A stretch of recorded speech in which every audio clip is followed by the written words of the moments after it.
It's 1 in the morning. Wake up. Wake up. It's time for the Fears Podcast.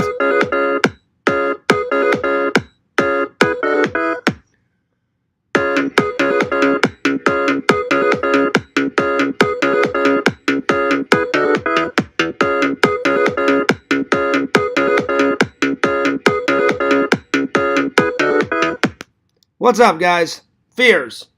Audience. Fears. Friday the 13th. That's right. Welcome to the Fears Podcast. I thought it would be appropriate to wear this shirt while I drink out of my Welcome to Camp Crystal Lake cup.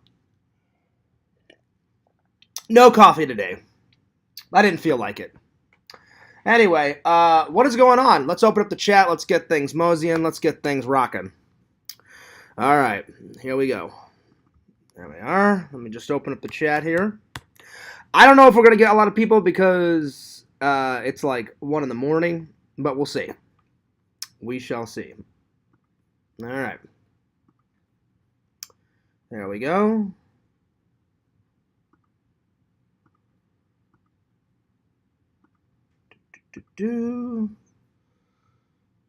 Alright. Give me 1 second here. Give me 1 second. There we are. Alright. Switch from top chat to live chat. Alright, the chat is open. The chat is live. Feel free to chat away if you'd like. Again, I don't know how many people's going to come in here because it is 1 in the morning. I decided to go a little later. I almost wasn't going to stream, but I just decided. So anyway. And I hadn't shaved like in 2 days, so I shaved. And then I took a shower and I got something to eat. And then I thought, all right, now I look presentable. Now I'll stream. Anyway. I'm sorry that I did not stream the other day. I was feeling horrible, guys. I don't know what happened. I went out for Chinese, and they must have either, for lunch the other day, they must have either undercooked it or overcooked it, but I don't know what happened. But whatever the food I ate, I'll probably never go back to that place because either they undercooked it or overcooked it, because after I ate it and after I drove home from the mall, and I did that stream. While I was doing the stream, I was fine. But literally, like, I'd say 30 minutes after the stream, I started puking my brains out. I started shitting my brains out. It was bad. I don't want to get into a bunch of details about it because it was fucking terrible. But they must have undercooked it or overcooked it or something, you know, because it tasted good on the way down, but it did not taste good coming out. And I was feeling horrible all yesterday. Yesterday, I was like at 25%. I mean, I was sicker than a dog. But today, I feel like probably 85%. Well enough to do a stream. So, it was pretty terrible yesterday. So, I apologize for no streaming. I just wasn't in the mood to stream earlier today because I hate to say it, but it's no big surprise. The trolls were starting their shit again in the Discord. I only ever react. They always start shit. Even when I try to come in there peacefully, they just start their shit, you know? Like, I should be able to come into a stream. I should be able to come into a Discord and not get constant shit, but they'll never change, so it is what it is, you know? Even when I try to be nice, you know, they make me out to be this horrible person, and I'm not this horrible person. So I'm begging you guys, don't believe a word they say, because everything they say about me is untrue. Anyway, so there was that. I just wasn't in the mood. But I have been relaxing. I've been watching some movies, and I've been editing some content. I edited a little bit today. I don't know if I'm going to have it done by the time I go to bed tonight, because I'm going to probably go to bed probably an hour after this stream is done. I'll probably watch one more movie tonight and then call it a night. So But I don't know if you guys saw, but Randall uploaded the first campaign video, and I loved it. I haven't had time to upload it onto mine, but maybe I'll upload that, before I go to bed tonight. Because Randall made it for me, and he made it for his channel. So, big shout out to Randy for making the first campaign video. I thought it was really funny. I thought it was really, really, really, really, really funny. Like, Randall showed it to me and was like, hey, Fierce, tell me what you think. I watched it, and I was like, this is pretty damn funny, Randall. Like, this is pretty damn funny. And he's like, oh, you like it? I was like, yeah, man. I'm like, I thought it was hilarious. Like, me breaking a lightsaber and then me trying to get on those deals like at the conventions and shit. So I was like, that's actually pretty funny, Randall. And the fact that Randall used some of my content, off my channel. I mean, that's a win-win for everybody, So anyway, I hope everybody had a good day. I hope everybody's having hope everybody had a wonderful weekend. And, this is the third day. Well, I'm sorry. This is going into the third day of my week off. So I've got Wednesday, Thursday, Friday, Saturday, and Sunday off still. So I'm going to do something with my time. I'm probably just going to rest and relax, do some streams, do some uploads, watch some movies, and that's about it. Anyway, today's topics, I'm going to review the Deep Space Nine documentary. I watched it. Very good. If you've never seen this documentary, you should totally check it out. It's a really good documentary. So I'm going to be reviewing that. And then I finally finished season 6 of Macgyver. So we're going to review that. I'm going to tell you guys what episodes are good and what episodes are bad. And then I watched Mad Max 3 Thunderdome. Oh, my Lord. Pretty good stuff, you guys. Pretty good stuff. So, I've selected those movies to review. Those are the recent watches. And then after I review all of them, I just wanted to talk about a few things that the fans need to know. And then I'll probably call it a night. So, but anyway. The weekend was good, except for, like I said, getting sick. I mean, it was horrible. It was pretty bad. I wish I had some more updates, but like I said, I have the whole week off of work, so there's probably not going to be a lot of updates because, I just want to rest and relax. So, but I haven't gotten around to watching the funeral home made a obituary kind of like movie of all my grandma's pictures and video, and they did with my dad. They're right over there. I haven't gotten the courage to watch them. So at some point this week, I'm going to try to watch them. Yo, Tinder Immortal, what's up? Hope you're doing well. Hope you're doing great. So at some point, I'm going to watch my grandma and my dad's obituary movies this week, or I'm going to try, because that's the reason why I haven't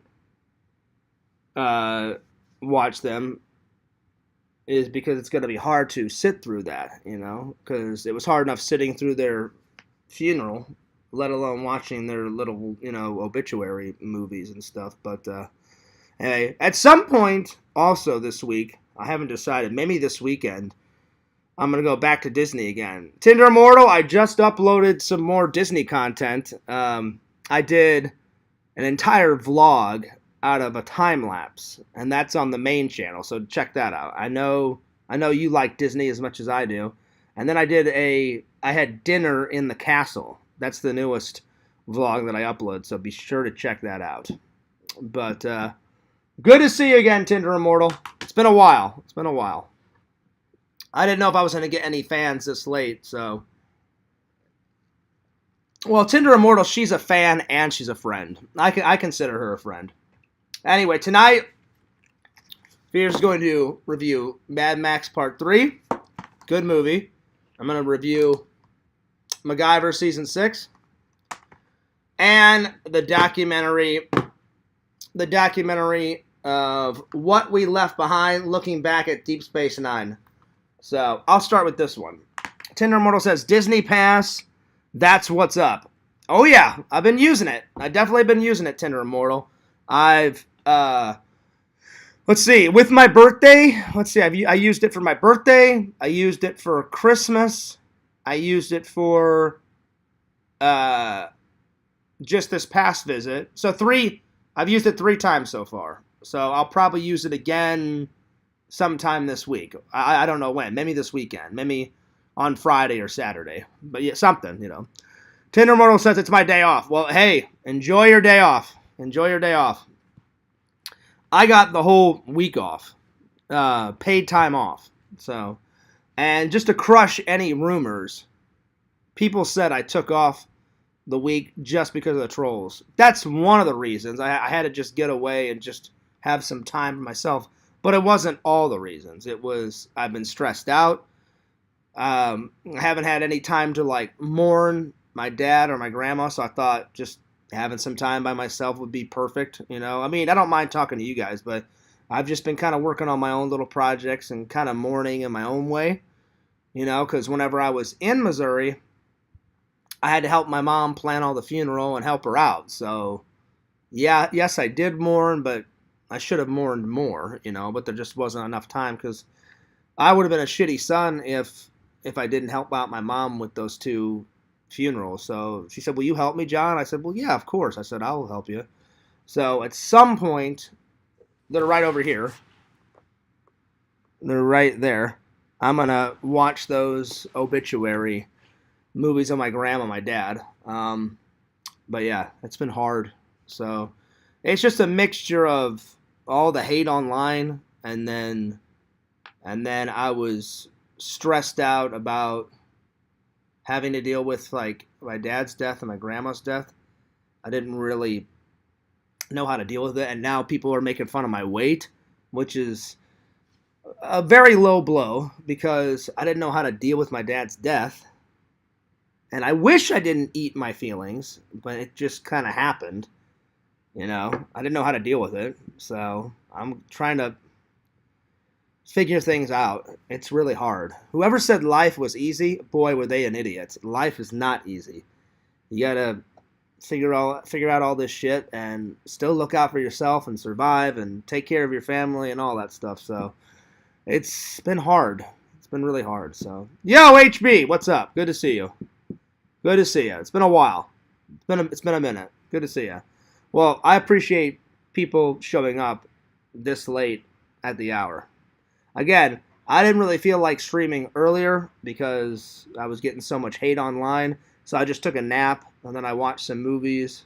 I finished this documentary, and then I had lunch, and then I did some editing, and then, man, I did not feel good yesterday, guys. It was bad. I went out for lunch, and I kid you not,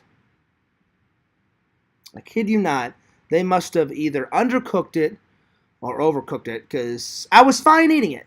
And then I got home, did a stream for you guys. Everything was fine. And literally, I kid you not, maybe 25 minutes after that stream was done, I started feeling horrible. Started throwing up, puking, the whole 9 yards. It was bad. So, yeah. R.I.P. Fears Graham. 26. I don't know what you're on about, HB. Are you saying my Instagram? My Instagram is not dead. I still upload from time to time on my Instagram. Fears Graham. Instagram, I guess? No.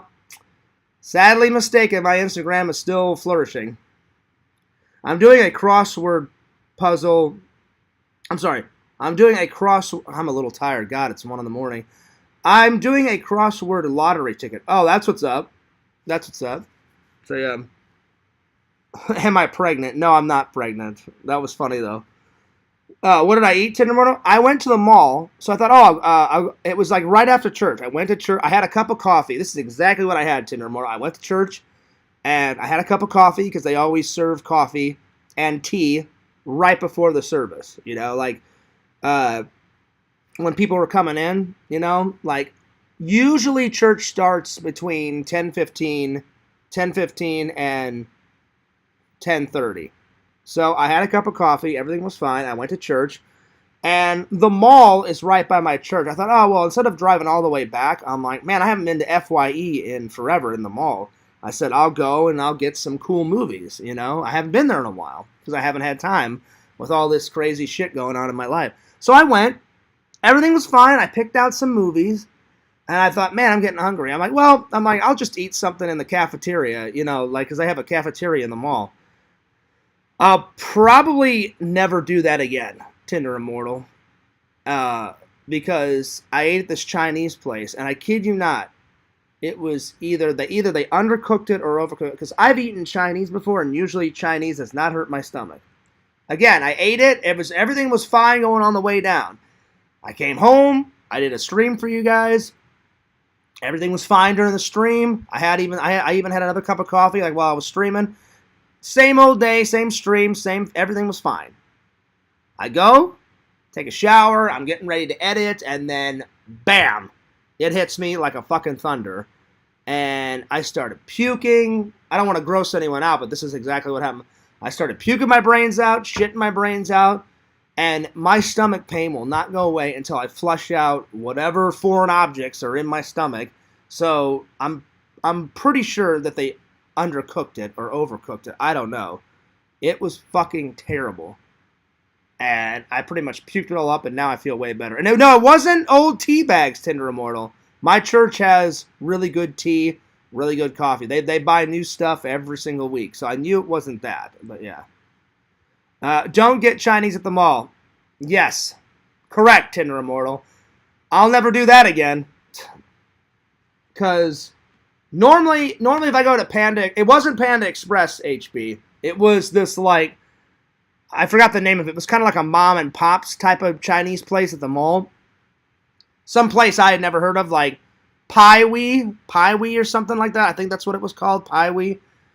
And I had never had that before, so I thought, oh, I'll give it a go. Never doing that again, because, oh my lord, it knocked me out for about a day. It was bad. It was pretty bad. Like I said, I'm not fully back. Like, yesterday I was probably at like 25%. Like, I was hanging on by a thread. I mean, I pretty much wanted to die yesterday. I mean, it was that horrible pain. It was bad. Today I'm like at 89%, so I'm almost back. But there it is. It was pretty bad. I mean, it was, I mean, like, I would puke and puke and puke. Then I, like, would get to the couch and take a nap, and then I would wake up and I would feel it coming. I'd be like, oh shit, I gotta puke again. Bam. It was like that pretty much all day. Or if it wasn't that, then I had, like, intense diarrhea. And again, I'm not trying to gross you guys out. That's just what happened. I was like, oh god. I'm like, this is gonna be a fucking day. I'm like, yep, I know exactly. I know exactly where this is going. I'm like, fears, just flush it out, whatever the hell it was. And I guarantee you, it was the fucking Chinese food. Because it was like right after, well, not right after I ate it, but I ate it, came home, did a stream, and then right after that stream, I thought, oh, I'm like, I'll grab myself a soda, and I'll put my soda here, I'll get ready to edit. And I was ready to go. I was like, oh man, I'm going to bust out like, I got the time off, I'm like, I'm going to bust out like 2 videos in a row. I'm like, I'll edit something for FearsMan26, I'll edit something for Fears Blogs, and then, bam, it hit me, and I was like, oh, fucking shit, here we go. So, yeah. 9 times out of 10, the cream, I don't know what it was, Tinder Immortal. I don't know what it was, but it definitely hit me. It was pretty bad. It was pretty bad, whatever the hell it was. So, it knocked me out. Anyway, let's get on with the review, shall we? Alright, I don't know if you guys are into documentaries. I like some documentaries. Not all, but this one was really good. This one was really good because it was about Star Trek. Now, you guys all know my opinion on Deep Space Nine. I don't hate it, but I don't like it. I like certain episodes out of Deep Space Nine. There's some really good episodes in Deep Space Nine, but as a whole, I think the reason why people don't like it a lot, and some people do like it a lot, but a lot of Star Trek fans do not like it, And they even touch upon it in this documentary because everybody knows this about Star Trek. It's not about being on a space station like how they did it in Deep Space Nine. It's about exploring the unknown universe, helping people as they explore, checking out other planets, meeting other species. That's what Star Trek's about. So that's what people like. So you got to give the public what they like. Whoever created Deep Space Nine was like, well, I want to try something different. And I hate to say it, but normally when you try something different in film, it goes one or two ways. Either it's a massive waste of time and it's shit and it's garbage and people don't like it, which was the fact of Deep Space Nine, or it's a massive, going nuts, going ballistic success. And it was far from a success. But on the same coin, even though I don't like the whole series, there are some amazing episodes. Like four of my favorite episodes are two-parters. The first one that I love is Trials and Tribulations Part 1 and 2, where they have to travel back and stop some assassin from killing James T. Kirk. And they have to go back literally on a small space station in the Alpha Quadrant, and half the adventure takes place on a space station in the Alpha Quadrant, and the other half takes place on Jim Kirk's ship, like the original Enterprise. But they have to sneak around without Jim Kirk knowing that they're from the 24th century, because Jim Kirk was from the 23rd century. Also, they have to achieve their mission without changing the course of history. So it's a little tricky. So that two-parter episode is fucking great. The other two-parter that I love is, it was in the third season, and it's called Past Tense Part 1 and Past Tense Part 2. And it's where Captain Sisko, Julian Bashir, the Doctor, and Dax, I think she's like an engineer or some shit. I can't remember what she did, but she was the one with spots all over her face. All good characters.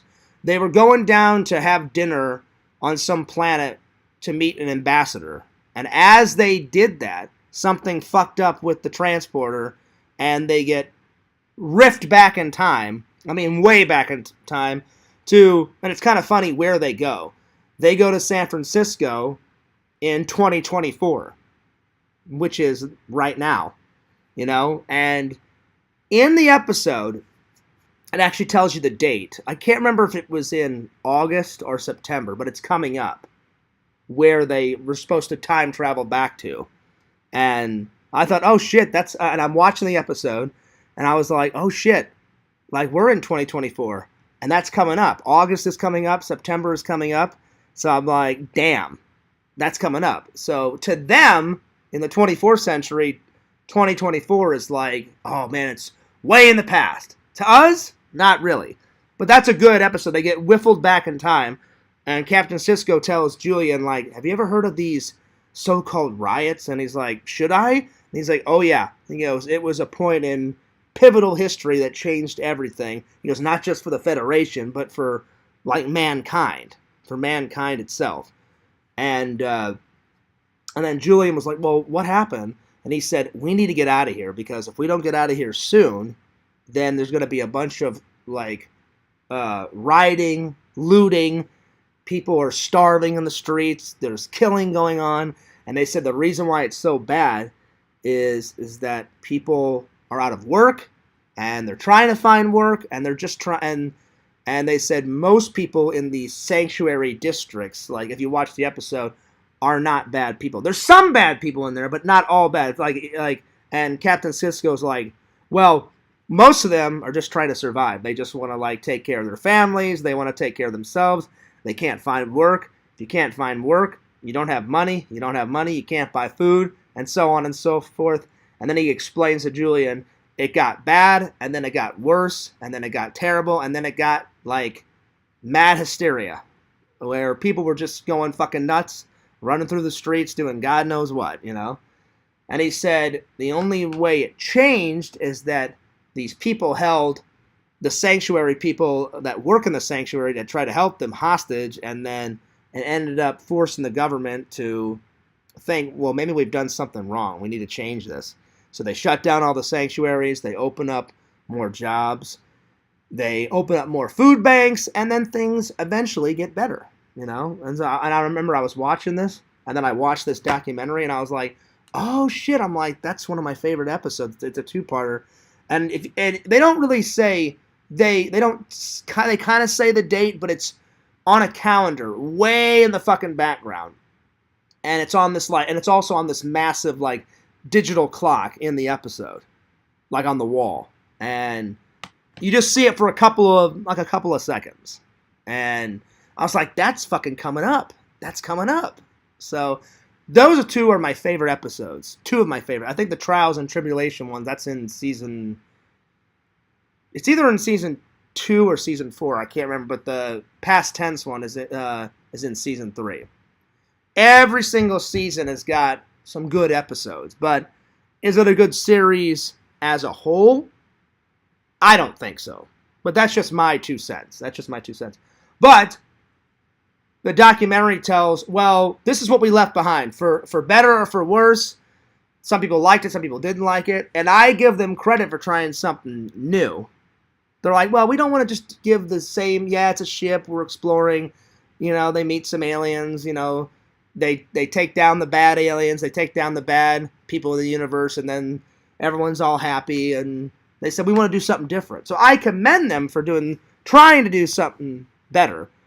And in one instance, they did succeed in some episodes. Other episodes are so fucking terrible. I've slept through them. I mean, some of the episodes are so fucking bad and dull. But it explained, the documentary explained how they came up with the concept, how they did the casting,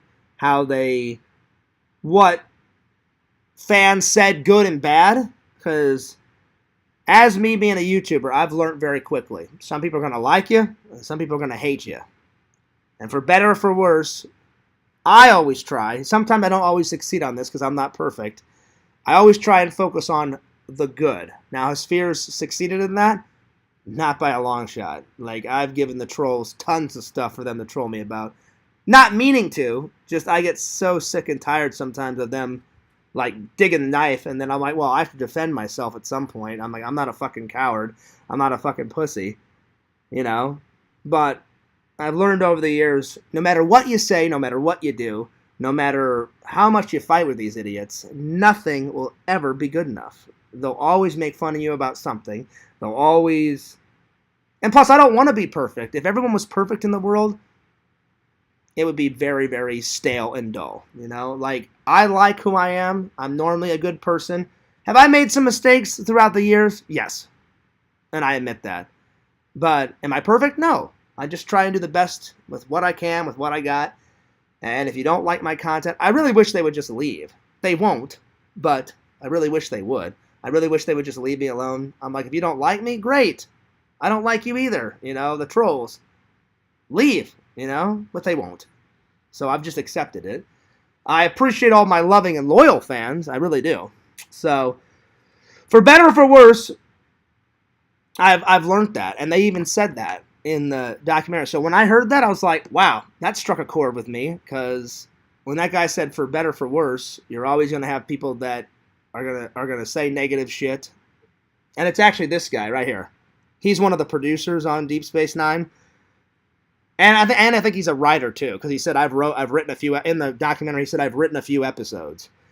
He goes, but mainly I was one of the producers. And he goes, I love Star Trek. He goes, I used to watch it with my dad in the 60s, you know, so I grew up on the original. And then I grew up on, you know, Star Trek The Next Generation, which is a sequel to the original, and da-da-da-da-da. And I was like, so did I. Except my dad had me watch them out of sequence, because when I first started watching Star Trek, my dad got me into Star Trek. My dad used to love Star Trek. And he said, well, he goes, why don't we watch Star Trek The Next Gen right now, John? He goes, because whenever he first showed it to me, he said, well, this is what's on television right now. He said, after, then I'll show you all the old, 60s episodes. And I was like, okay. So until I got older, I was like, oh, shit. I'm like, this is a sequel. I'm like, this one came before this one. So when I got older, I had to rewatch them in sequence. And then all the other shit came. Deep Space Nine, Voyager, Enterprise, Discovery, Star Trek Picard. Oh, God. Now there's the new one, Star Trek Stranger Worlds. Then they have the fucking cartoon one, Lower Decks. What else? Then they have the original Star Trek cartoon, which was a sequel that had Leonard Nimoy and William Shatner's voice in the cartoon after the original series. So it goes original series, then that cartoon, I believe, which I haven't even watched. I need to watch that old cartoon. And it was like future episodes of fucking cartoon, but in cartoon format. Then it goes Next Gen, then Deep Space Nine, and Voyager, because they were simultaneously doing that show side by side.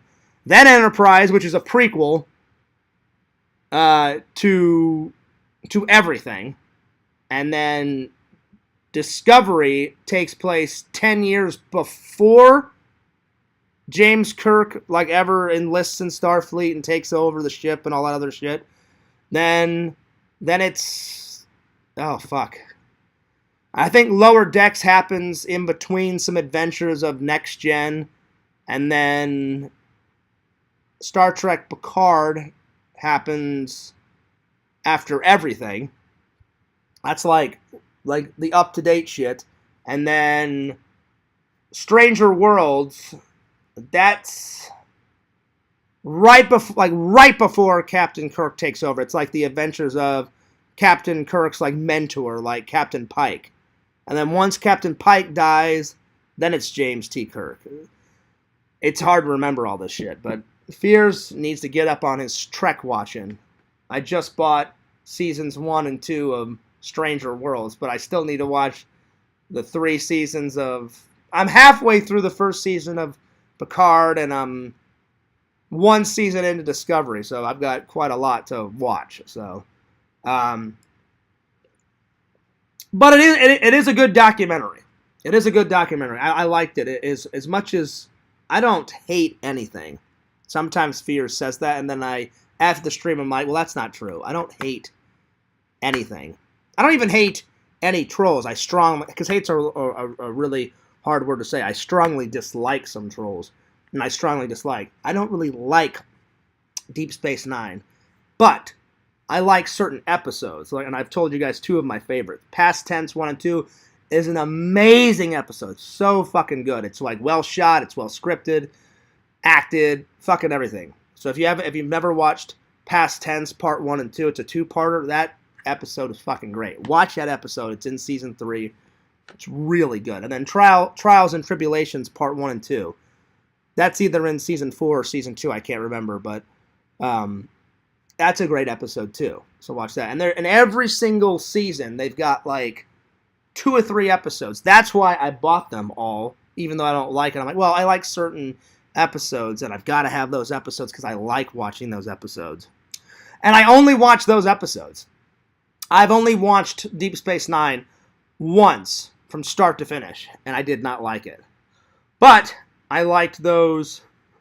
I like those certain episodes, like each one, 1 through 7. 1 through 7, I'd say every single season's got about maybe 4 or 5 episodes that I actually like. So it's worth it. It's worth the buy. But all the other ones, all the other episodes, in my opinion, are horrible. They're just no story. They're boring as hell. It's the same bullshit. Yeah, we're working on the fucking station, making it better. Oh, Jake Sisko, he's writing another fucking book. Oh, someone's pissed off at Quark. Oh, what to do? Oh, I lost all my money on the Dabo tables at fucking Quark. It's the same bullshit. It's the same crap. So, at least in all the other, Next Gen, there's always something different happening. In all the other ones, there's something different happening. Anyway, but the documentary I really enjoyed. So I'm going to give the documentary a 9 out of 10. A 9 out of 10. Lots of bonus features, so it's definitely worth the buy. And it goes into detail. Like, this is what fans thought. This is what haters thought. This is what people were saying at Star Trek conventions. This is what people loved about the show. This is what people hated about the show. And then towards the end, they're like, what if, like, we wrote a sequel to Deep Space Nine? Like, everyone comes back. And so throughout the documentary, they do like a fake reunion episode or a reunion television show, and they go to this whiteboard, all the writers, and they're like, well, what if Cisco came back and he did this, and what if, like, we killed, like, Nog off, and what if Quark's bar got, like, revamped, like he broke down a few walls and, like, made Quark's bar, like, way bigger. So that was kind of cool to see what they would change and what they would keep the same. So I would give it about a 9 out of 10. So it's definitely, like, I know Yakov. I don't really like Yakov. I think he's a piece of shit. He's a fucking idiot. But I know he loves Star Trek. So if you ever watch this, Yakov, you definitely need to watch this documentary. Or maybe he already has. You know? So, but I know he loves,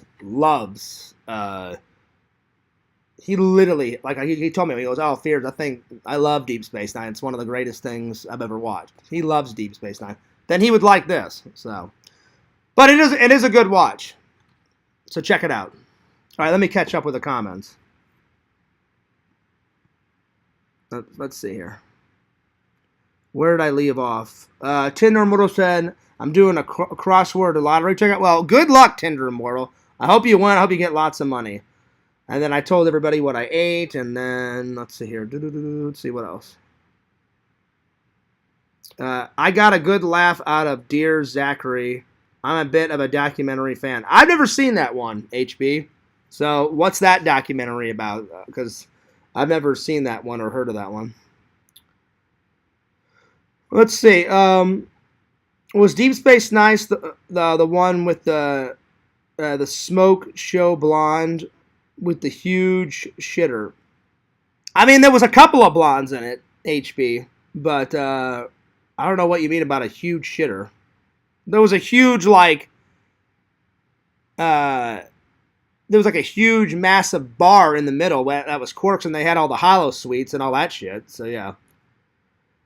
Tinder Immortal said, I went to a Paramount movie theme park when I was younger, and Quark was one of the characters walking around. It was scary. I mean, well, I could tell why you'd be scared, Tinder Immortal, like you being a little kid, and then all of a sudden you bump into Quark, and I forgot what Quark's race is. Quark is a, oh, I know what it is. He's got, like, the big fucking ears.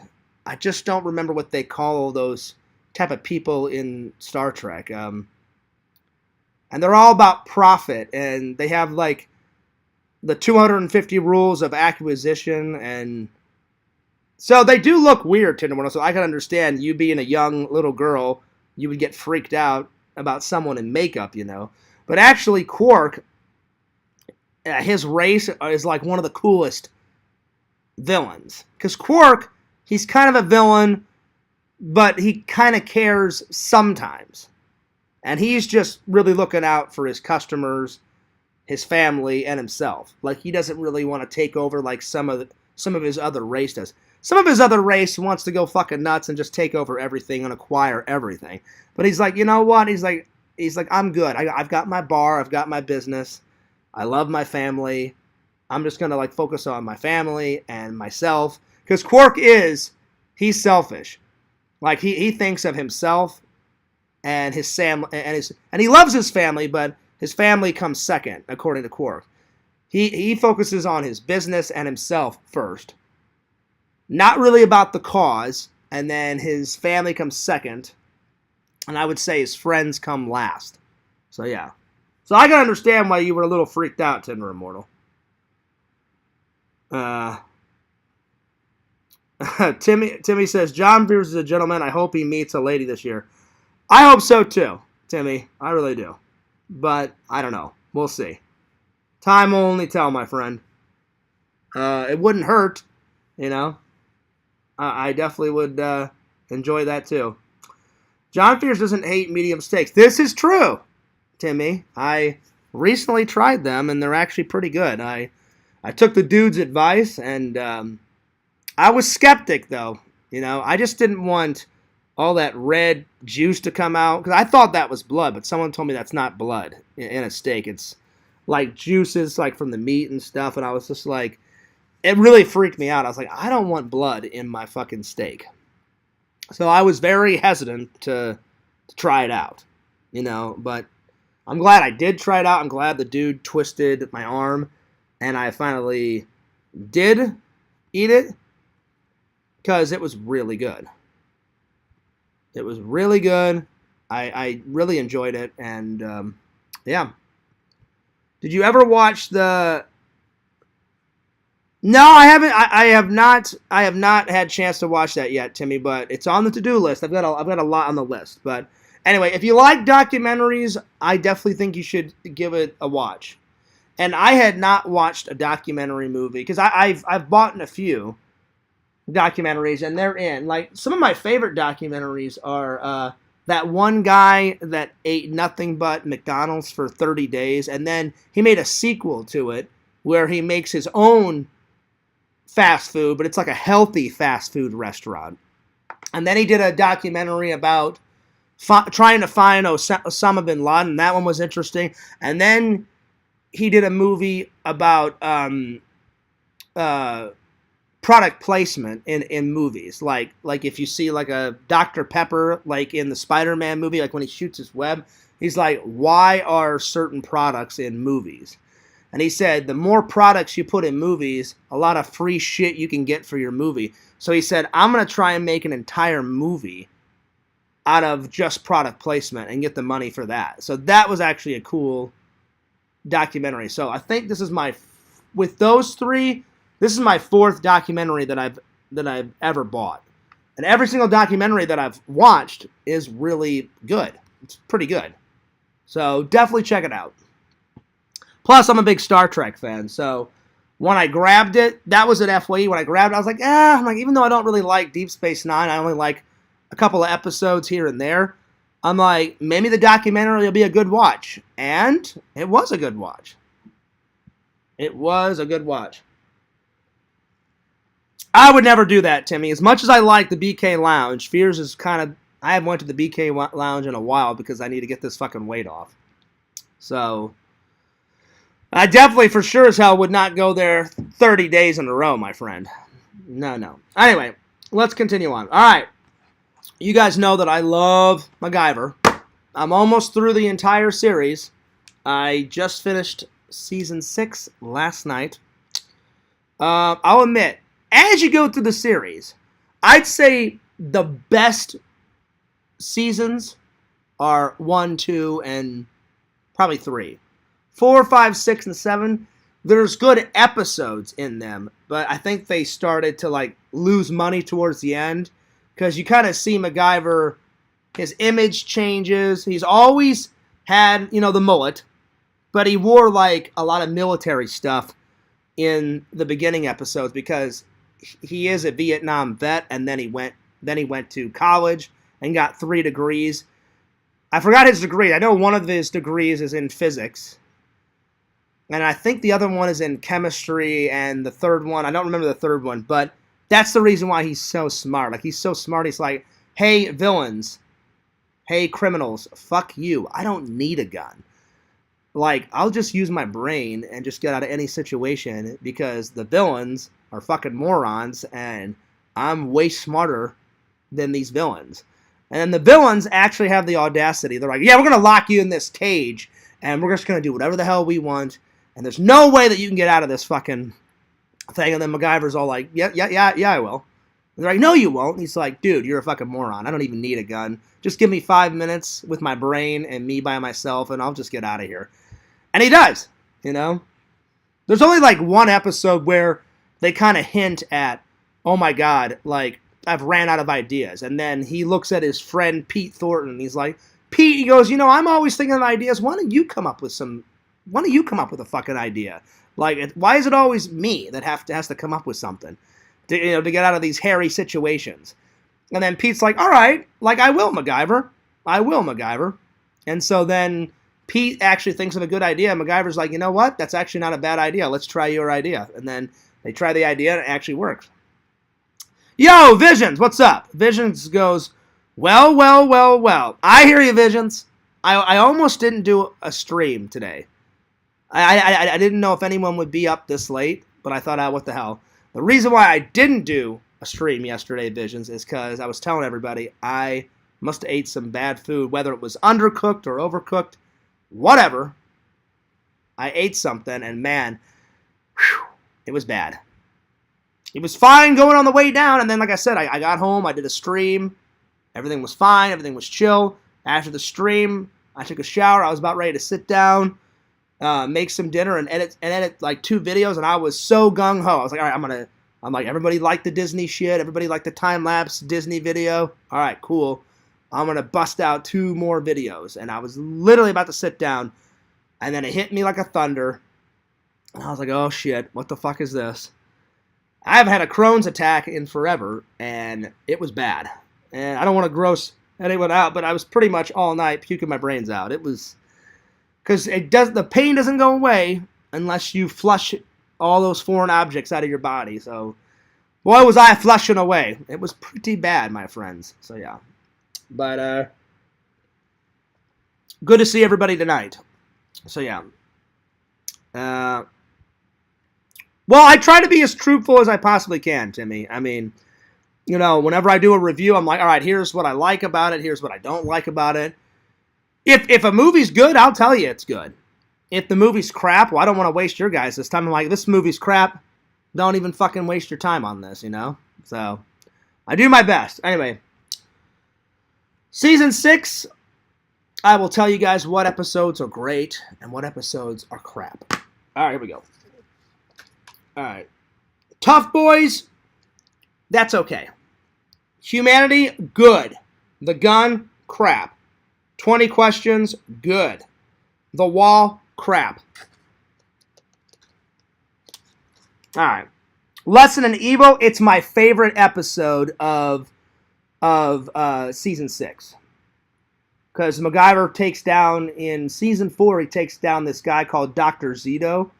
And Dr. Zito he's got, like, I'd say the 2 biggest villains that MacGyver faces in the whole series is Murdoch and Dr. Zito.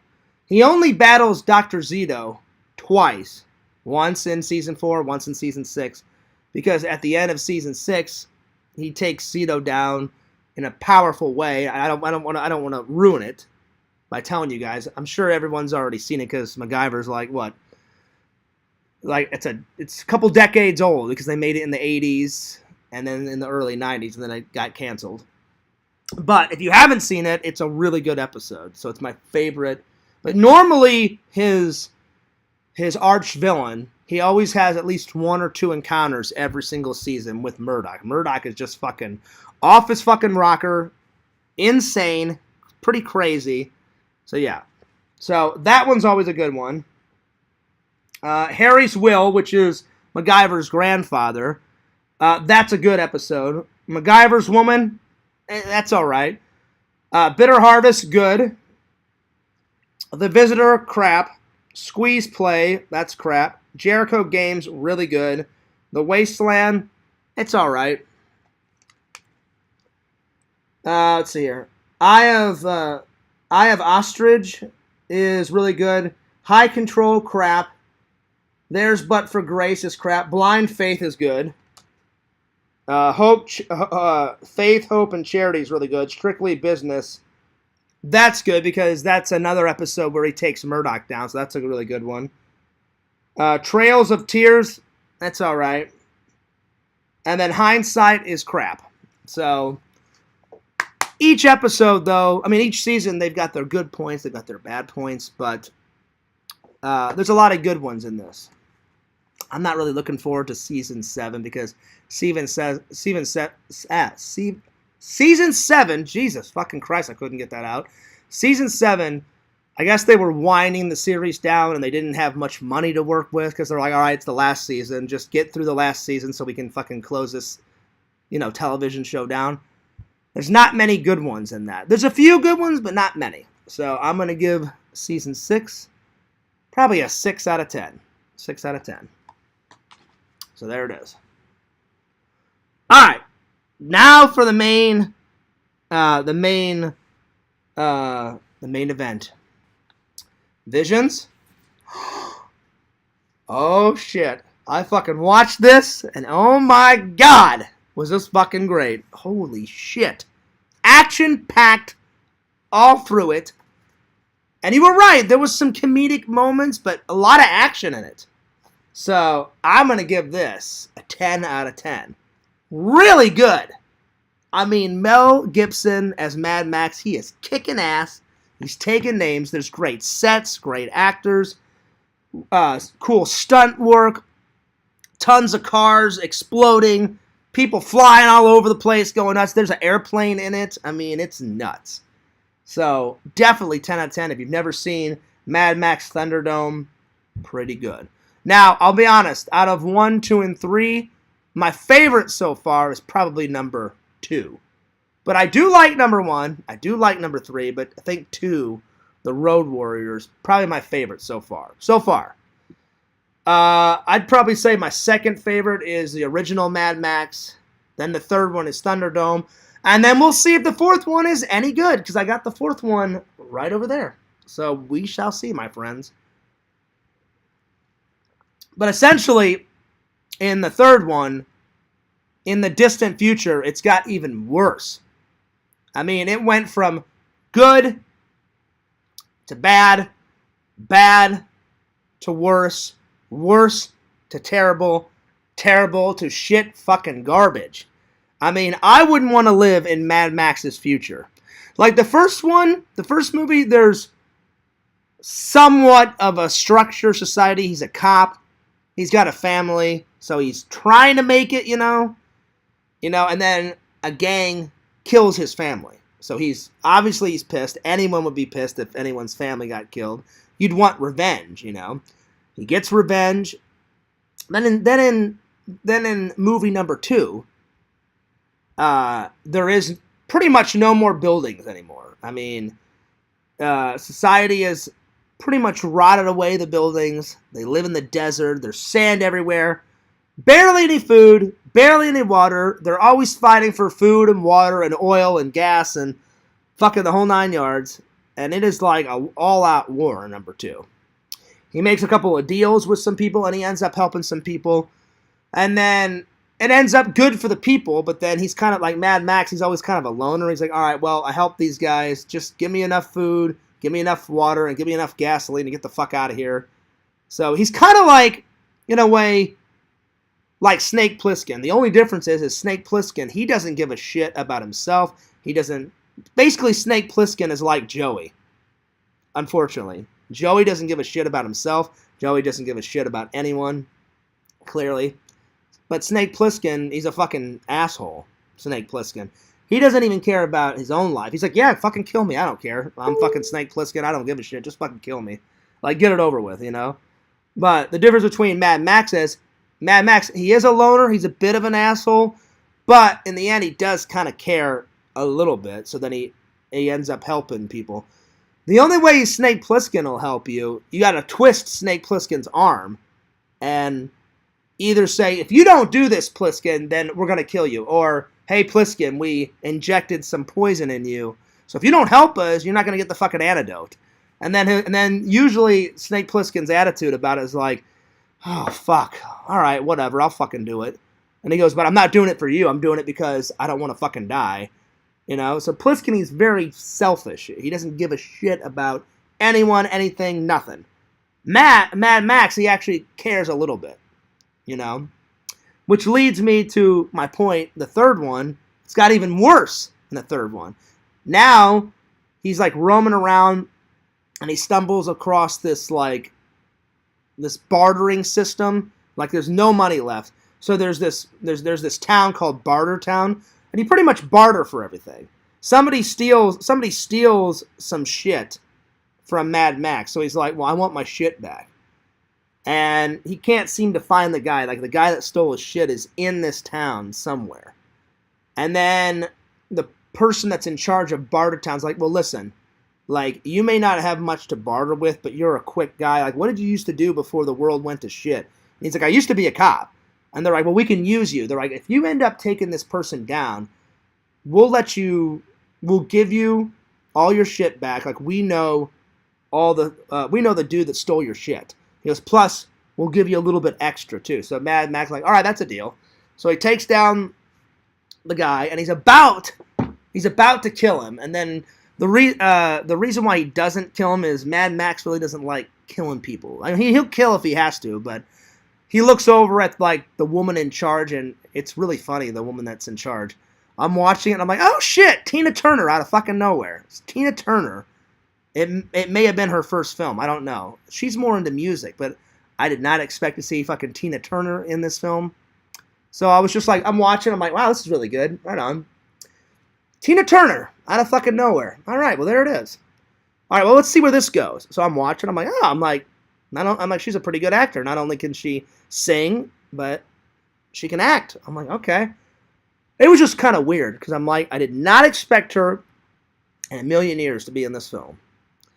And I was like, wow. I'm like, this must have been one of her first films because she looks super young in it.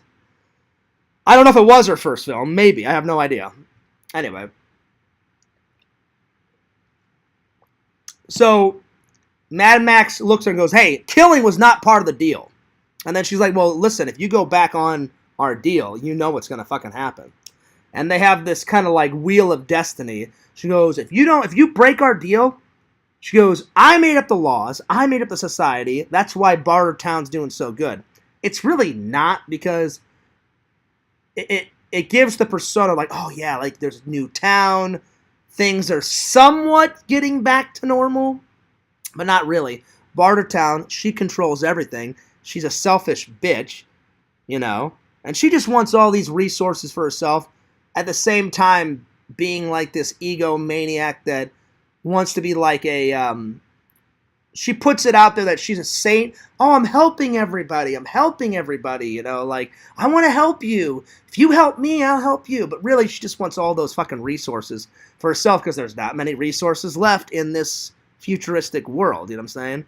So he goes against the deal, and then she's like, I forgot what they call the wheel, but basically they spin this wheel, and she's like, this is the law. Whatever you land on this wheel is gonna fucking happen. And it's got some crazy shit on it, like whipping, like where they'll whip him, and then it's had death on it, and then it said like banishment, shit like that. I can't remember what the wheel said, but anyway, he gets tied to this horse, and they slap the horse's ass, and they send him out to the desert to die with like no food or water. That's what he got. And then just by chance, he ends up finding on the other side of the desert, there's actually, like, in this canyon, is tons of, like, rocks and water and trees, and all these young people. It's not all kids. There's, like, 20, 30 kids in there, and then there's, like, a bunch of adults, and like, they've like, survived, and they believe that there's some cities still left, and Mad Max is like, look, I hate to burst your bubble, there's no fucking cities left, everything is shit.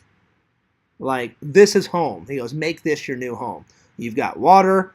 There's animals around so you can kill the animals for food and shit. He goes, make this your new home. He goes, this is as good as it's going to get. He goes, I'm telling you, there's no fucking cities left. Trust me. Everything is gone. Everything is fucking shit.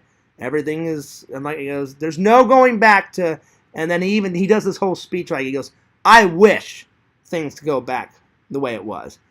It's not going to fucking happen. He said the only way out of this is to push forward and hopefully society figures something out. But he's kind of right and he's kind of wrong because towards the end of the film he saves all the kids and the adults in this kind of tribe and he ends up going off on his own as always like Mad Max does after he completes the mission. And then they get on this plane and then there's somewhat of a city left but it's not like a working city. It's just it's fucking ruins of a city. So yes, there's kind of a city left, but kind of no. But they decide that to make that their new home. And then at the end of the film, you see a lot of like fires light up all these abandoned windows like in the city. So they they're gonna try to rebuild, I guess, or they're gonna try to make a society out of that broken down city. So it does end good, but it's still a shit world. I would never want to live in Mad Max's world because there's practically nothing. At least in Escape from New York, and Escape from LA, there's some buildings left. But, I mean, it's still pretty shitty in Snake Plissken's world too. But Snake Plissken's world, it's less shitty than Mad Max's. Mad Max's future is pretty fucking grim, you guys. It's pretty bad. But it makes for good entertainment. So if you've never seen this, man, oh man, oh man, oh man. It was a good watch. Visions, I cannot believe this movie passed Fears by. I can't believe any of the Mad Maxes passed Fears by. I should have watched this years ago when I was a kid or like in high school. Never knew it existed until good old friends in the chat said, Fears, are you fucking serious? You've never watched this? I never even heard of Mad Max until someone brought it up. I was literally like, who the fuck is Mad Max? I was like, I have no idea what the hell you're on about. And I had no idea that Mel Gibson was from Australia. I never knew that because all the movies that I watched with Mel Gibson in it, he would always have, like in Braveheart, he put on a British accent. And then in all the Lethal Weapons, I've watched some of those, not all of them. He had an American accent. So I thought, oh, he's just American and he's a good actor. And I never knew he was from Australia. Never. Anyway. Let me get back to the chat. So 10 out of 10. 10 out of 10. Watch it. Embrace it. Fucking amazing. Brilliant. I mean, everything. Special effects, awesome. Awesome sets. Awesome stunt work. Good acting. Really good movie. I'll probably watch it again throughout the week before I go back to work next week. Because it's that fucking good. So, yeah. John Fears, will you be calling Larry on the show? I wasn't planning on it, Timmy, but if you want me to, I don't know if Larry is still up by now. Maybe, because it's 2:13 in the morning, but I'll try and give him a little ring. Anyway. Visions said, oh, that's pretty funny, Visions. The answer is no. Vision says, does that mean Joey is also kind of your hero? No. Joey is the lowest form of life ever. He's the scum of the earth. He's a fucking terrible human being. I was just saying Snake Plissken is kind of like Joey. You know? But Snake Plissken's way better than Joey, Visions. You know? Let's see. John Fears, would you bang Tina Turner, but you have to wear a condom? I mean, young Tina Turner. I don't know how old Tina Turner is now. But young Tina Turner, Timmy, was actually pretty hot. I'm just letting, you know, I'm sure she's super old now, so I wouldn't fuck her now. Anyway. Oh, I was definitely quarreling, Visions. Again, not my fault. I didn't start it. I even told the dude, I'm like, sometimes I go in there just to say hello, or I try to be cool, I try to be chill, and immediate hate when I get in there. So, I don't know. They just like to cause bullshit. All of them. You know, it's fucking terrible sometimes. But, again, it is what it is, you know. They're never going to stop, you know. I wish it would. I really wish it would stop because it becomes a headache sometimes. But, I mean, what are you going to do? They're not going to stop. They're not. I guarantee you they're making fun of me right now as I'm doing this stream. Guaranteed. Or they'll wait until the stream is done. Like, oh, hey, did you hear what Fierce said? You know, and then they'll start their shit up again, you know. Or if it's too late for them, because it is almost 3 o'clock in the morning, then they'll wait till tomorrow, and then they'll start all their shit up again, you know. So, I don't know what to tell you, Visions, you know. Yes, to answer your questions, I did. Or, well, it's not really a question. To answer your statement, yes, I was quarreling with them. I tried to go away, but I just sometimes I get fed up of the constant fucking hate. I'm like, I need to stand up. I need to say something. It's pointless, though. I need to learn it's pointless to say something to them because they've always got an answer for everything. No matter what I say, no matter what I do, they'll always find something to nitpick about.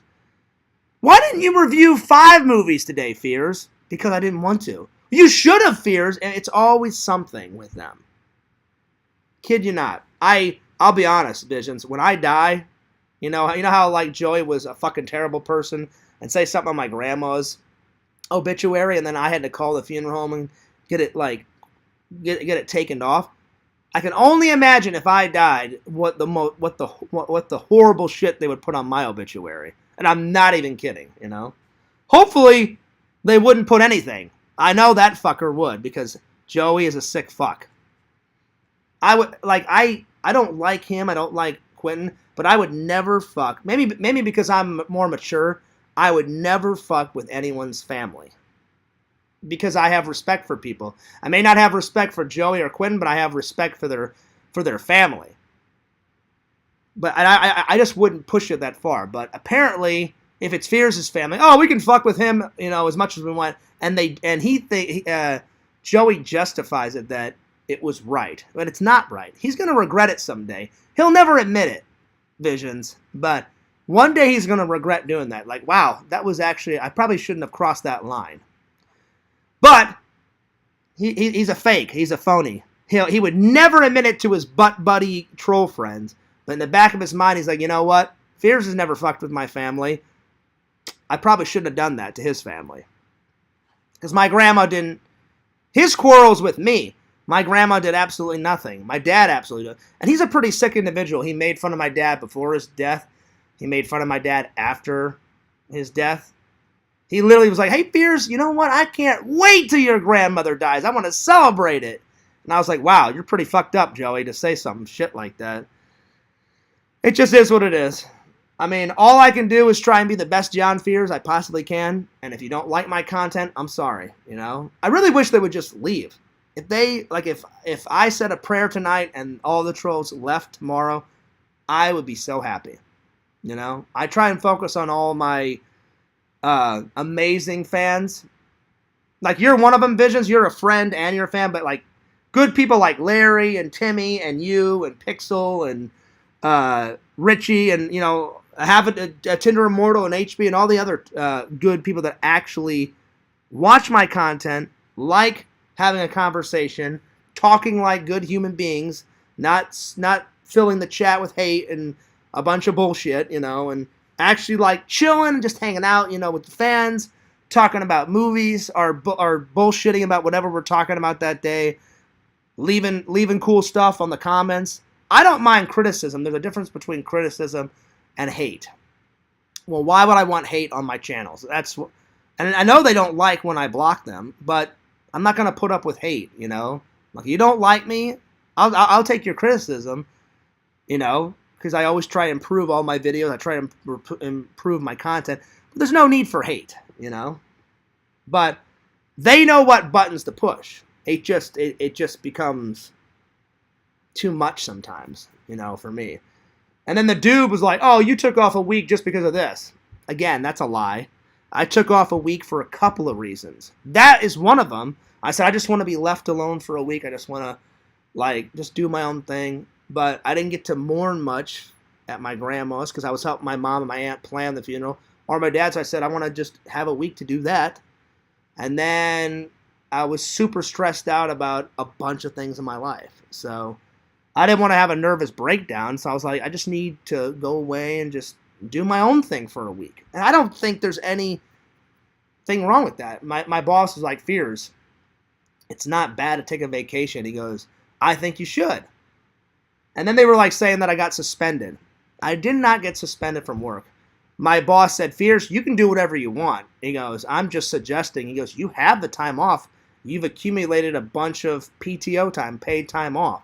He's like, you can use it. You don't have to use it. But he goes, I would suggest maybe taking a little vacation and just working out what you need to work out, because he goes, I care about you because I'm not only your friend, but I'm your boss, because I'm pretty friendly with my boss. He's a pretty cool guy, And he's just one of my bosses. Technically I've got 4 main bosses, but he's the one that works in my little department that I'm in, because there's different sections of the factory, So, I said, you know what? I said, maybe you're right. He goes, yeah. He goes, He goes, Fierce, you're going to get paid either way. And I said, yeah. I said, so it's not like I'm losing a week of work. So I never got suspended. No matter what these idiots say, you guys, I didn't get suspended. I just decided to take a vacation. It's been great so far. I've caught up on some content. Not as much as I wanted to, but I've caught up on some content. I've been doing some streams. I took a bunch of naps. I watched a whole bunch of movies that I wanted to watch and I just hadn't got around to. Plus I've got a whole bunch of days left. I'll probably go to the park again at least one of these days and have a good time and have fun. Ride some more rides, get some more footage. So to me, it's all for the best. But for them, it's just another thing for them to... Oh, did you hear? Oh, he got suspended. Never got suspended in a million years, Anyway. No, Timmy. I know why you would say that, Timmy, like the obituary thing could have been Matman. I mean, I don't know for sure if it's Joey. It could have been Matman or one of Matman's minions. I don't know. It could have been anyone, Anyone that doesn't like Fears, but nobody's heard from Matman in months, Someone told me, I don't know who it was, someone in the Discord told me that apparently he left for a little while and then now he's made a new channel. I could care less if he left or stayed or made a new channel because Matman's a disgusting piece of shit that I have zero interest in. Zero. I could care less. If he died tomorrow, I'd be like, great. That should have happened ages ago. Awesome. I could care less if Matman lived or died, but I seriously doubt it was him, Timmy. And the reason why I said that is because it makes sense that it was Joey. Joey doesn't like me. I don't like Joey. Joey's made fun of my grandmother so much, and you guys have seen it in the chat, in the Discord, so he's not hiding it. He made fun of my dad dying, so logic would dictate, well, I'm 95% positive it was probably Joey, but I'm not 100%. I would be astounded if I found out that it was somebody else. I'll probably never find out who put that stuff on there, and I'm glad none of my family saw it. Like, they were all acting like me and acting like my aunt, and they wrote that hey grandma, it's Johnny, thanks so much for subscribing to me at FearsMan26 and Fears Vlogs, and a bunch of immature bullshit. I would never put me plugging my YouTube channels on anyone's obituary, let alone my grandmother's or my dad's or whatever, So, thank God, I thought if I don't get this removed, and they tried a couple of times until I told the funeral director, can you just shut off the comments? Because I had them remove it twice, and then the funeral director actually called me and said, I hate to say it, it's back up. They've been trying for an hour or two, every hour on the hour, or even a couple of times per hour. He goes, as soon as I delete it, they'll put it right back up. And I said, you know what? I said, let's give it 2 days. Let's see if anyone else in my family wants to say something. And I said, if nobody else comments anything in 2 days, I said, can you just shut the comments off so they can never respond ever? He goes, yeah, I can do that. He goes, I'll monitor the comments and give it 2 days. He goes, because he said, I think that's the good thing to do. He goes, what if somebody else in your family wanted to say something? And then whoever it was an idiot and got my Aunt Donna's name wrong. My Aunt Donna's name is not Donna Fears. It used to be, but then she got married, and now her name's something different. I'm not going to say what her name is now, but I was like, well, I know that's a fake because she doesn't go by that name. So, but again, I was just like, that's so sick to do that to somebody. I was like, I shouldn't have to be dealing with this fucking troll shit. I'm like, I'm going through a death in the family right now. I'm like, don't they have any respect? They don't. They don't. It's very sad to say that they don't. They make me out to be this horrible, fucking terrible person. I'm not. Now, I will admit, I have lost my temper over the years, but that's all I've ever done. I've lost my temper and I've said a few little nasty things.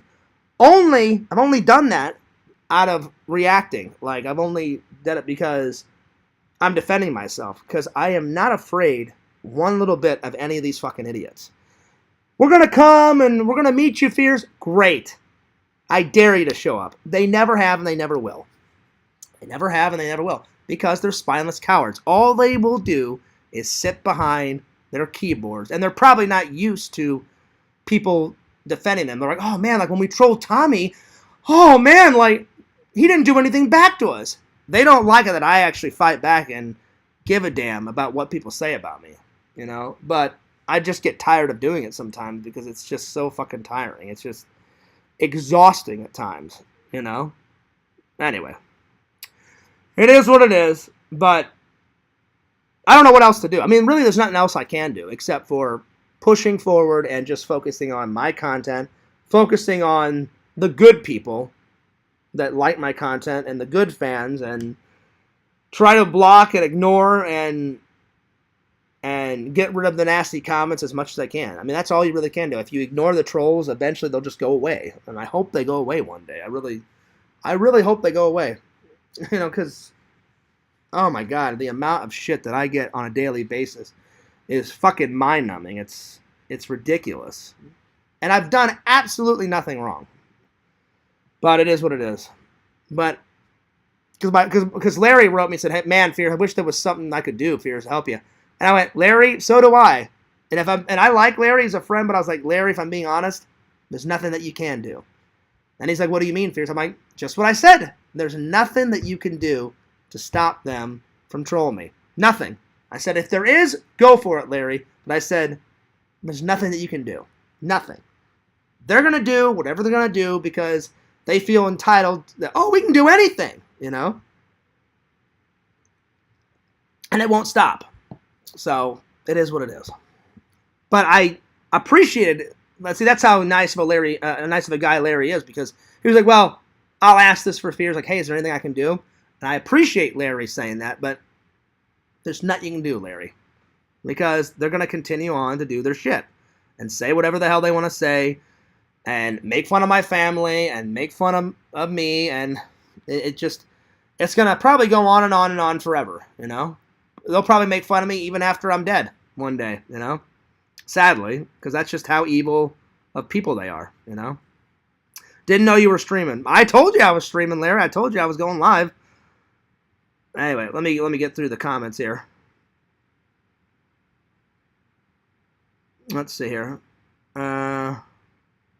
Timmy a lesbian, but no point wearing a raincoat in the shower, right, Larry? That was actually pretty funny. Timmy, you are fucking hilarious with your comments. You are great. Timmy does make me laugh. I don't know if you're a guy. I don't know if you're a girl, Timmy. I don't know who the fuck you are, but whoever's in charge of the Timmy channel and the Timmy chat, they're actually pretty clever. They're pretty funny. So, yeah. Anyway. Let's see. Larry says, Timmy, you and girls use toys. Oh, wow. It's getting spicy in the chat. Oh, my Lord.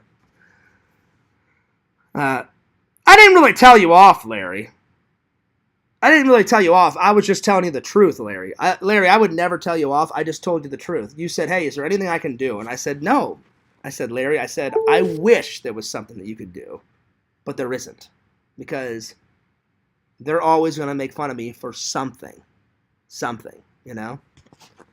And I don't like to give them reactions, but they make it so personal.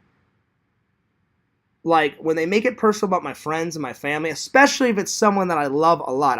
I loved my dad, you know, to the end of the earth. And me and my dad are very close. I loved my grandma to the end of the earth. And I was very close with her because I technically only had one grandfather because my British grandfather died before I got to meet him. He died of, he died of a stroke, but the reason why my British grandfather got a stroke is my mom said he drank a lot. So I asked my mom, I said, was he an alcoholic? And she was yes and no. Like, he tried to quit a few times. Usually alcoholics don't want to quit. He wanted to quit, but I guess by that time it was too late, and then he got a stroke, and then unfortunately he died like 2 years before I was born. So it would have been cool to meet him, because my mom said whenever he wasn't drinking, your British grandfather was a really cool guy. And I said, yeah. I said, Mom, you've told me stories about him. He seems like a cool guy. She goes, the only thing I didn't like about him is that he would drink and sometimes yell at your grandmother. And I said, did he ever hit Grandma? My British grandma? And he goes, no, he never hit your grandmother, but he yelled and screamed and went nuts on her. And I was like, oh, well, that's not good. She goes, that's why they got a divorce. And I was like, so. Anyway. But I didn't tell you off, though, Larry. I just said, Larry, you want me to be real with you? I said, I wish there was something that you could do, but there's nothing you can do. I said, because they're going to do whatever they want because that's what they've been doing for years. I literally have gotten trolled from now, like from 2016 to now, and it's been horrible. I mean, there's been some good times in the community, but it's been horrible on the troll side. And they've pretty much crossed every single line they can possibly do. Like, I fear if I get a new girlfriend, they're going to go nuts on that new girlfriend. I kid you not. They did it with Casey. And Casey only told me probably half of the stories. We'd be hanging out sometimes, me and her, at lunch, and then she'd be like, I don't know who all these people are, but they're messaging me all sorts of crazy shit. And I'm like what? And then she's like, oh, they're saying that you shouldn't be with him because he's got, relatives that are Nazis. Then, they've been telling me that you're going to abuse me and hit me. I said, Casey, I said, they're trolls. I said, they want to make my life a living hell. I said, none of that shit is fucking true. And then she's like, well, why are they messaging me? I said, because they want to start drama. They want to start shit. So I said, just block them, But I'm like, why are they doing that to her when they don't know anything about her and they don't like me? I'm like, all right, troll me, but don't troll her. That's why I fear. I was like, man, if I get a new girl, are they going to do that? Probably. So, and whoever I start dating, whenever I find a girl, I'm like, I don't want them doing that horrible shit to her, but they will. I know they will. They're probably already planning it, So, I can only imagine, Anyway, it just gets, it's too much sometimes. It's literally exhausting dealing with these fucking idiots. Anyway, my uncle was an alcoholic. He drank after he shaved. I say we kick their ass. I would love to, Larry. I guarantee you, if all those trolls got their ass kicked, they would never bother anyone ever again. That's how you have to deal with a bully. That one guy that was trolling me when I was a kid? After I smashed his face into a locker 3 times, he never talked to me. He never bothered me again. I grabbed him by the back of his head. I slammed his face into a locker 3 times. This is a true story. Never heard from him ever again. And whenever our high school reunion came up, our 10-year anniversary, he was so scared to come. He's like, if Fears is coming, I'm not coming. And I said, well, fuck you. I'm coming because I have tons of friends that I went to in high school. I'm like, he better not show up. But he was, I guess the person in charge of our reunion said, Fears, what happened between you and that guy? I said, I defended myself. I said, he tried to punch me. I dodged out of the way. We got into a fight, and he started it, and I fucking finished it. And I said, I don't know if he's afraid of me. And he goes, well, if he came, would you do anything? I said, no. I said, because I'm more mature. I said, I wouldn't like that he would come, but I said, if he showed up with his wife or whoever he's going to show up with, I said, I wouldn't start a scene. But apparently he didn't want to show up. And I was like, well, that's on you. I'm like, I'm going to show up and say hello to all my old high school friends. And I didn't even stay for that long. I stayed for maybe an hour or two. It went on for 5 or 6 hours. I stayed for an hour or two, chatted with some of my friends, said, all right, I'm going to take off, But, yeah. Anyway. Well, I think that's a good point to stop. But I will call Larry and see how he's doing. But I hope you guys... Oh, Larry's calling me.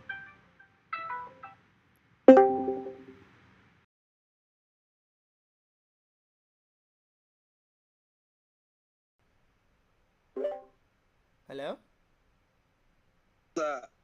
Hey, Larry, what's up, buddy? Hey, sorry to interrupt the stream, man. I'm about had enough of this shit. I hear you. Me too. And you did. I mean, I'm tired of it. Larry, if you think you're tired of it, I'm beyond tired of it. But no, you didn't interrupt the stream, buddy. Well, no, it's starting to affect me. I mean, if it's going to affect your streams and affect my entertainment and my enjoyment,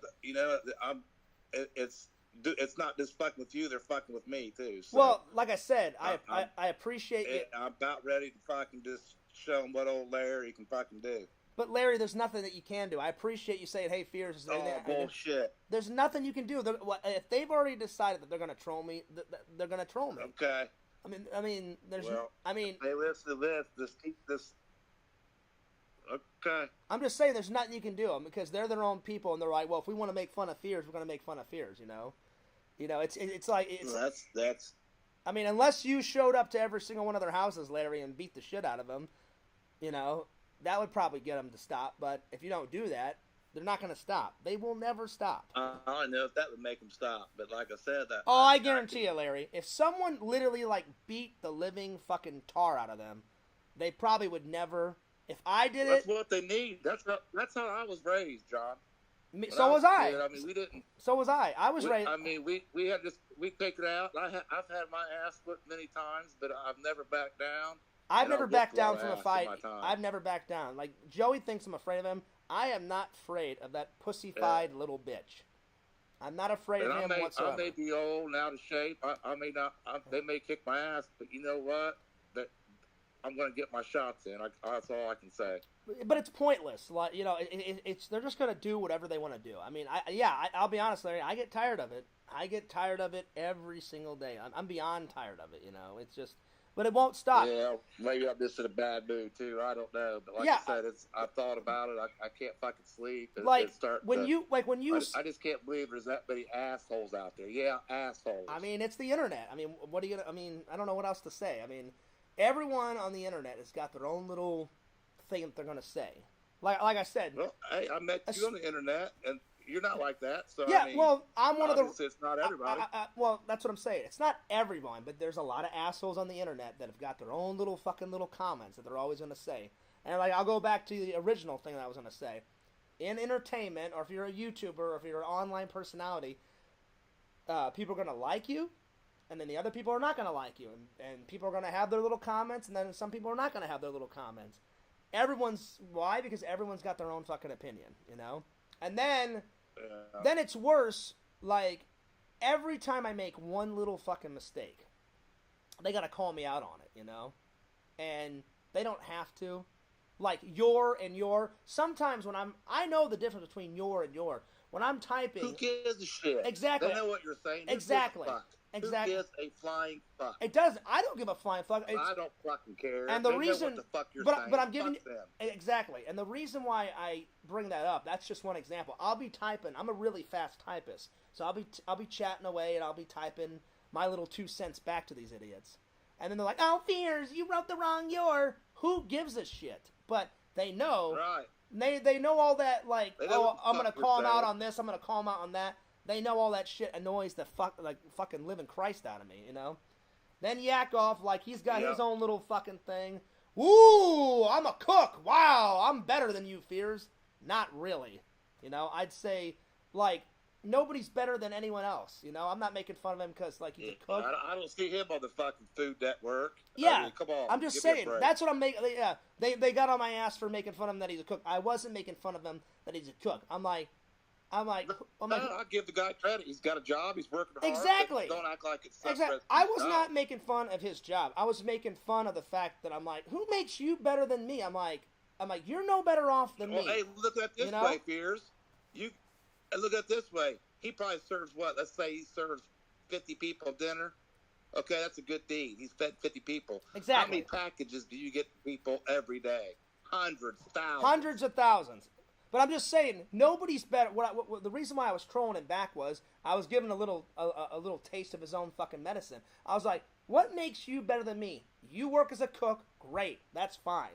So I thought, I'll throw that in his face. Like, wow, cook, $8 an hour. I didn't really mean all that, but I thought, I'll troll the Christ out of him and see if he likes a little taste of his own medicine, you know? I don't care that he's a cook. Yeah. I'm glad that he's got a job. I'm glad that things are going great. Great, good for him. Hey, there's cooks that make good money. Exactly. There's a lot of chefs. I wasn't making fun. That's not the point, though.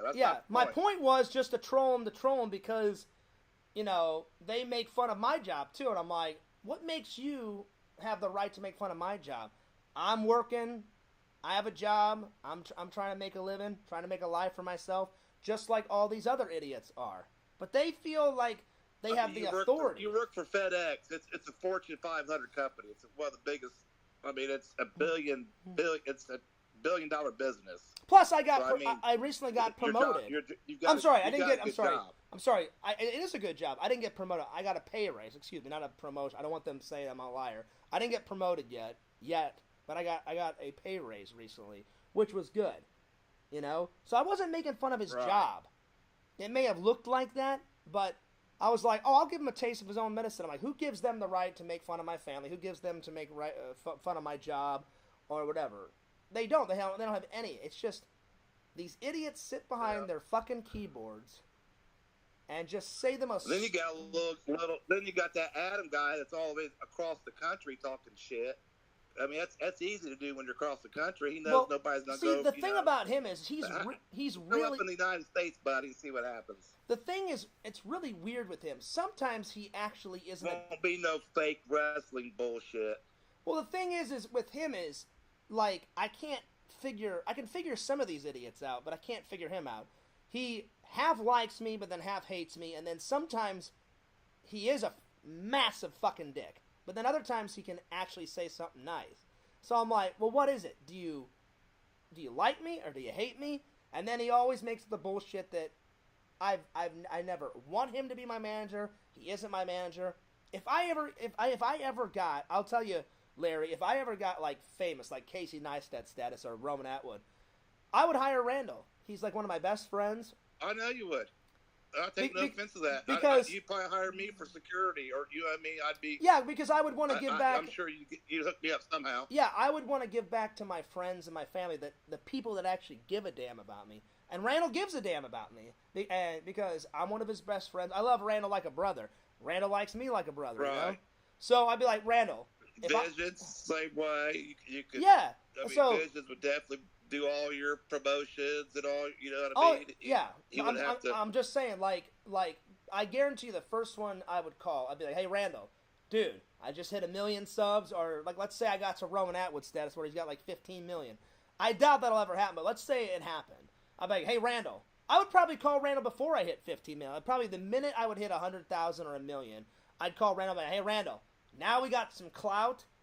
Let's get some real fucking awesome videos out. I said all the other videos were cool, but now we've got more money to work with. We got more subs to work with. We got a massive fan base. Let's do some cool shit. And I would hire Randall to like pump out a Fears. Right.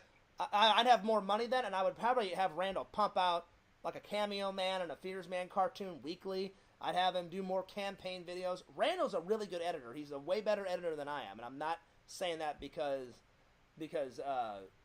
he's my friend. I'm saying it because it's the truth. Like, I'm a pretty good editor. Right. I'm a pretty good editor, but Randall... It takes a big man to admit that, too. See, yeah. The trolls don't give you credit for that. I mean, they won't. You admitting that's a man. Larry, you're a good friend. They won't give me any credit for nothing. They never have. They never will. I'm telling you, they never have. They never will. They never give me any credit for anything. Nothing. So I don't expect them to magically give me credit for something. Anyway, but Randall is like looked into like After Effects. I haven't looked into that. Randall knows how to do cartoons. Randall's a better editor than me. I mean, I look at videos and other people's editing style, and I take a little here, I take a little there. Like, I didn't know what a time lapse was until I went to film school and I started watching Casey Neistat. And I was like, oh man, they look cool. I'm like, I'll figure out how to do one of those and put one in my video.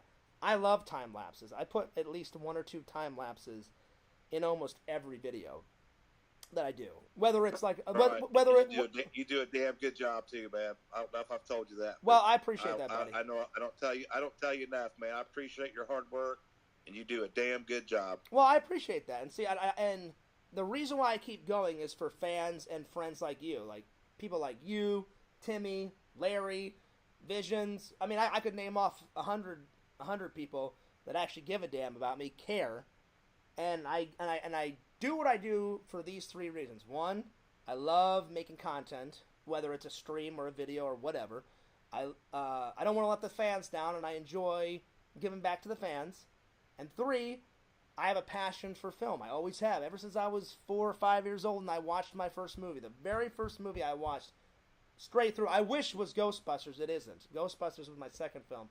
I sat down with my one of my British uncles, and he said, hey, you want to watch this really funny comedy called The Goonies? I had no idea what it was. And that's the first one that I remember sitting down and watching it literally straight through, like from beginning to end, back to front, front to back. And I watched it a couple times because, dude, who doesn't like The Goonies? That's a fucking great movie. I wish they would make a sequel to it, Larry. I really wish they would make a sequel to it. The first movie I saw in theaters. You ever heard of Tootsie? I've heard of it. I've never seen it, though. Yeah. Dustin Hoffman. So is that another movie that I need to add on to my list, my friend? Probably not. Oh, it's not that. Is it not that good? Or I didn't like it, but he's dressed up like a woman. I mean. Okay. Oh wait, he's dressed in drag. I forget what it was even about. Wait, he's dressed. Why is he dressed in drag?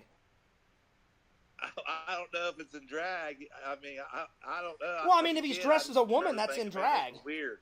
I mean, if he's dressed in woman, that's dressing in drag, you know. But I'm kind of. Yeah, this was back early '80s, or I forget what year. I'm just curious. '81 or something. I'm just curious why he would be dressed in drag in a movie. Oh well, I'll have to check out the movie and see what it is, you know. And it's like a draw. It's not. I mean, it wasn't like a horror movie or it's like a drama. But it was. Vision said, "You know what, Fears? If you hire me, I'll be the pool boy." Well, there it is, Visions. All right, I'll be the fucking pool boy. That was actually really funny. I'll be the fucking pool boy. Right? He's actually smart because he knows with the fame and money comes the hot chicks. He ain't no dummy hanging around the pool. I never said. Listen, I'm not gonna ask when he's cleaning up. Yeah, exactly. No, that's true. There's a lot of chicks that hang by the pool, so I never said that Visions wasn't a smart guy. Visions is a pretty smart guy, and you know, I'm glad that we're friends and stuff. But but it was the delivery of it. It was the delivery of it. He's like, you know what, Fears? Fuck all these jobs. I'll just be the fucking pool boy. I'll be the pool boy. Right on. It was the delivery on it. It was the delivery on it. I thought was funny. Well, tell him I can drink a 12-pack of beer in the pool and never get out to pee. So well, I mean, he just heard you. He just heard you. So there it is, Visions. Oh. There it is, Visions. Larry's gonna drink a 12-pack of beer and piss all in the pool. There it is. Wow. All right. There it is.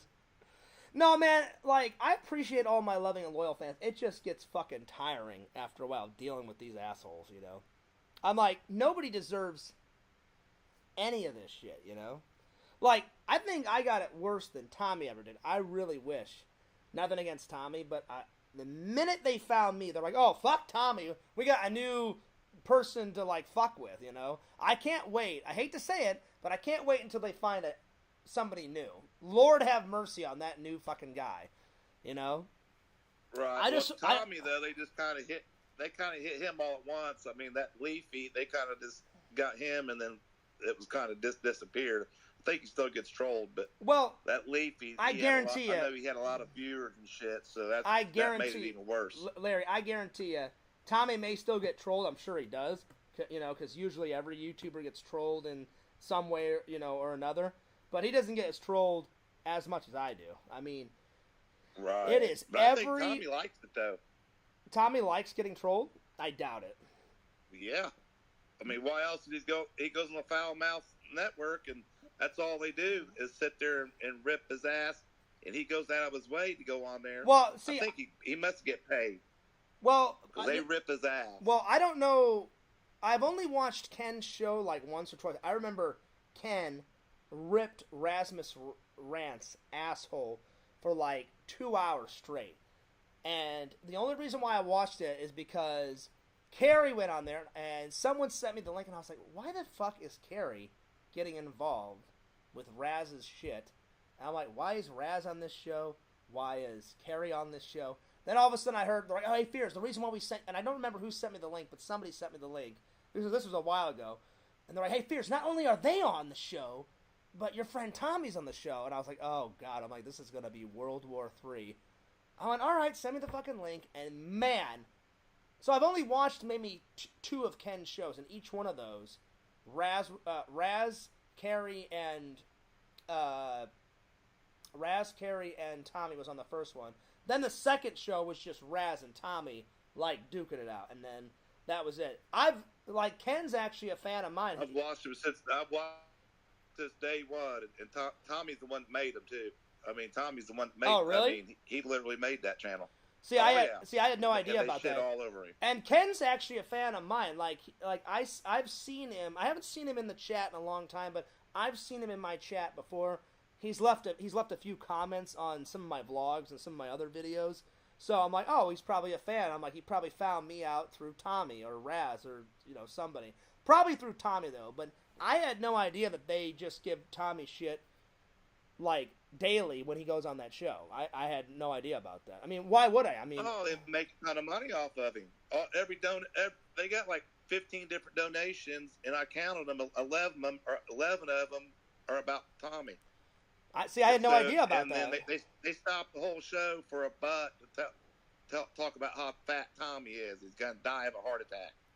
Well, and see, the thing is, they're sellouts, dude. They're sellouts. And the thing is, with Tommy's weight, is when Tommy came to visit me, Tommy is pushing almost 400, or around there, and I was like, Tommy, I'm worried about you, buddy. But I should take my own advice.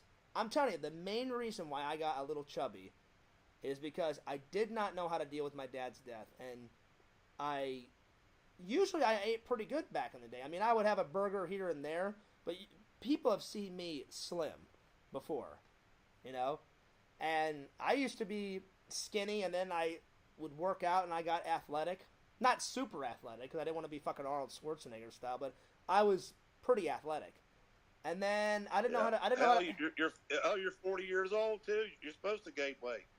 Yeah, but I didn't want to. 170 pounds. But I'll be honest. I didn't want to. 25 years old. I'm 210 now. But I'll be honest. I didn't want to gain this much weight, and I know the reason why. I just got really. Anyone would get really depressed if 2 family members died, and I don't know how to deal with it. Sometimes you guys have been watching me for a long time, and I'm not lying when I say this, Larry. Sometimes I have a hard time expressing my feelings. Sometimes I'm great at it. Sometimes I'm not. I don't know. It's a guy thing. Sometimes I'm really good at expressing my feelings, and other times I just hold back because it's either too painful to talk about, or I don't want to share it, and then the trolls use that personal shit against me. So sometimes I hold back for either one reason or another, or both reasons. So. I'm like, oh, I didn't notice. I thought you always expressed yourself pretty good.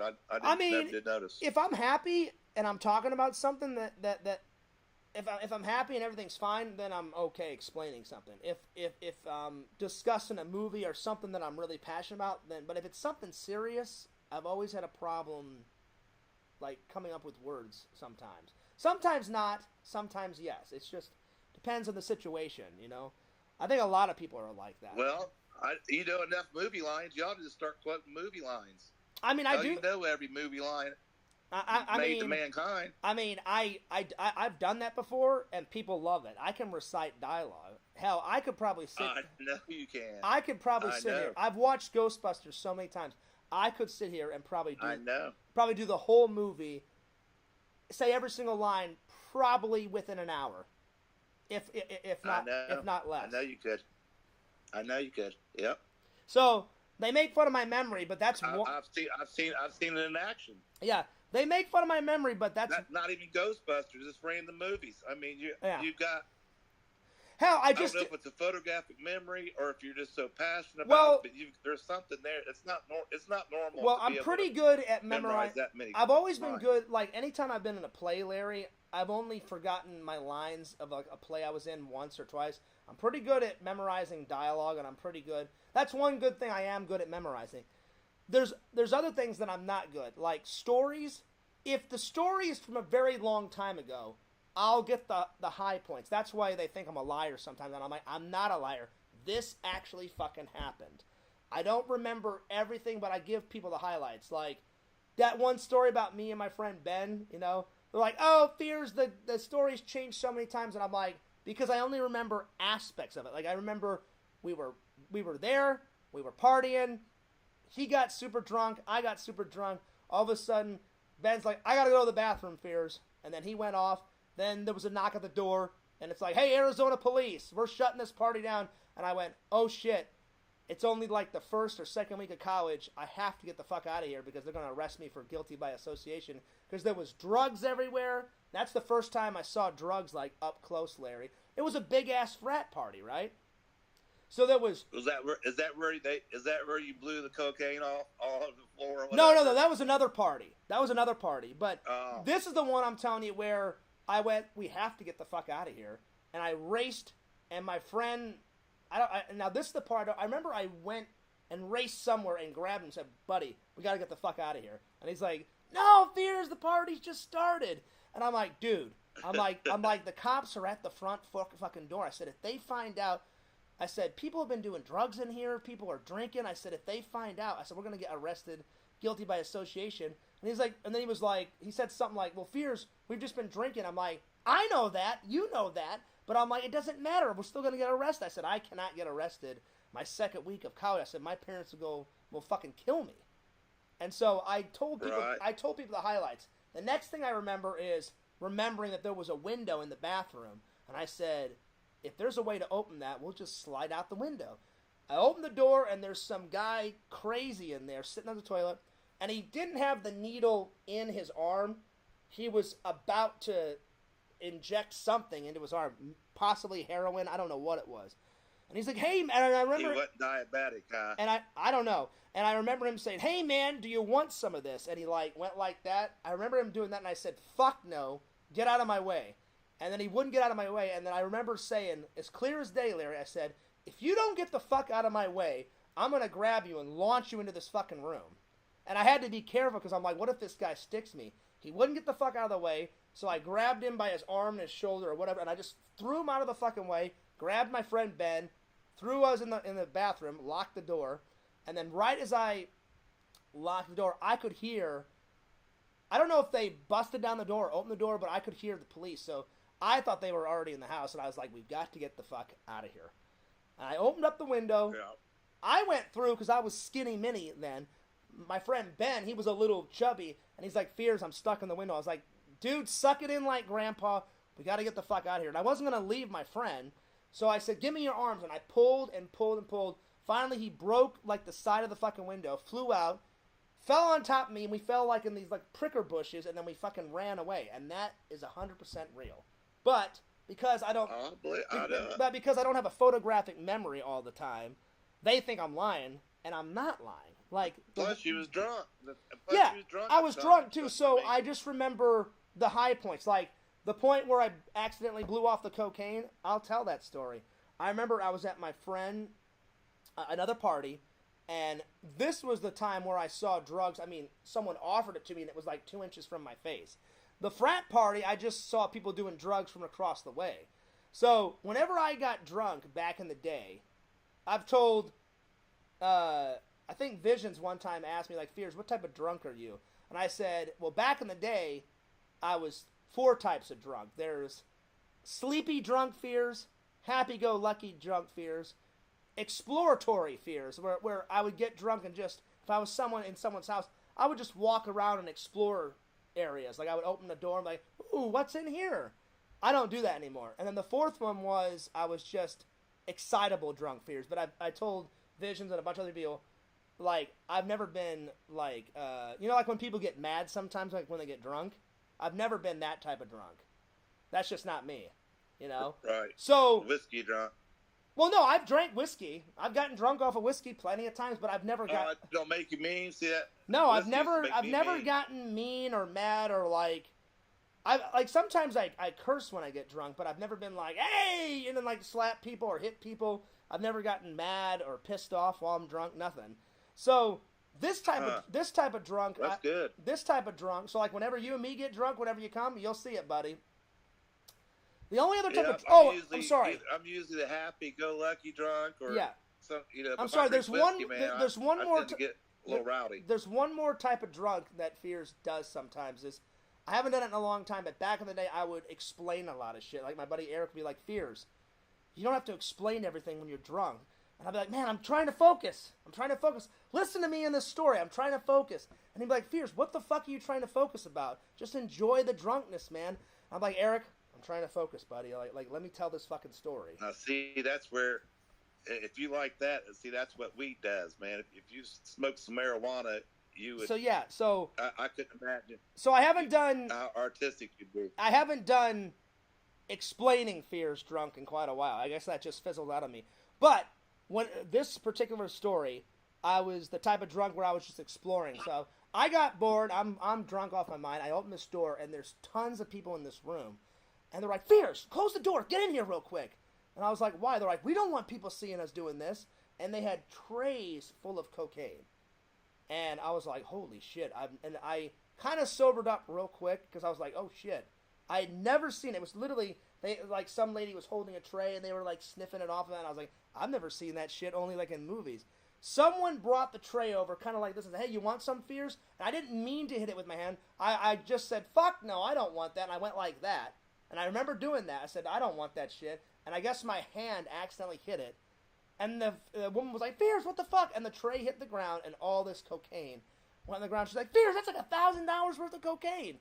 And so me being so young and immature, I was like, "Oh, sorry." And then I just turned around, I opened the door, and I walked away. And as I was shutting the door, I knew they had a problem because the people were on the floor sniffing the cocaine off the floor, like with their nose and shit. And they were. And I was like, "Holy shit!" I'm like, "These people got a fucking problem." I guarantee you they were.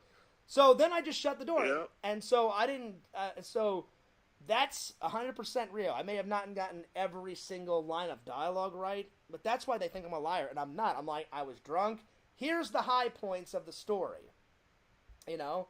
Plus, it happened such a long time ago. I'm like, well, I can't remember all this shit, you know.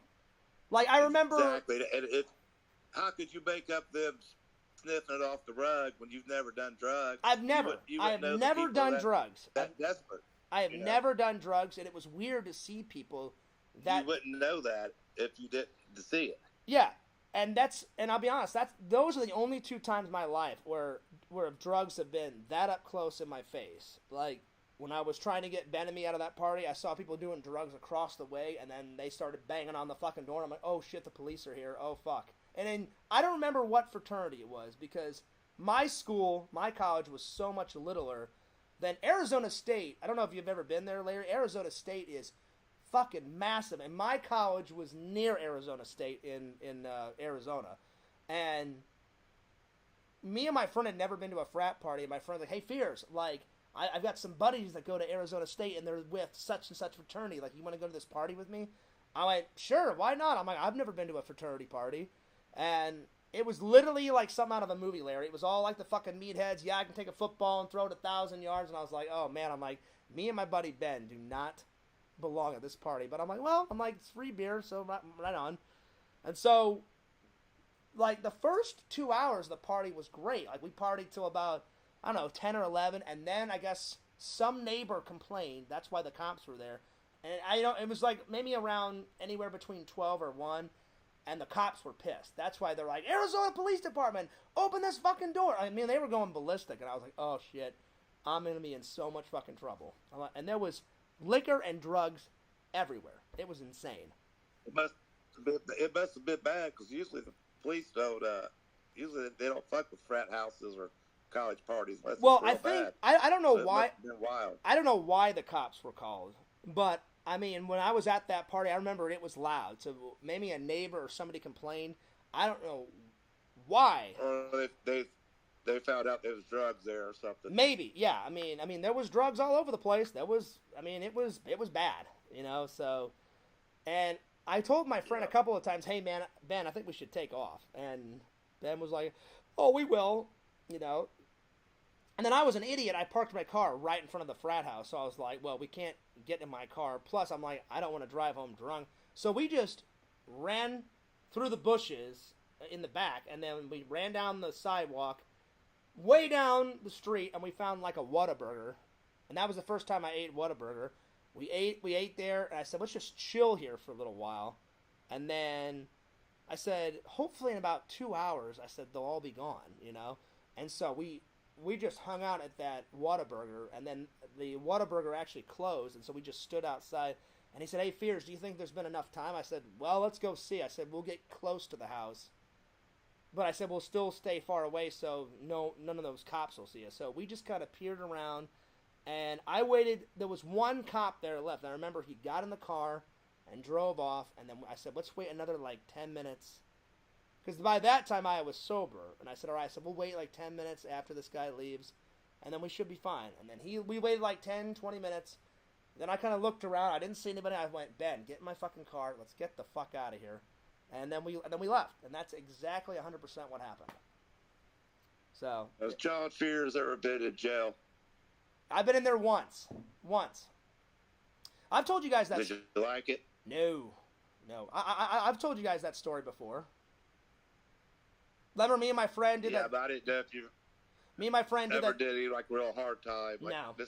Everybody's done a couple nights in jail. No, you know I've never even spent a night in jail. I only spent about 3 or 4 hours in jail, and it was because of that stupid prank phone call. You know. Yeah. But I've never stayed the night in jail. I've never committed a crime. I've never done any crazy shit. Nothing. So, it has been a good life so far. I just wish the fucking troll shit would stop, you know? That's really the only kind of, like, thorn in my side, you know? But it is what it is. Do you think that you'd eat a couple gummies if I brought them up there? You like gummy bears? Yeah, I like gummy bears. But I'll bring a couple up. But I don't want I don't want to do any drugs when you're up here, Larry. And I don't. No, it's not drugs. It's a gummy bear. Yeah, but is there something in the gummy bear? Sugar. No, there's got to be something. No, you wouldn't ask that unless there's something else in it. So, I don't allow any drugs. Nah, I didn't know. It's medical. It's medical gummy bears. Yeah, I don't want that. Old people take. No, I don't want any drugs. No, I won't bring any. I don't want any drugs in my house. I don't mind if we booze it up. That's fine, but I don't want any drugs in my house. No, I won't. I can't travel with nothing. Okay, well. I have to buy us a bottle of liquor down here. I don't even want to take a chance on driving. I mean, there's some great liquor stores around here, so whenever you come, I'll show you around. There's some. I'm gonna buy you a nice new bottle of Dan Aykroyd's vodka for you. I was about to say I don't really need another one because I've got a full one still in my fridge, and I've got that. You know, the last time I drank that was with Tommy and Sam. I wanted to finish off that black bottle, and so I've got about half a left of the black bottle, and the other bottle I haven't even touched. So I should be good. But I mean, if you want to buy me a third one, have at it. But you know, I need to get through those two, you know, before I get another one. But I'll leave that in your hands, buddy. Well, like I said, if we're gonna do a live drunk stream, man, we got to do that right. Oh yeah, and I've been kind of mixing other things like with that vodka. I love it with orange juice. Then my one friend's like, Fears, I know you like that vodka. Like, try it with lemonade. I tried it with lemonade. I was like, oh, this is actually pretty good, you know. And then I tried it. Oh yeah, lemonade, cranberry juice is good. Yeah, I tried it with cranberry juice that one day, and I don't know who it was in the chat, but someone said, "Hey, Fears, like, does it taste any good?" And I was like, "Let's find out." And I went, "Shh, shh." Yeah, it tastes pretty good. Yeah, vodka. You can, there's a ton of shit you can make with vodka. Oh yeah. There's actually. Well, we can even make some White Russians, like Visions was talking about, or somebody mentioned about. Oh no! I gotta wait on that. When someday, if me and you and Visions ever hang out, Visions said he likes White Russians and what was the other one he said? I can't remember. White Russians and Visions. What's the other? There's a Black Russian too. No. He said White Russian and I think it was a whiskey. Sex on the Beach? No. It was some type of whiskey drink. I think he said he did. Vision. Whiskey sour. Was it a whiskey sour? He said. Yeah. I think. Yeah. So we gotta save those whenever me and him hang out. You know. So. Okay. Yeah. That's good. Whiskey sour. That's what it was. Whiskey sour. Visions just said it. So yeah. So if me and Visions ever hang out, Larry, if all three of us hang out or whatever, you know, I've never had a whiskey sour. I've never had a White Russian. I was like, well, that's Visions' favorite. So that's a high class drink. Well, that's what I'm saying. I'm like, if I hang out with my buddy Visions, I'm like, all right, Visions. I'm like, I'm buying. What do you want? And then I'd be like, all right, I've never tried this drink before. with visions. When in Rome, let's try it. You know. So, Larry, what's your favorite drinks? Yeah. What's your favorite drinks? Man, like I said, like I told you before, it's been years since I've tied one on, man. Oh. I never really liked anything, man. I would drink anything, but I would drink just to get drunk. I'll be honest. So I never really liked the taste. I'll be honest. I used to do a lot of shots. Before I did too. Like back in my younger days, my favorite 2 drinks before I found the Crystal Skull vodka. That's my favorite. That's my favorite drink probably of all is the vodka now. But before Dan Aykroyd made that, I had a lot of like Jack and Cokes. I still like Jack and Cokes. And if there was no like Steve, if I'm drinking that, I just down it. I don't. Oh no! See, no. I have to have it. No, I can't.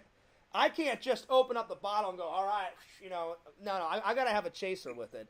So I would have those. No, I'll say like if somebody buys me a whiskey and Coke, I don't drink it. I'm just gonna chug it. You know what I mean? Yeah. I don't like the taste of it. So I used to like girly drinks. Yeah, I would have a chaser with it, and then if I didn't do that, my one friend.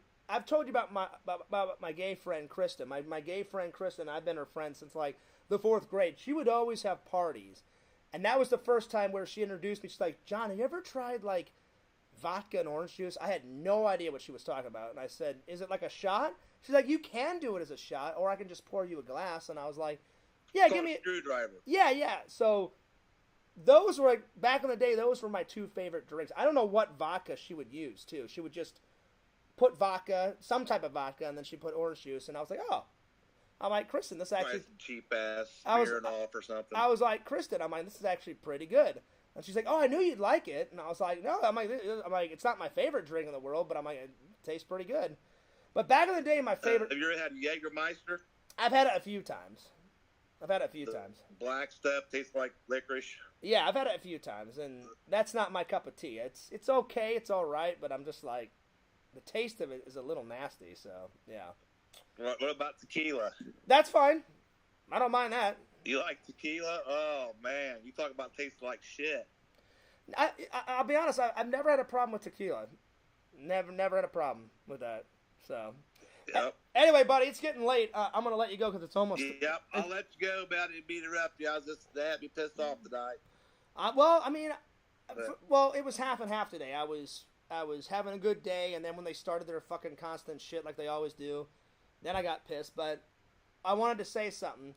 I appreciate, Larry, you being a good guy and being a good friend, but I appreciate you saying, is there anything I could do? If there was something that you could do, I'd say go for it. But I didn't want to lie to you, Larry. I didn't want to lie to my fans. There's nothing that you can do. Well, they're only going to stop if they want to. I appreciate the honesty. I was just being, I'm like, I can't bullshit Larry. I'm like, I got to be honest with them. I'm like, they're going to stop only when they want to stop. But but they're so much fucking retarded. They're retarded. They're ignorant. They're immature. They'll never stop. They never will. Because they always have to win. They're always right. We're always wrong. Fierce is a fucking idiot. We're sweet little golden angels. We never do anything. You know, it's just the same old constant bullshit that they just recycle the same bullshit every single fucking day, you know? And they should be ashamed of themselves. They don't care, Larry. They do not care about you, me, no one in the chat. They don't care about anything. All they care about is making people's lives miserable. And that's the sad truth. I'm starting to believe that myself. I mean... But, all right, man, I'm sorry to interrupt. I apologize literally the proof... to the viewers for interrupting. No, you didn't interrupt. I appreciate you coming on the show. My apologies. No, I apologize. Larry, don't apologize. You're a friend. You're welcome on the show anytime you want. The proof is in the chat, you know? If people think I'm lying, look at the horrible shit they say about me in the Discord, in the chat. You know? You know, because... I can't make it up. It's right there, you know. Anyway, I'll let you go, Larry. But yeah man, see you in a couple of weeks, and should be a fun time. And look out for more content, my friend. I'm gonna have lunch with a friend tomorrow, and then after that, I'm gonna work on some content tomorrow because I didn't work on any. We gotta find a couple of shorties when we get down there too, man. That's always a possibility, my friend. And with Fears Man with me with your chat. I mean, it's gonna be easy to do, dude. I'm telling you. I'm gonna use your. I can use your channel, your TikTok. I told it'll be so easy. But listen, Larry, I told people a while ago, like, I don't mind chatting with girls, but I'm a little rusty. I'm a little nervous. I mean, I have not been on a date. I'm gonna be what you call the wingman. I'm gonna be your wingman. Oh yeah, I know what a wingman is. I'll break the ice, and all you gotta do is just be John Fears, and things will take place. Let's hope. I mean, listen, I know what a wingman is, but I'm really nervous because I'm like, you won't be though, dude. It'd be just like I don't know, man. 2 minutes, and after I'll be honest, like it's been 4 years since I've been in a relationship, but then it's only been a year. They don't believe me. I actually went on a date last year. It was a good date, but I knew that me and this girl did not have that much in common. I said, listen, I don't want to waste your time.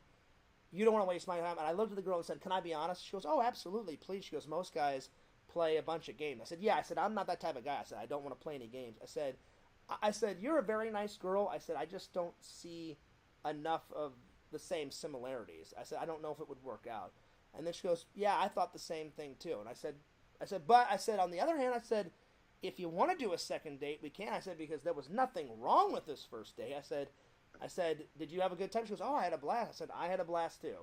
I said, I was just letting you know that I said, I just wanted to be honest with you. Whenever we were chatting and getting to know each other, I didn't see a lot of similarities. And I said, it's always good to try and date someone with a bunch of similarities because it makes things go 90 times smoother. And she's like, no, and she goes, I know exactly where you're coming from. She goes, thank you for bringing it up. She goes, I thought the same thing, but I wasn't going to say anything. You know, she goes, usually I give a guy a couple of dates, and then I let him know, hey, I want to continue this, or no, I don't. And I said, yeah. I said, I didn't want to waste your time or my time.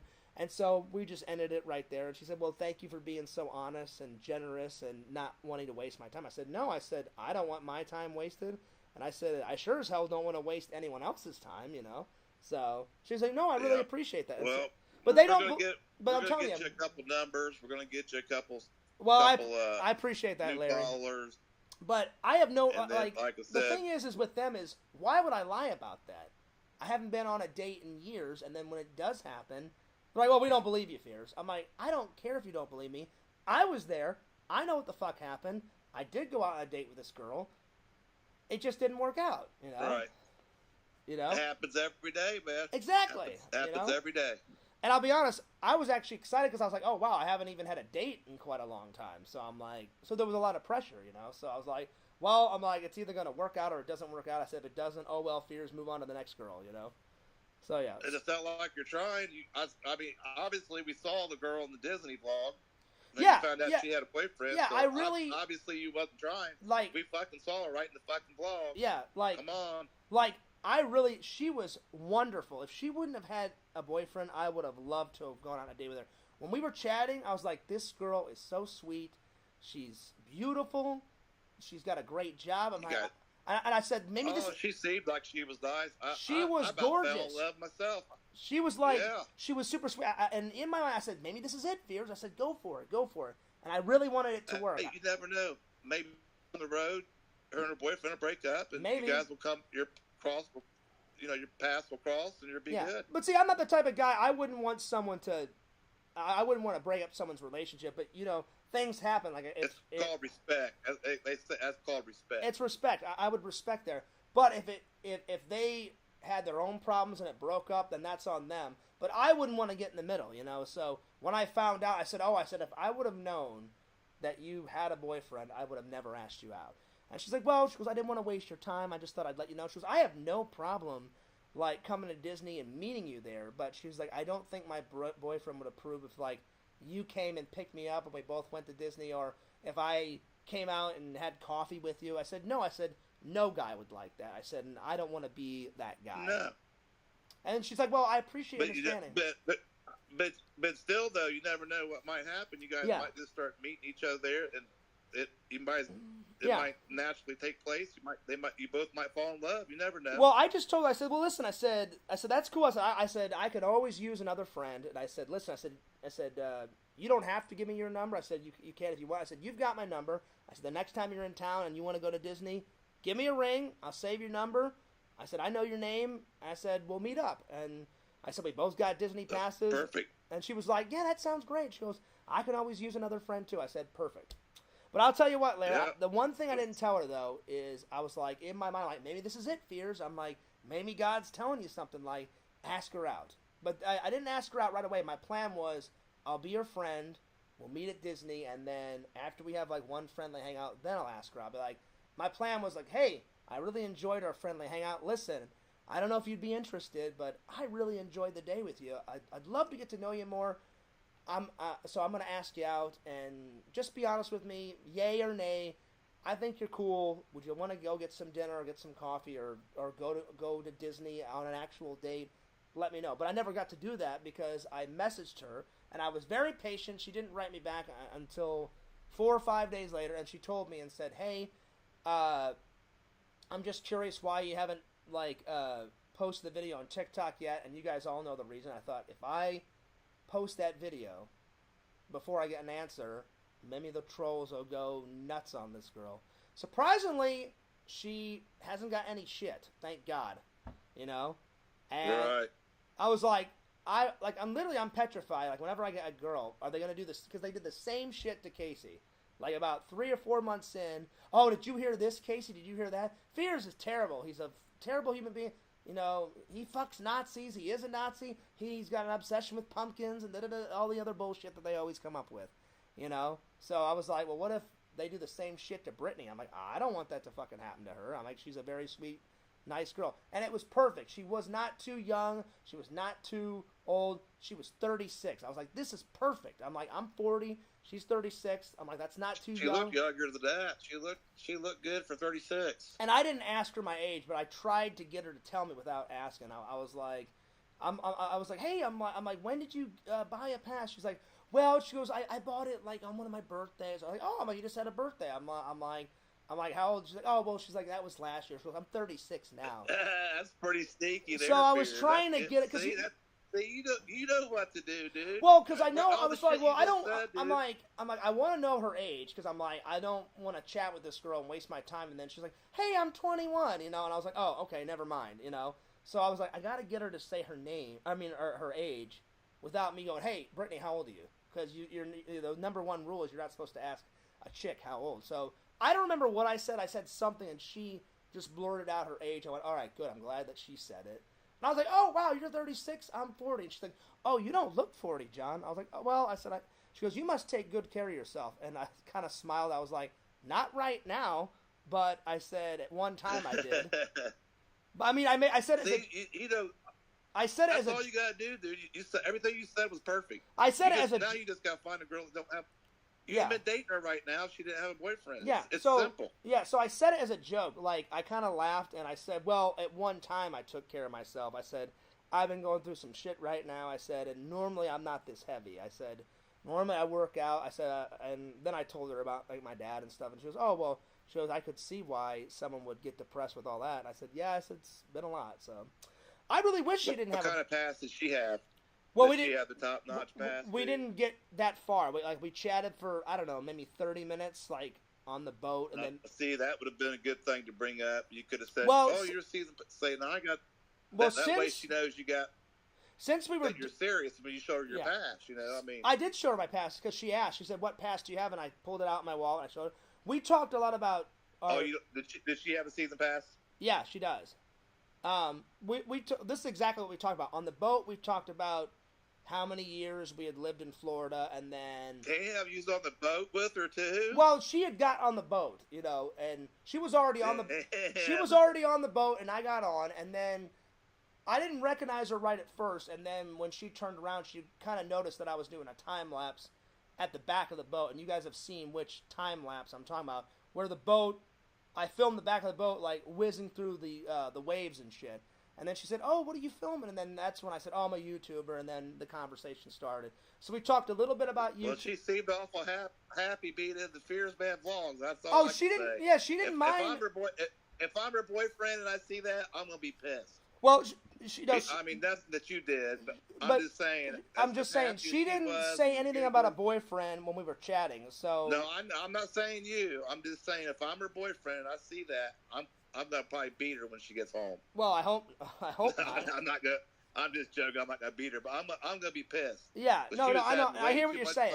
Yeah, I hear what you're saying, and basically not because of you though. Yeah, basically the only thing we talked about, I told her that I was a YouTuber. She said, "What type of videos do you do?" I kind of told her, and then I said, "What do you do for work?" She told me. I kind of forgot what she did for work though, because it's been a while. If I'm being honest, she told me what she was doing. Then we talked about our love for Disney and like when the first time we went to the parks. Then when we got in the park, she asked, "Oh, why did you buy that type of pass?" And I said, "Oh, I bought this because I didn't want any blackout dates." And then she's like, "Oh yeah," she goes, I bought this one," and I was like, "Oh, that's good." And then I said, "Listen," I said, "I really enjoyed our conversation." I said, "Would you ever want to hang out and like come to Disney again?" I said, "Or would you ever want to hang out and grab a cup of coffee?" She's like, "Yeah." She goes, "I don't mind." And I said, "Oh, great." I think she thought I just met as a friend, but I thought, okay, well if she thinks that, I said, I'll just do a friendly hangout, and then because I'm no fool. I thought, all right, I'll do a friendly hangout. I'll get to know her, and then I'm like, hey, you know what? At the end of this hangout, I really enjoyed our time. Like, I think you're a great girl. I'd love to ask you out on an actual date. That's the same thing I did with Casey. Whenever I started dating. Hey, I'm telling you right now, she knew what you meant, bud. Well, maybe she just got home. She just got home and thought about it and started feeling bad. Well, maybe she was nervous. I don't know. I don't know. I did the same, Larry. I did the same thing with Casey. Like when I first met her on the dating app, I wrote and we were just chatting. I said, "Hey," I said we should meet up for coffee, or so. I just made it kind of nonchalant, and she's like, "Well, why don't I meet you at your house?" And I said, "Oh," I said, "That's fine." She goes, "Then we can go off and do whatever." So we did kind of like a pre-date. She met at my house, and then we went to Walmart, and I said we should buy some sunglasses. I said because. I said, we're either going to go to the beach for our first date or we'll lay by the pool. I said, how's that? She goes, oh, I would love a date like that. So I said, cool. So I bought her some sunglasses, and then I bought myself some. And I said, hey, are you hungry? And then she was like, yeah. So then we went and got something to eat. And while we were eating, I said, so how are you feeling about this? And she's like, oh, she goes, I think you're great. And she's like, I think we should go on an actual date. I said, yeah. I said, well, the reason why I do a pre-date is I like to get the feel of a person, you know, so I don't waste my time. And if I'm feeling it, then I'll actually ask them out on a date, you know. Now other times, yep. Now you had her cooking. She cooked dinner for you and everything. Yeah, I remember seeing. So for a while it worked out with Casey, and then it got bad towards the end. But we all know how that story ended. But now some girls, I've never even done a pre-date. I've just said, oh my god, that girl is fucking awesome. I'm asking, like, when I dated this girl named Allie, her name was Allie in Missouri. Infatuation. That, I was like, fuck the pre-date. I really like this girl. I'm going to ask her out. Let's hit the cheats. Yeah. And you know what? We only dated for a while. And speaking of cheats, did you see what Visions wrote? The what? No. Did you see what Visions wrote? No, I did not. I mean, I see it now, and that's fucking hilarious. But What day? Well, I had the comments down. Oh, my. I had the comments minimized because I was just focused on me and yours conversation, but that's pretty fucking hilarious. That's pretty hilarious. Oh, my Lord. One day you gotta... Man, I won't keep it any longer. I mean, listen to this. One day you'll find a girl to squirt on your Mickey Mouse bed sheets. I don't even have Mickey Mouse bed sheets, but that's fucking hilarious, Vision. That was pretty good. Yeah, I mean, he knows if you meet the girl at Disney, you guys will definitely have them. I mean, there's a lot of truth there. Oh, my God. Well, I mean, no, I don't think I would ever have Mickey Mouse bed sheets. Maybe she would, but the way... It was the delivery on how he said it was fucking hilarious. Anyway, I'll let Classic Visions, man. He's pretty classic. Oh, man.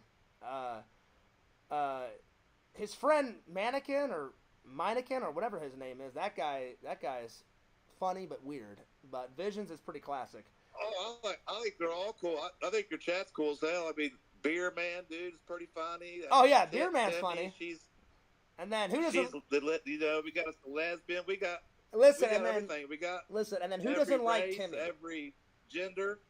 Listen, who doesn't like Timmy? We don't know if Timmy's a guy or a girl, a fucking animal, a creature from the Black Lagoon. We don't know who the fuck she is. But Timmy's a mystery built into an enigma. But Timmy's pretty funny. So yeah. Anyway, I'll let you go, Larry. Tinder and Laurel. Oh yeah, Tinder.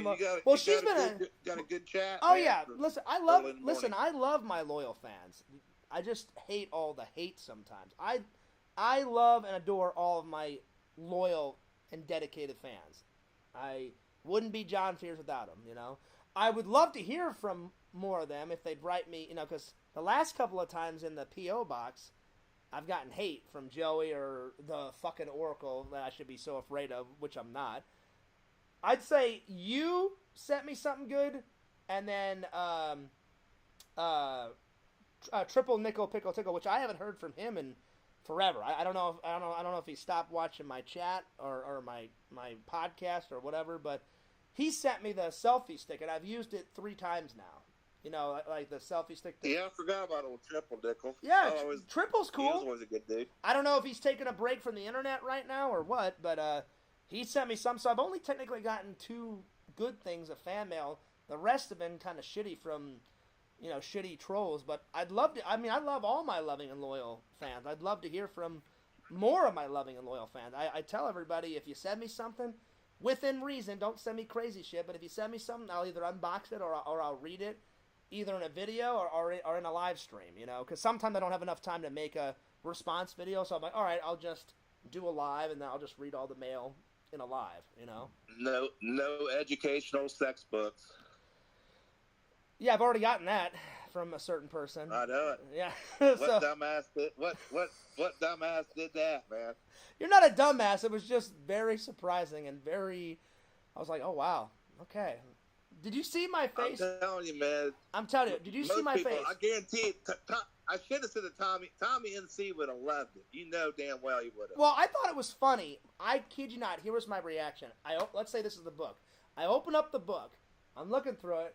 There was all these weird pictures and all these diagrams and shit. And I'm like, I have no need for this. You make it sound like it was graphic. It was I mean, it was pretty. It's a.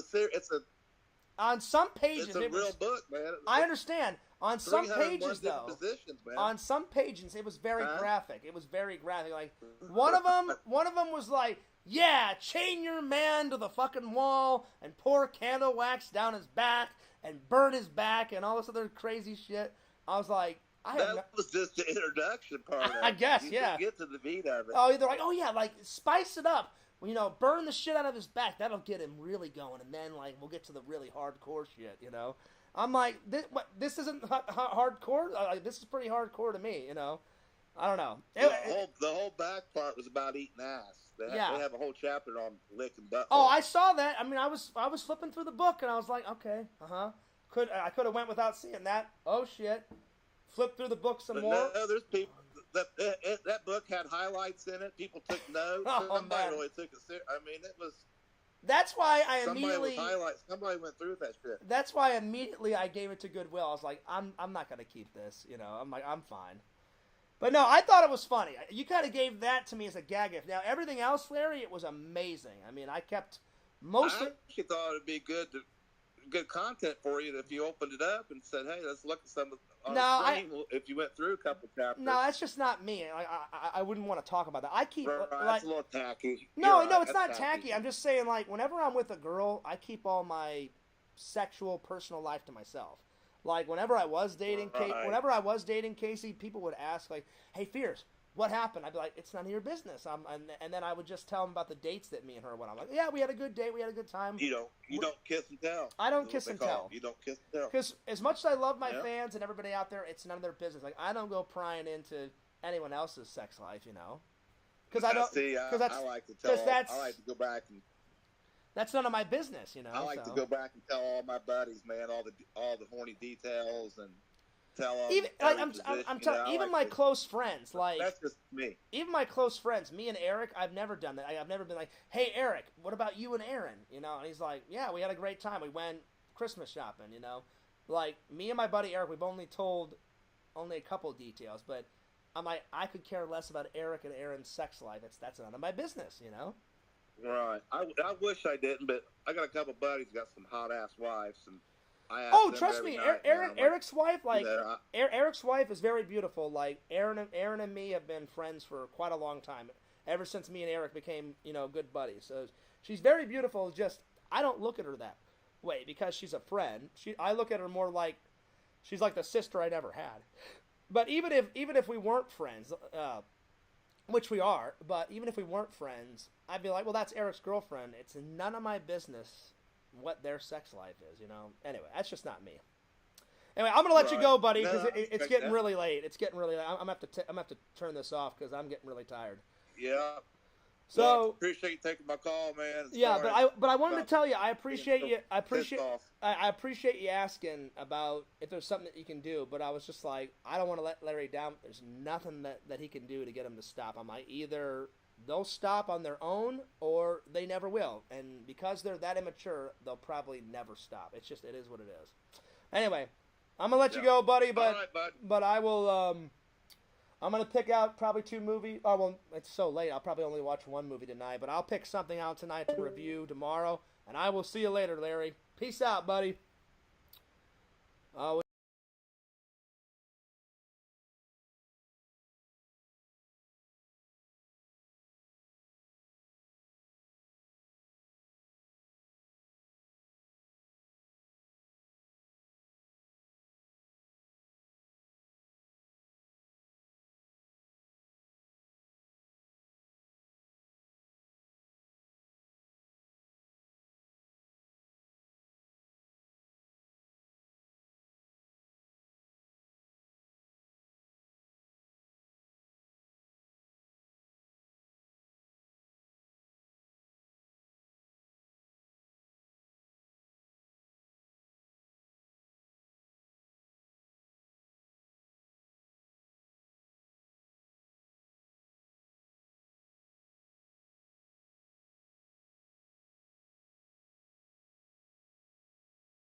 Yeah.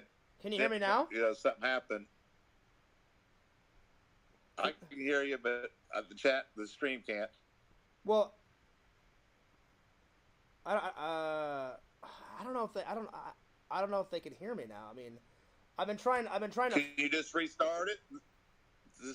I don't know. I was trying to fuck with the audio and. Yeah. Can you hear me now? Something happened. All right, well, there's no sound at all. The picture's good.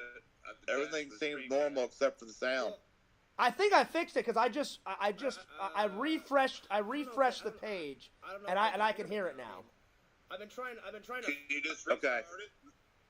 That's probably what it was then. I was trying to. So refresh. Yeah, I don't know what happened. Can you hear me now?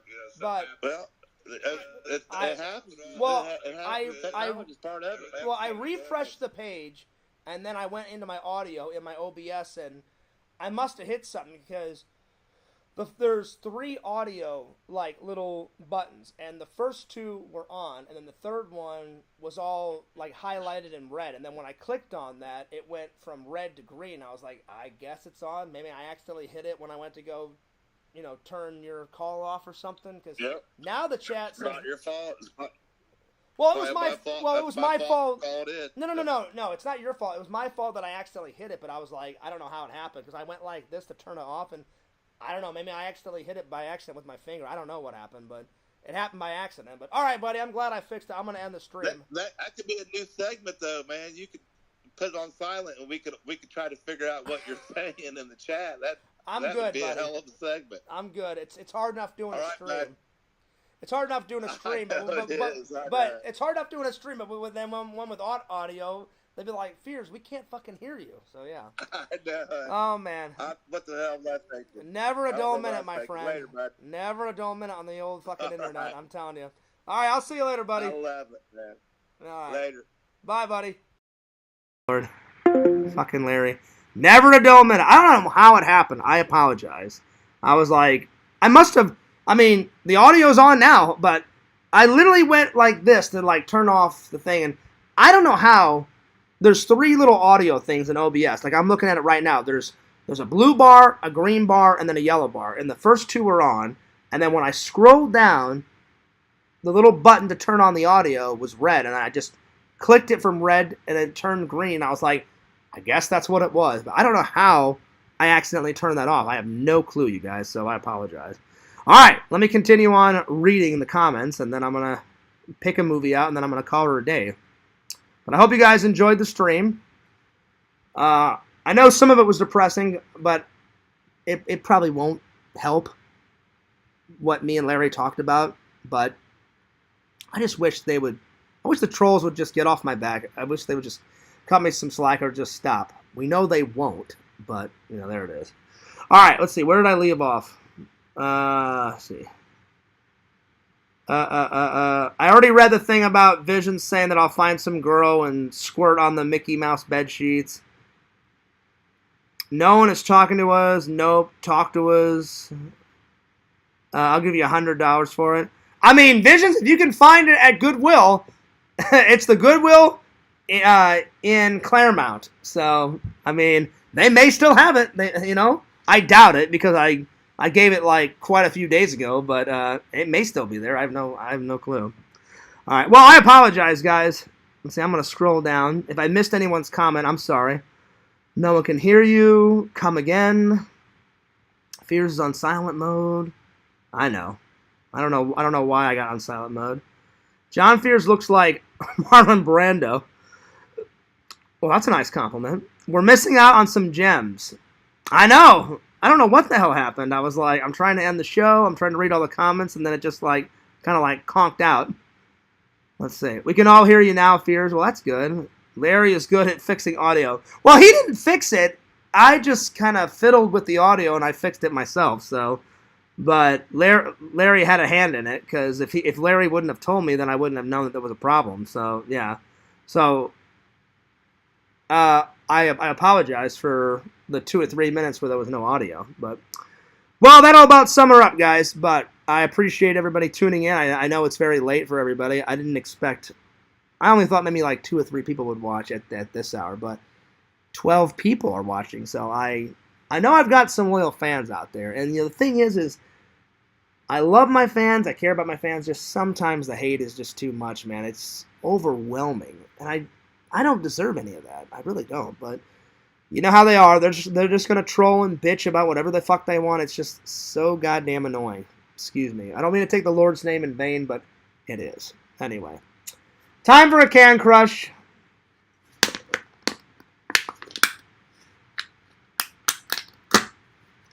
There we are. I only have one soda today, so one can crush is going to have to do her. All right, let's see. Let me go over to the wall. You know what? I may just pick 2 out because I can sleep in because I've got nothing fucking going on tomorrow. So let me go over to the wall and have a little look-see. All right. Give me 1 second here. All right.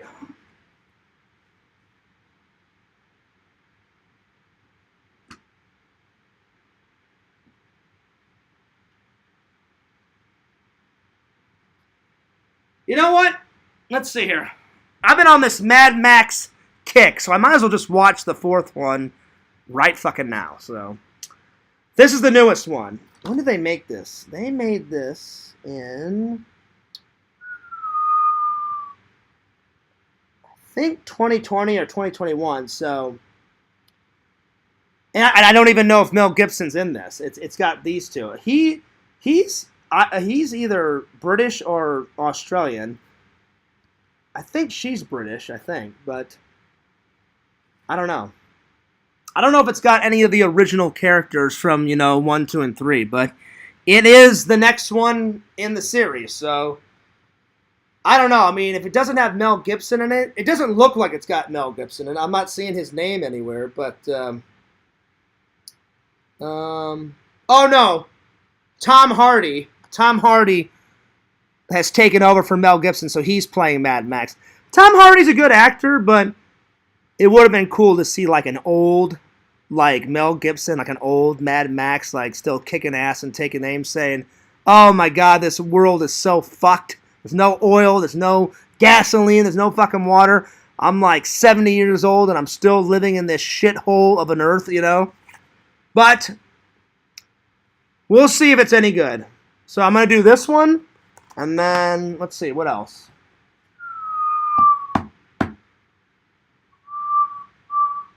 Let's see here. I was going to start on Macgyver Season 7, but I've been going nuts on Macgyver lately, so let me do something else. Let's see, what else should I pick? So I'll do Mad Max, Fury, whatever, the Fury Road. And then I guess I'll watch this one. I still need to watch oh, hang on. I still need to watch Screamers with Peter Weller. Peter Weller, as you guys know, he's the guy that played fucking RoboCop. He only did RoboCop 1 and 2.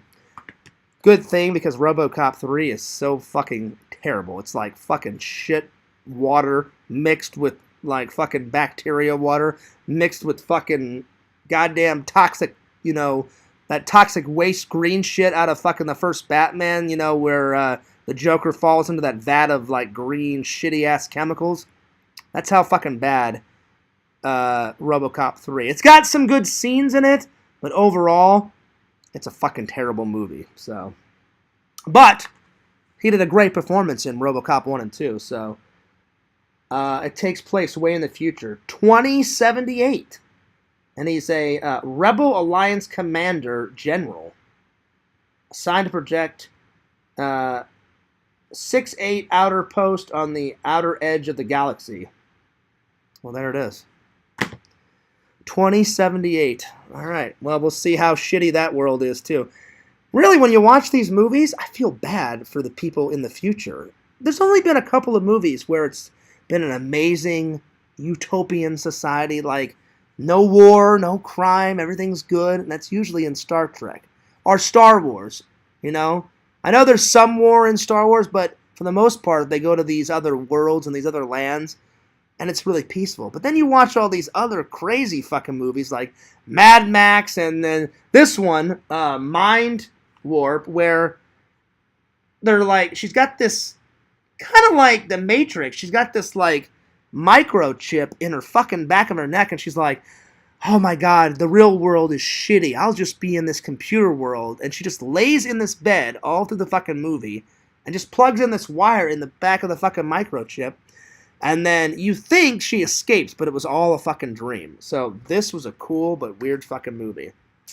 I don't know. Because usually these futuristic movies, I'm like, well, it's cool because everyone likes to kind of see what the future would look like, because we don't know what the future would look like, because until somebody invents a time machine, we're not going to know what the future is. So I've always liked those movies where they're like, well, we may get the future wrong, but here's our version of the future. Like, perfect example, Back to the Future 2. They actually got some of that technology right. There wasn't too many movies back in the 80s and 90s that had a flat screen TV in it. That was, I think, the first time I'd ever seen a flat screen TV in a movie. Then people started making that shit, and now everybody's got a flat screen TV. You know, I grew up with one of those TVs with a big fucking, like, box on the back of the TV and shit for years. And then we got finally a flat screen TV. They got that right. We kind of have hoverboards, you know. I saw all those movies on YouTube where it kind of floats off the ground a little bit, but it's got wheels connected to it. If you guys ever Google on YouTube, I just wrote in one day. I was just like, I wonder if people are actually kind of working on that shit, because that would be kind of cool to have like a skateboard that like floats in the air. So I just wrote one day, I kid you not, you guys, I'm not lying. I literally was just fucking around. I went to YouTube and I wrote some shit in like, real life hoverboards, do they exist, or some shit. And it popped up, and they had this wire connected to the board, and the wire was connected like to a plug that plugged into the wall, and it kind of hovered a little bit off the ground, and it moved around, but it had like wheels on it, so it kind of floated, it kind of didn't. So I was like, well, at least they're doing the stepping stones of it, you know. So a lot of that shit they got right, but then other shit, like there's that movie poster in the back, like what was it? Doc Brown's talking about the paradox. If both Jennifers see it, behind him is like a poster where it was like Korea, but like Korea had turned into Hawaii, and it was all like tropical. And I was like, Korea will not turn into fucking Hawaii. That never happened, and a bunch of other shit. Like, we don't have flying cars. We kind of do, we kind of don't. I've seen on YouTube where somebody took a car, and it turns into a plane, so it's kind of a flying car. The wings fold up. If you guys ever, I googled that one time.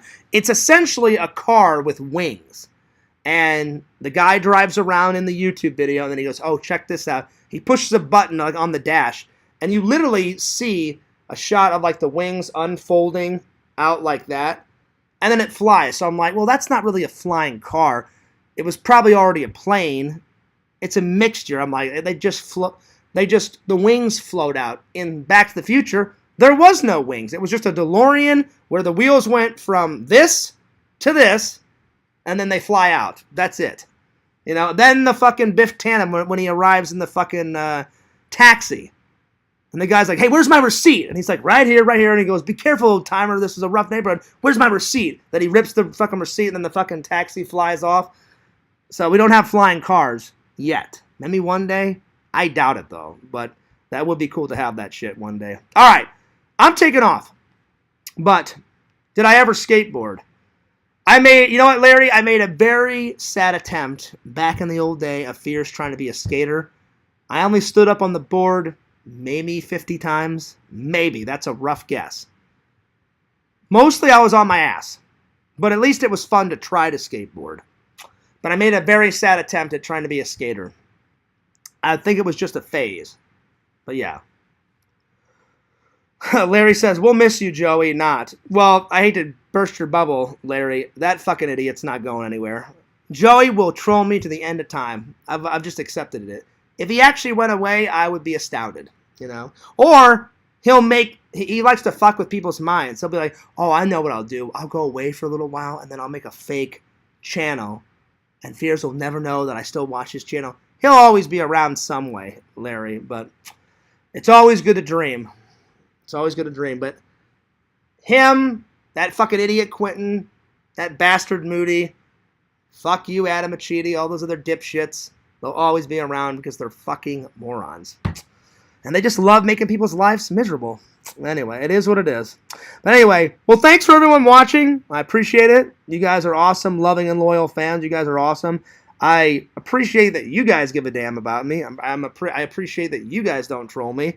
Thank you for all the comments. Thank you guys for all the likes. I got 3 likes tonight. I appreciate that. Hadn't done a super long stream in quite a while. We went for 2 hours and 48 minutes.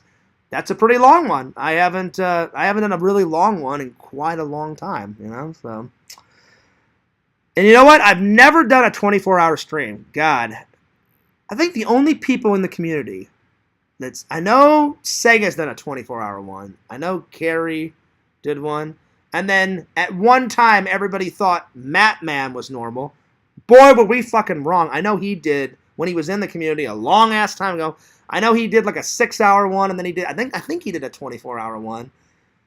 But then we found out about his little pet passion or whatever the fuck that guy's fucking weird. Thank God he's gone. Ugh. Anyway, but I think those are the only people. I think those are the only people ever to have ever done a 24-hour stream. I don't know if I could do a 24-hour stream. I wouldn't know what to talk about, you know. And then Richie's done a 24-hour stream. Richie does a 24-hour stream, and then Richie did sleep streams. Which, I'm not saying he's weird. I'm just saying, like, why would anyone want to watch someone go to sleep? Like, yeah, Richie, I can't wait to see your head go from here to, like, this on a pillow. I'd be like, what's the point? He's sleeping. Why don't you guys go to sleep? I don't know. I've never done a sleep stream, but I don't know. Vision says, well, Fears, this may be the week. I don't know. Maybe this is. That would be a lot, a 24-hour stream.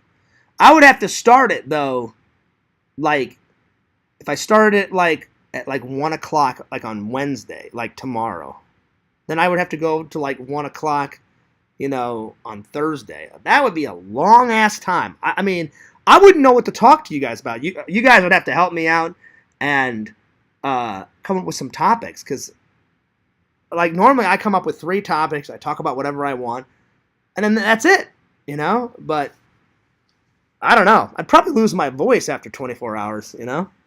I wouldn't know what to talk about. But I mean, if you guys would want it someday, I would try. I'll be like, well, hey, let's see how long Fears can go. I think the longest one I've ever done was, like, me personally, not me being on anyone else's show.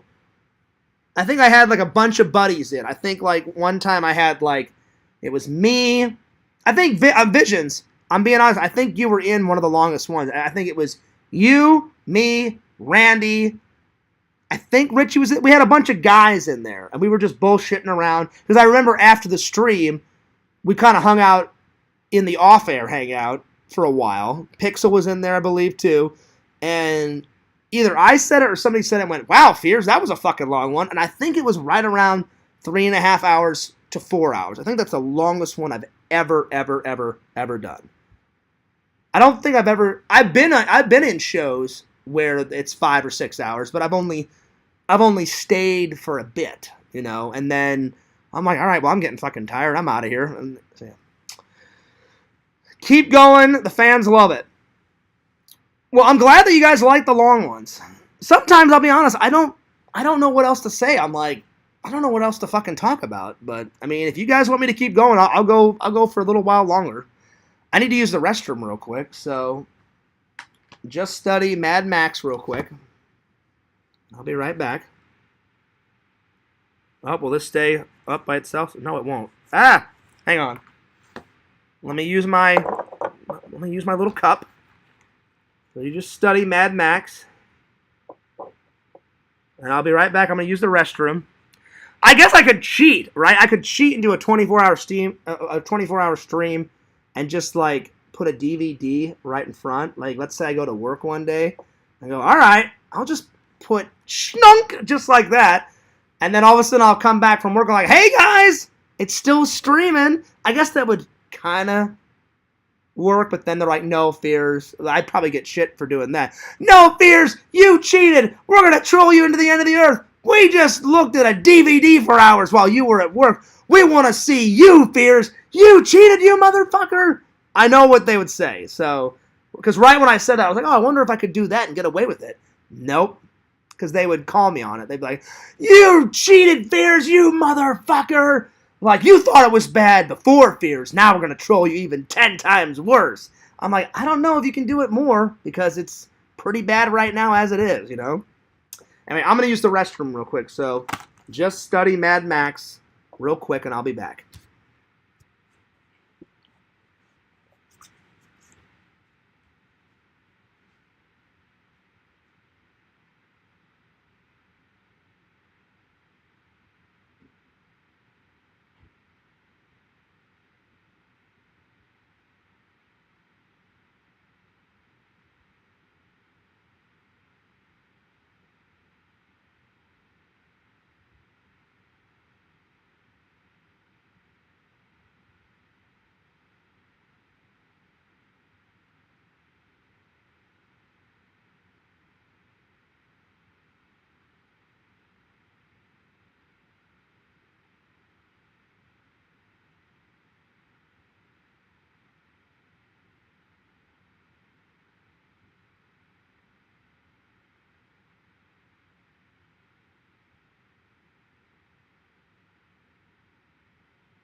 All right, 24-hour live stream.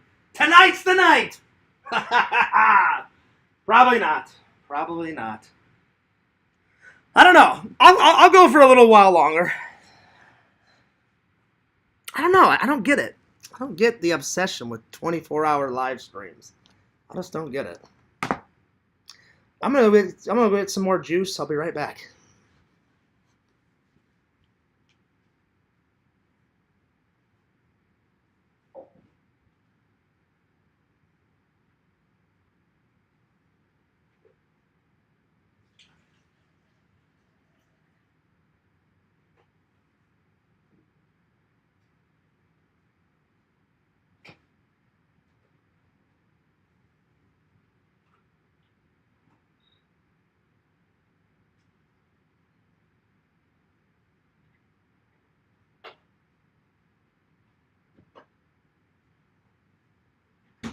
I'll tell you this much, I'm getting pretty hungry, because my stomach was like a Coronzin, yesterday.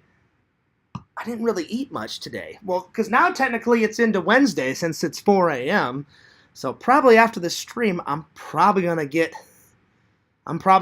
something to eat because I'm kind of starving, you know? So, anyway, let me catch up with the comments here. Well, I'm so glad the audio is back on because I didn't know what the fuck was going on. I was like, this has never fucking happened to me. Well, it's happened. I've had audio problems whenever back in the day when I did like Google Hangouts and shit, but I never had any problems with like OBS. This was like the first time where I must have accidentally turned something off, and I was like, well, how did that happen? You know? So yeah. Anyway. Let's see here. Let me see what else people have been talking about. Vision says this week is the week. I love long ones. See, Larry, I didn't know that you liked long ones, you know? If I ever did a 24-hour stream, you guys would have to help me because eventually I'd be like, all right, guys, I've ran out of things to talk about. Give me some topics, and we'll talk about them.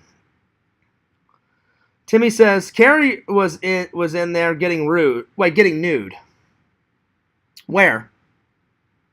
Definitely not in one of my streams. Oh, what? In that long stream that I was in, Timmy? No. I've only been in like a couple of long streams. When everybody at one time thought Matman was normal, because at one time everybody thought he was normal. Then he started talking and going nuts and saying crazy shit. Then they got evidence of him saying and doing. It was all. I remember I was in one time. It was me, Carrie, Pixel was in there, Matt was in there, and I didn't stay for the whole time. But I know he did like a 6 or 7 hour stream one time. I don't think he's ever did a 24-hour live stream. I could be wrong. I can't remember that far back. But I remember I hopped in at some point and was just like, okay, whatever. And I chilled for a little while. And I was like, all right, I'm getting tired. I'm out of here, you know. But I think Carrie, I know for a fact, has done a successful 24-hour stream. I know for a fact Carrie has. Richie has for sure. And then maybe Tommy's done one. I probably would never do one because that's a long time. Let's see. Almost 3 hours, 21 hours to go. Damn. Damn, Timmy. That's a long time. 21 hours. Holy shit. I mean, I guess I could do it. I could just leave the camera on, you know, while I go to bed and then get some sleep and then come back. But then would people accept that? Would people actually stay? I'd be like, damn, I've got dedicated fans that would just want to look at a couch for a couple hours while I get some sleep, you know. Then come back, hey guys, I'm back. Hey, what's going on? All right. You know? But yeah. Keep going. The fans love it. I don't know what you're on about, Timmy. I don't remember. I've watched a couple of Carrie's live. I don't remember her ever getting nude. Why would you want to see that, too? Not good. Not good. I know I wouldn't. I'd rather poke my eye with fucking glass than to watch that shit. I will be honest, though. Someone dared her to show me her ass, and then she sent me a pic one time before I blocked her on Twitter, because I never wanted to deal with her ever again. She's like, hey, Fears! She either said, check my ass out or kiss my ass. I open it up, and there it is. And I was like, wow. Wow. Ew. Schnunk. And I clipped it off, and I was like, so I only saw it for like maybe 3 seconds, 4 seconds. But that was 4 seconds too much. Anyway, it is what it is. Let's see here. Let me scroll down here. We'll see what else everybody's been talking about. I think John Fears is rubbing one out. Nope, I just had to use the restroom. Nope. Larry, John Fears should lend you his bed when you bring women back. Oh, Lord. You could do a live movie commentary. Oh, you know, see, that's a good idea. That is a good idea, Visions. I could do that. I could find a movie off of YouTube and watch it, and then I could commentate on it. If I did that, I want to pick something classic, like I know for a fact on YouTube, because whenever I was visiting my mom, I just got really bored one night, you know, in between all the funeral shit. And I said, I wonder if Escape from New York is on YouTube fully. And there's two versions. There's one with John Carpenter and Kurt Russell watching the movie and commentary. So I watched the commentary, and the commentary was actually really fucking good, you know? And then there was just the movie itself. So I could give my own 2 cents on that. But yeah. Get a snack. We will wait. Well, I'm a little hungry, but not too hungry. I was just getting thirsty, so yeah. Let's see here. Call Sega or Tommy. I could call Tommy. I doubt he'll be awake, but let's call Tommy. Let's see if he wakes up. He's gonna be like, Fears, what the fuck are you doing? It's like 4 in the morning. I'm like, I don't know, buddy. The fans wanted to hear from you. All right. I doubt he'll pick up, but we'll try.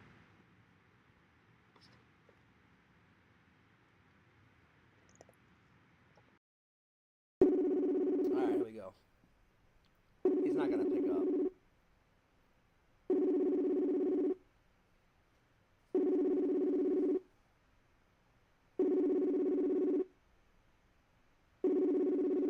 No, he's not. I wasn't gonna pick up. I was like, it's like 4 in the morning, so I am gonna upload the Fears Man first campaign video before I go to bed, because I told Randall, I said, well, Randall, I said, since you made it, normally he allows me to upload it first, but I was being really nice. I said, Randall, you made it. I said, how about for once you upload it first, buddy? You know. So he goes, oh, I can do that, Fears. I went, all right. So there it is. Let's see. Vision says she's hot. Who? What, Carrie? Listen, Visions, we're buddies. We're pals, but Carrie is not hot. Is that who you were talking about, Visions? Well, I mean, listen. To each their own, if you think Carrie's hot. I mean, you already got a lady, though, Visions, but to me, Carrie is not hot. Not by any stretch of the imagination, but you could have been talking about... Were you talking about Carrie, or were you talking about somebody else? I'm just curious. Let's see. I saw a picture of her green bean part. It was nasty. Listen, it was a dark time, Larry. When I saw that picture of her ass, it was not something that I would ever... It was like a black hole going into a black crater, or both. I don't know what the fuck it was. It was pretty bad. It was pretty bad, my friend. Let's see. If Larry gets tired... John Fears could sub in and keep the girls... Oh, my Lord. Oh, that was actually pretty funny. That was pretty good. No, I'm good, Timmy. I don't like to share any girls, you know? Like, if Larry had his way with a lady, I'd be like, well, I'll leave Larry alone, you know? I'm not going to cock block him, you know? So, anyway. All right. Well, if you guys want me to watch a movie, here, let me look for something here. Let me see something. I am getting tired though. Oh man. Plus, I cannot wait to watch this. Let's watch a little Whose Line Is It Anyway? I love Whose Line. Let's see here. Intro and Superheroes. Oh, I love that game whenever they play superheroes. Basically what the game is, they start off with like Colin, right? Colin's the bald-headed guy. Or they'll start with Greg or Ryan Stiles, whoever. And the audience gives him an unlikely superhero, like Cheese Man or Fart Man or whatever they come up with, right? Whatever they come up with. And then they have to solve a world crisis that him and his superhero friends have to fix, you know? And then each time somebody comes in, the other person gives him the other name. So let's watch one, and then I'll figure out what else we want to watch. So, yeah. Oh, Vision says, yeah, I was talking about Carrie. Listen, Visions, we're buddies. We're pals. If you think Carrie's hot, that's you, you know? I don't think she's hot. Plus, I don't think Mrs. Visions would like... Does she care that you look at other women? It's none of my business. I'm just saying. You seem like you got a really good girl, Visions. I know you've said a little bit about her, but I don't know much. But from what you've told me about your girlfriend, she seems pretty cool. So, yeah. All right, let's watch a little Whose Line. Little Whose Line. I love Whose Line Is It Anyway. I heard it's getting taken off the air. I was like, why? That fucking show's great. It's the ultimate show of fucking improv. They improv all sorts of shit on there. It's great, man. They better not take it off TV or I'll be royally pissed off. Anyway. All right, let's watch this a little bit. Here we go. Sorry, Sue, I can't get the Wi-Fi. No one can. We got rid of cable internet. Rising prices, equipment charges. Oh, my God. Hey, that's a bit dramatic. A better plan is Verizon. Social studies teacher. That's what happened to you. First, let's start out with everything with a game called Superheroes. It's for all four of you. Why don't you come on up here? I know exactly what superhero I would call someone. Like, I just think it would be funny. Like, let's say me and Larry were in this game, you know? Like, I'd be like, thank God you're here, Captain Floss, you know, or some shit like that, you know? And then, like, you just see Larry, like, take out his floss, and he's, like, flossing away and shit, you know? Oh, Tommy NC 2010. Tommy NC 2010. What's up, buddy? Hey, bro, I was just returning your call. Well, I'm attempting to do it. The fans want a 24-hour live stream, so they're like, Fears, call Tommy, call Sega. And I was like, I doubt he'll pick up. So I'm surprised that you called me back, my friend. I just got up and used the bathroom, so. Well, I'm sorry that I woke you up, buddy. Do you want to talk later? Because you looked like you sound like you're dead to the world, my friend. I could still go. I could still talk with you. I might end up passing out, but... Tommy, do you think I should do a 24-hour live streams? I'm contemplating it. I don't know if this is going to be a good idea. I mean, have you ever done a 24-hour live stream? I told the fans I think Tommy has done one before. Have you ever done one before or no? I think I did. I can't remember. Oh, okay. All right. Well, listen, Tommy, I'll be a good friend. I appreciate you calling in, but I don't want to put you through this. You know, it seems like you're super tired, so you get some rest, all right, buddy? Yeah, but then it was just, I woke up and I'm like, I hear my phone going off. Yeah. And I looked down and I'm like, huh? I hear you. I was like, well, Tommy's not going to pick up. It's 4 in the goddamn morning. I'm like, he's not going to pick up, but I'm surprised you called me back, my friend. But anyway, you get some sleep, buddy. But one day, I cannot wait for that glorious third hangout with Fears and the legendary Tommy NC 2010, my friend. Oh, most definitely. I mean, we're going to be going nuts. I mean, strip clubs, booze, galore. I mean, it's going to be, you know, like women, you know, champagne off the fucking ceiling, the whole 9 yards. Oh, most definitely. Because, Tommy, I still haven't uploaded. I'm so bad about editing videos. I've been trying to get better. I've been getting a little faster. I still have not uploaded our hangout yet, buddy. I'm so sorry. Anyway. Yeah, I see you going to Disney World, hanging out with a pretty girl, and then, you know. Well, I mean, she was pretty, but she was already taken. That's the problem. Like, she was gorgeous, and she was smart. I mean, she is smart. She's smart, funny, talented. I talked to her for like 45 minutes. I'm like, maybe this is it. Maybe this is the one. You know, maybe this is God saying, hey, Fears, do not look, a gift horse in his fucking mouth. I'm giving you this girl, man. Ask her out. So I did. Kind of. I thought, all right, well, I'll start off as her friend, do like a friendly hangout, and then ask her out. So I gave her my number. I messaged. She goes, message me on TikTok. I did. And then I waited patiently for like 4 or 5 days, right, buddy? And then she said, John, I like you. I think you're a great guy. She goes, if I didn't have a boyfriend, you bet your ass I would totally go out with you. She goes, you're nice, you're sweet. She goes, it was wonderful to meet you. She goes, I don't mind having you as a friend. But she goes, I think it would be a little rude to, like, go have a cup of coffee with you or to go on a date, you know. I don't think my boyfriend would approve. Or she said something like that. And I said, listen, if I would have known that you had a boyfriend, I would have never asked you in the first place. I said, I'm not that type of guy. You know what I'm saying? So, but I said, I appreciate you being honest with me. And she goes, and I think she said something like, don't hate me. I said, no. I said, why would I hate you? I said, you don't want to waste my time. She goes, I don't mind hanging out. Like, she goes, like, the next time I'm in town, because she doesn't live in my town. She lives like 2 hours away.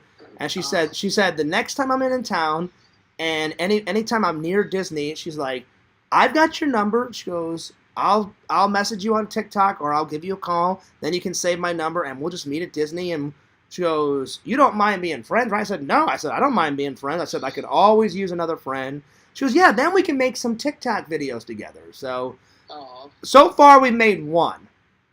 And I put that up. And then we tried to make another one, and then there was like a blooper reel. So I may put up the blooper reel later on this week. But her name is Brittany. She's gorgeous, man. Didn't you think she was cute? Yeah, John made mousies with her. Oh, my. What? Wait, Tommy, did you really just say make mousies with her? Wow!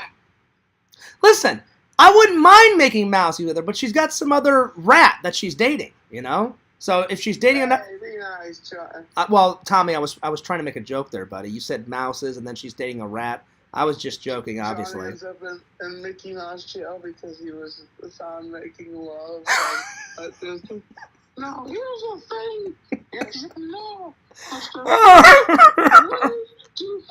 Oh, not here. The thing is, you need to keep your little turtle inside of your pants because the fact is, if you're going to Disney Park, then you know that if you're going to do something like that, good impression. you're going to end up in Disney jail. Good impression, Tommy. Was that your impression of Mickey Mouse? Yes. Listen, I am impressed, my friend. That was good. That was really good. It's kind of... I'm going to give it a big thumbs up. And the thing is, like, as a kid, I used to go to Disney all the time. I went to Disney multiple times as a kid, and now I'm just kind of horrified by Disney because it's just one gigantic juggernaut, garbage, liberal. Well, listen, I don't think it's garbage. I mean, every time I go to the park, buddy, I have a blast. But no, man, like, didn't you think she was pretty cute? Well, yeah, she was. She was very cute, and then she made me laugh. She was smart. I was like, this girl is the package deal. It just sucked that she was dating some other guy. So I'm like, God damn it. I'm like, isn't that my luck, man? Isn't that my luck? Anyway. But no, I really told her, I said, listen, I don't mind being your friend. I said, I can always use another friend. And she's very nice. So I said, yeah, the next time you're in town, just give me a ring. I said, we'll Disney it up. She goes, well, we can make some TikTok videos. I said, that's fine. I said, we've already made one. So I said, yeah, let's TikTok it up. I said, I love TikTok. I love making videos on TikTok. I saw your last TikTok, Tommy, where you were like, you had a microphone and you were like jamming the fuck out of it, with the microphone or some shit. You were singing. That one was good. That one, I liked that one. You like da-da-da-da, like going nuts on the fucking mic. I mean, you were going for it. Thank you. I mean, you were really going for it, buddy. I mean, I was like, damn, Tommy's not holding anything back. He is going for this, my friend. Is it with the German song? I think that's what... Yeah, I think you had your sunglasses on. So, you had the sunglasses on, you're jamming out on the fucking mic, and you were singing to some song, but I didn't recognize the song, but I was like, wow, Tommy is going for it, and then some. It's a classic. That guy is blind, actually. He's a blind singer. What, the guy that sang the song? Yeah, he's blind. Well, listen, I give him a lot of credit. Even though he's blind, he doesn't let his blindness get in the way of his art, so... Like, I give him a lot of fucking credit, man. That's fucking awesome. I mean, it sucks that he's blind, but it's awesome that he doesn't allow his blindness to get in the way of his art, you know, because music is a form of art, so that's pretty fucking cool, man, that he kept his music career going, you know what I'm saying? Oh, yeah. So, later on, after you're not tired, Tommy, write me a message on Facebook. Tell me what song that was, because I'm kind of curious what song that was, because I can send you a link to it. Yeah, send me the link to it, because I was like, I kind of recognized the tune, but I was like, I have no idea who sang it. I have no idea who the fucking band is. So I was like, just you know, send me a link, and I said I'll listen to the whole song. But you had the dance moves. You were going for it, Tommy. You like walk in, you're like, da-da-da-da-da-da-da. Like you had your fucking shades on. You had the fucking mic. You're jamming the fuck out of the mic, and I was like, man. He is going for it, dude. I'm like, you make that TikTok money. Go for it. Get on it. Get in there. You know what? not even monetized on TikTok. You know that. I just do it. You know what, Tommy? I'm like, it's weird. Don't you think this, like, the fans didn't ask this. I'm asking. Don't you think it's easier to get monetized on YouTube than TikTok? I don't even know what you have to do to get monetized on TikTok. I have no idea. Me either. But do you think it's easier? Because I finally got monetized on. So I'm actually making some money. I'm making some money on Fears Vlogs. I haven't got. I'm gonna try to find out a way how to get monetized on my main channel, but we'll see. We'll see. But AdSense. But I've got all my accounts connected to it, and I just got my first YouTube paycheck. It was $150 like 2 months ago. So I was like, wow. Even though even though it wasn't a lot of money, I was like, damn, I could pay one of my bills with that. So I paid. It's nothing to laugh about. This is what I did with the money. This is the money. YouTube paychecks to buy my groceries one time. Yeah, so this is what I did with it. Half the money I kept I think I kept like $20 for me, and I bought a new hat with the $20. The other one I paid, I think, my electric bill or my cell phone bill, something like that. And then the other money I just put back into a vlog. I thought, all right, I'll save the rest of the YouTube money. And when I went to Disney, I used some of my YouTube paycheck. So it was good, but I pretty much spent the whole $150 in a day. Most of it was to pay bills, though, but I kept $20. I bought like a hat. And then the other one, I bought some food and stuff at Disney, but I put it back into a vlog. So I was like, well, if I put it back into a vlog, then that vlog will get a lot of views, and then I'll just get more money the next time. But I haven't checked how much money, because once you get paid, it restarts it. You know what I'm saying? It restarts. Because it's all in the views and the comments and all that other bullshit. Almost the views, yeah. Yeah, so I was like, oh, well, shit, like, what happens now?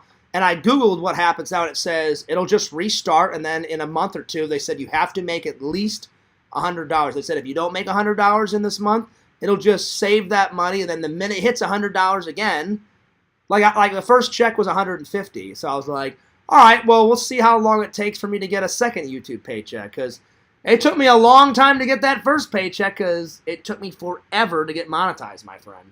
Damn. So hopefully it's not like, hey, Fears, 8 years go by and time for another paycheck number 2, motherfucker, you know? Yeah, so we'll see. Watch out, 'cause, they always are like, well, guess what? You were monetized, but you know what?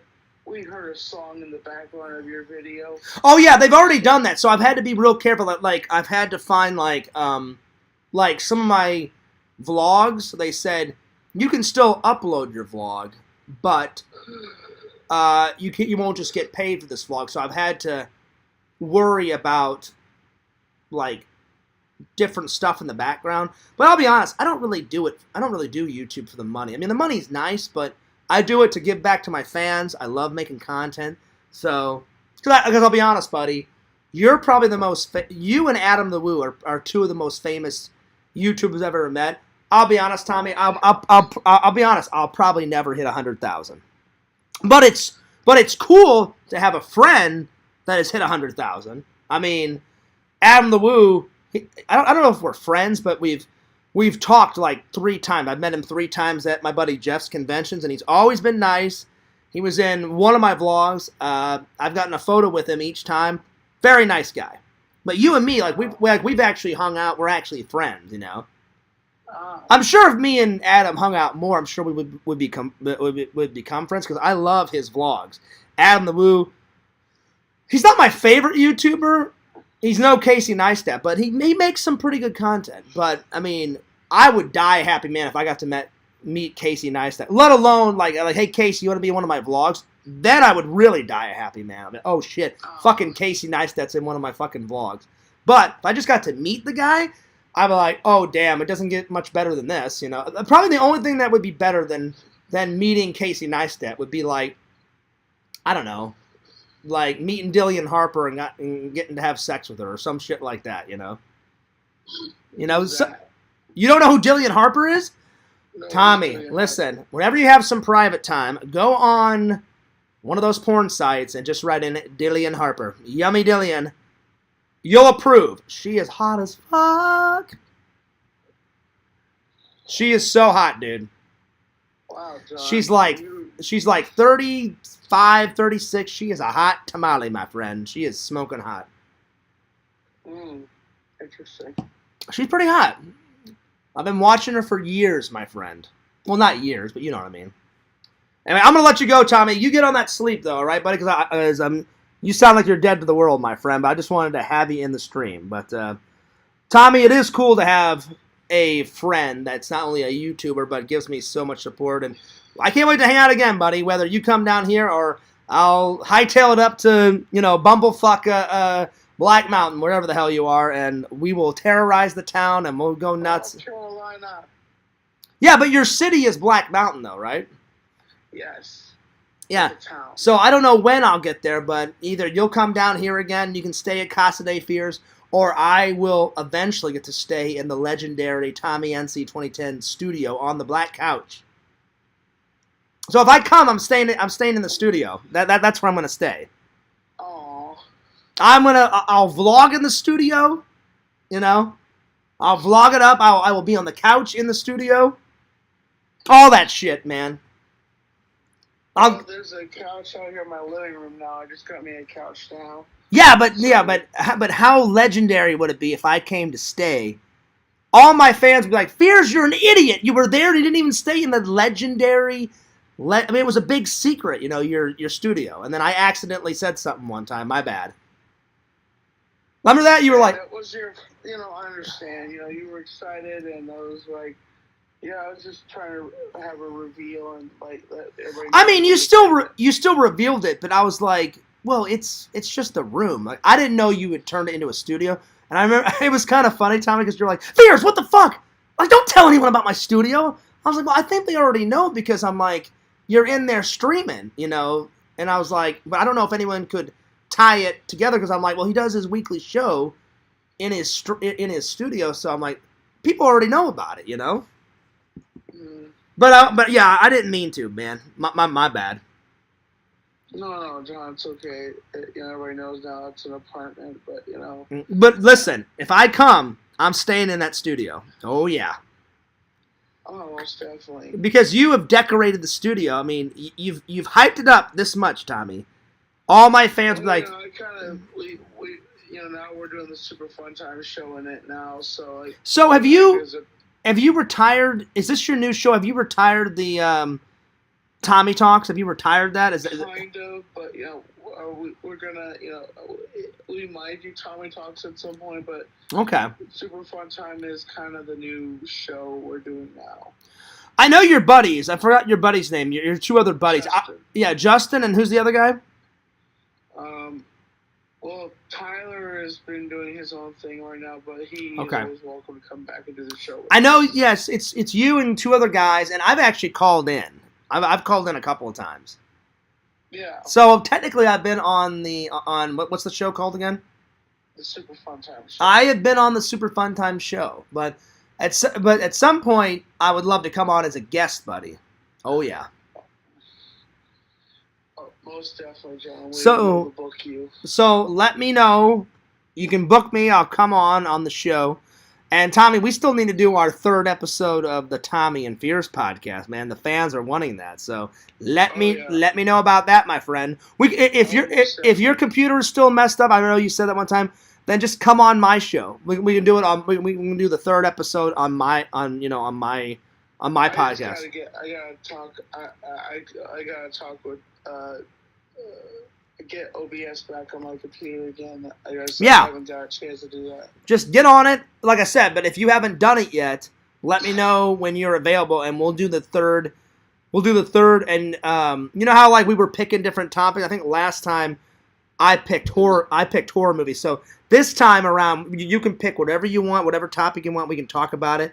And if you still haven't downloaded OBS, then we'll just do it on my podcast, like on my Fears Vlogs channel. So did you watch that short on YouTube, Pauly Shore short that he? You know what? Someone sent me the link, And I'm like, Pauly Shore looks exactly like Richard Simmons, so why wouldn't they make it? But when I watched some of it, and then before I watched another video where people were like bad-mouthing Richard Simmons, and then Richard Simmons commented on one of his social media saying, look, I don't want to be a TV personality anymore. Like, you know, I had my run and it was fun, but I just want to live a quiet, normal life. And he hasn't been out in public like in 9 or 10 years. But here's the weird thing, you know, Pauly says he's not trying to do this to be mean.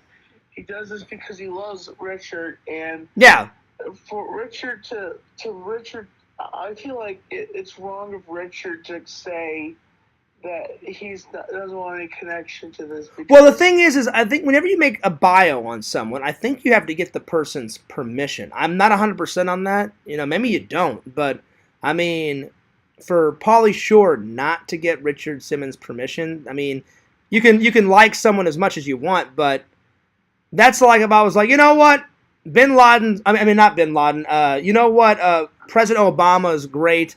I'm going to make a bio movie on President Obama. 10 times out of 12, most people are like, well, did you ask him, Fears? No, I'm just going to do it.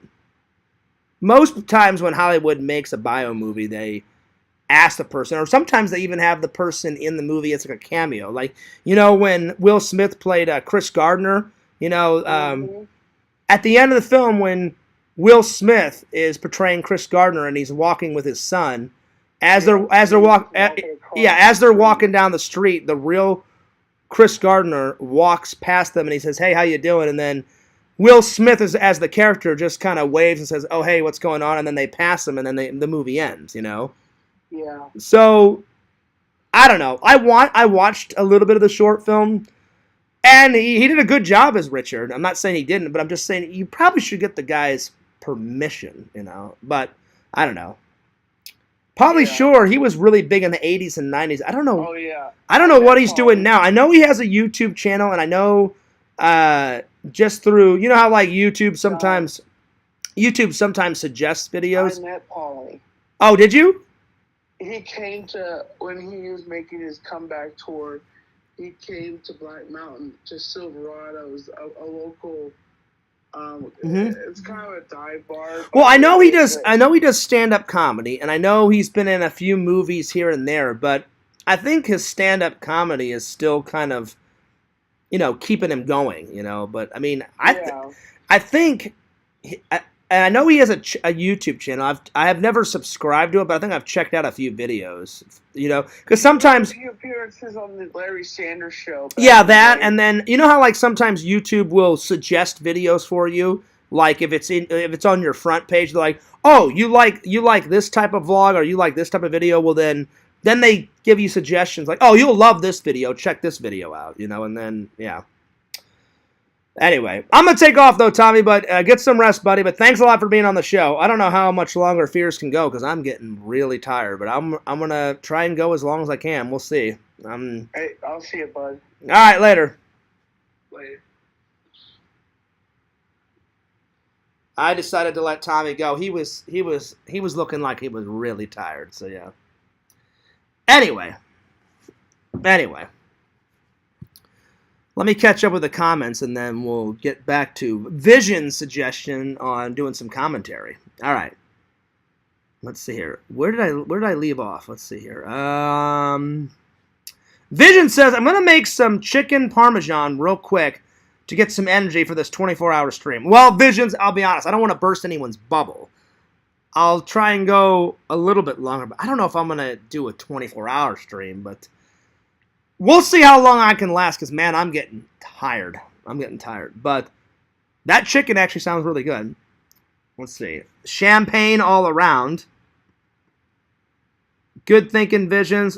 Look at them views. John Fears, I'm going to plan out my coffees for the next 21 hours. Oh, shit. What happened to the hot church lady? Well, here's the thing, Tinder Immortal. She used to come to church with her friend. Her friend always comes. But I guess her friend was trying to figure out what church to go to. And she goes, oh, John, she just doesn't come to my church. She comes to a lot of churches in the area. And I said, can't she make up her mind? She goes, well, she just got back into religion, so she doesn't know what type of Christian she is, and she's trying to figure out what type of church to go to. And I was like, okay, that makes sense. I never heard from her again, Tinder Immortal. And when I asked her friend, like, hey, is your friend ever going to show up again? She said, oh, actually, she found a church, John, so she goes to that one. And I said, did you put a good word in for me? She goes, oh, yeah. She goes, I did. She goes, she just said, he seems like a nice guy, but I'm not interested. I was like, all right, fair enough. So at least she tried. So that was the last thing. That was the last thing I heard about it. So, yeah. All right. John fears should give her a call. She's probably awake. Hook up with Crystal, Tommy's friend. Larry, which one is Crystal? I keep getting them mixed up. Crystal is the big tubby girl with, like, blonde hair, right? And then Ashley's the real thin girl that's obsessed with, like, the color purple because she's always wearing, like, purple clothes. Or is it vice versa? I don't really remember, but I remember one time I called Tommy on New Year's, and he, like, put it on FaceTime, and either Crystal waved and said, hi, I've heard all about you, nice to meet you, I've watched some of your videos, or it was Ashley. I don't really remember, but it was one of them. It was one of them. Let's see. Are you guys jealous that I'll be sitting on that couch in real life? And then Tinder Immortal says, nice. Listen, Larry is going to be the first actual fan that I've had in my home. We'll see how it goes. Hopefully I don't get fucking murdered. No, I'm just joking. He's not going to murder me. But hopefully I get to meet more and more of my fans. That would be sweet, you know? So, yeah. Vision said he's a man of the people. I mean, I try to be. You know, I mean, I try to be cool with everybody. Like I've said a million times before, some people make it very hard to get along with everybody online. But, I mean, I try my very best. But I do have loving and loyal fans, and I appreciate that. Let's see. Black Mountain sounds very Lord of the Rings. I would have no idea, Danny. I've never been there, but one of these days I'm going to hightail it up and hang out with Tommy NC 2010. And listen, he is hyped up. He has hyped up this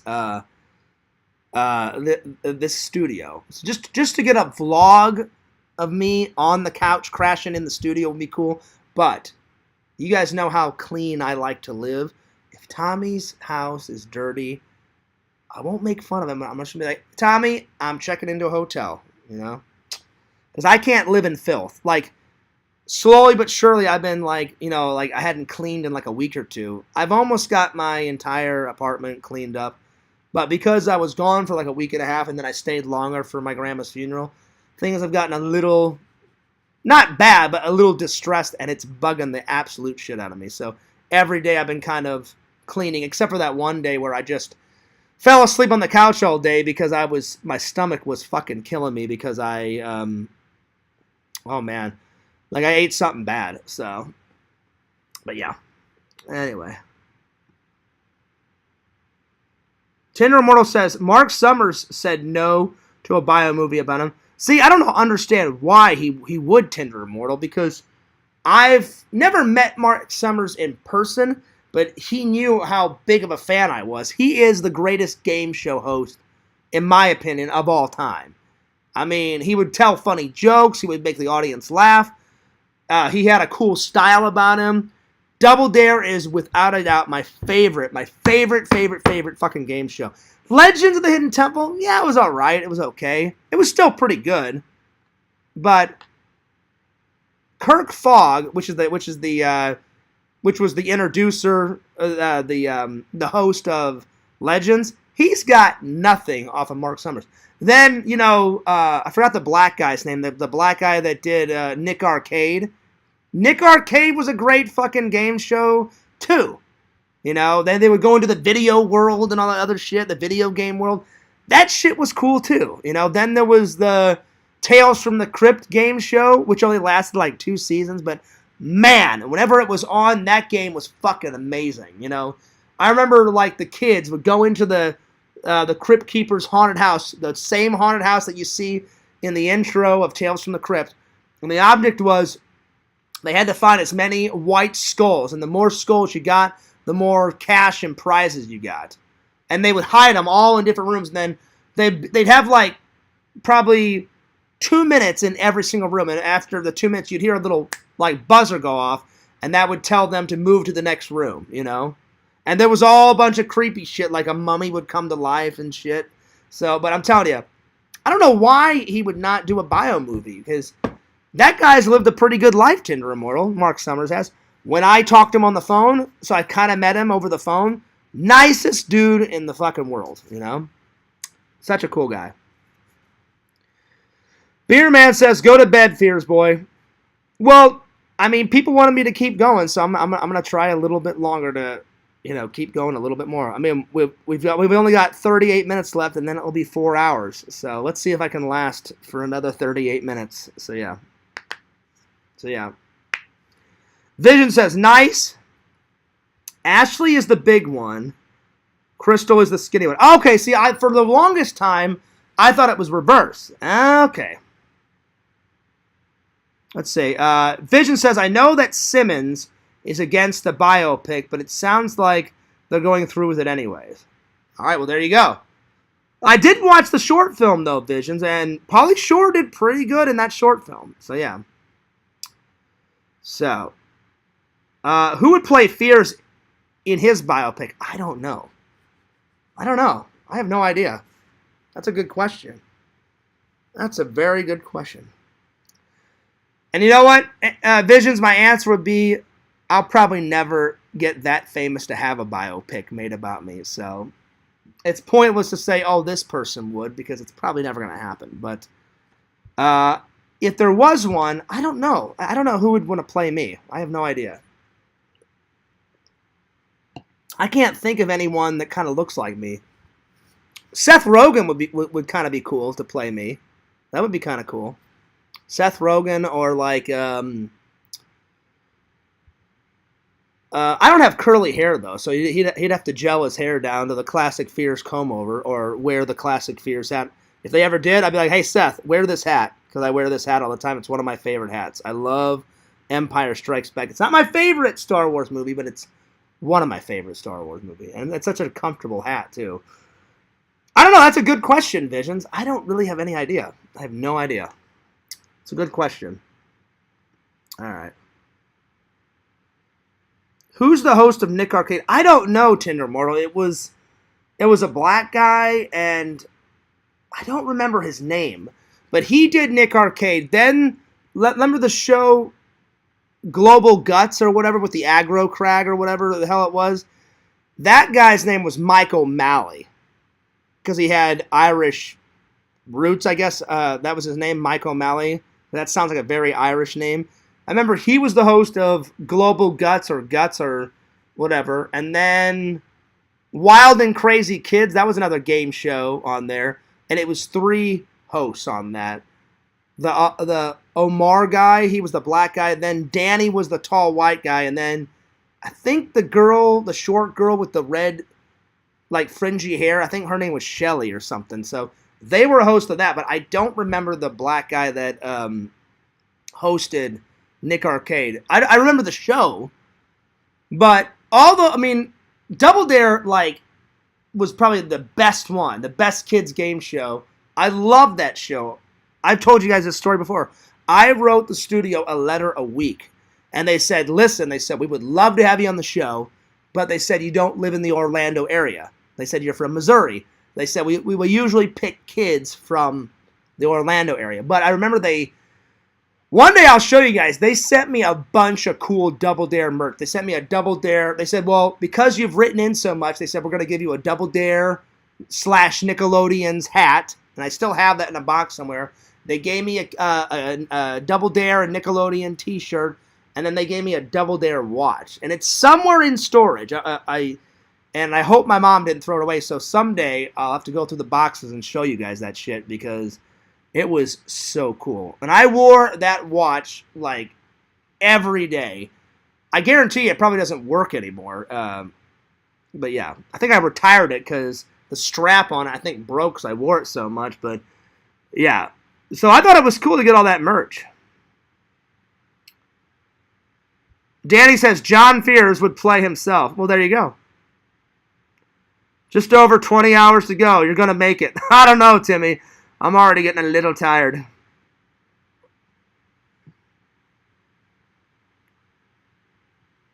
I don't know, Visions.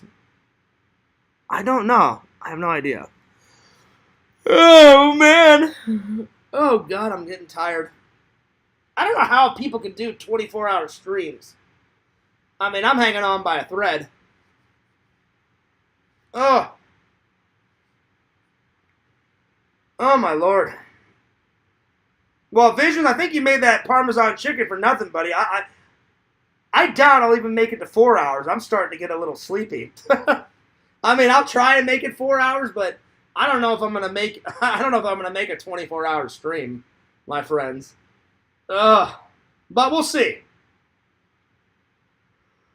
Oh my God. What was the Nickelodeon show where the kids ran through a maze collecting Nintendo games?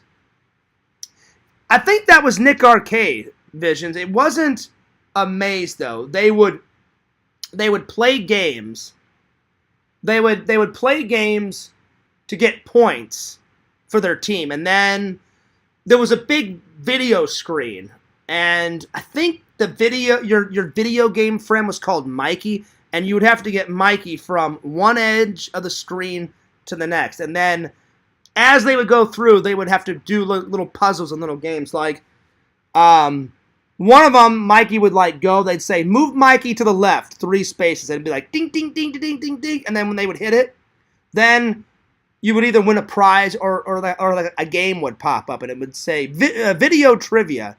And they would break up a picture into a million pieces, and they said, "We're slowly but surely gonna start putting the pieces together, and you have to guess what object is in this photo that we've broke apart the photo." And then whoever had the most points at the end and they had I think 3 sessions of games, and whoever had the most points, they would have a chance to go into the video game world where they were actually in a video game.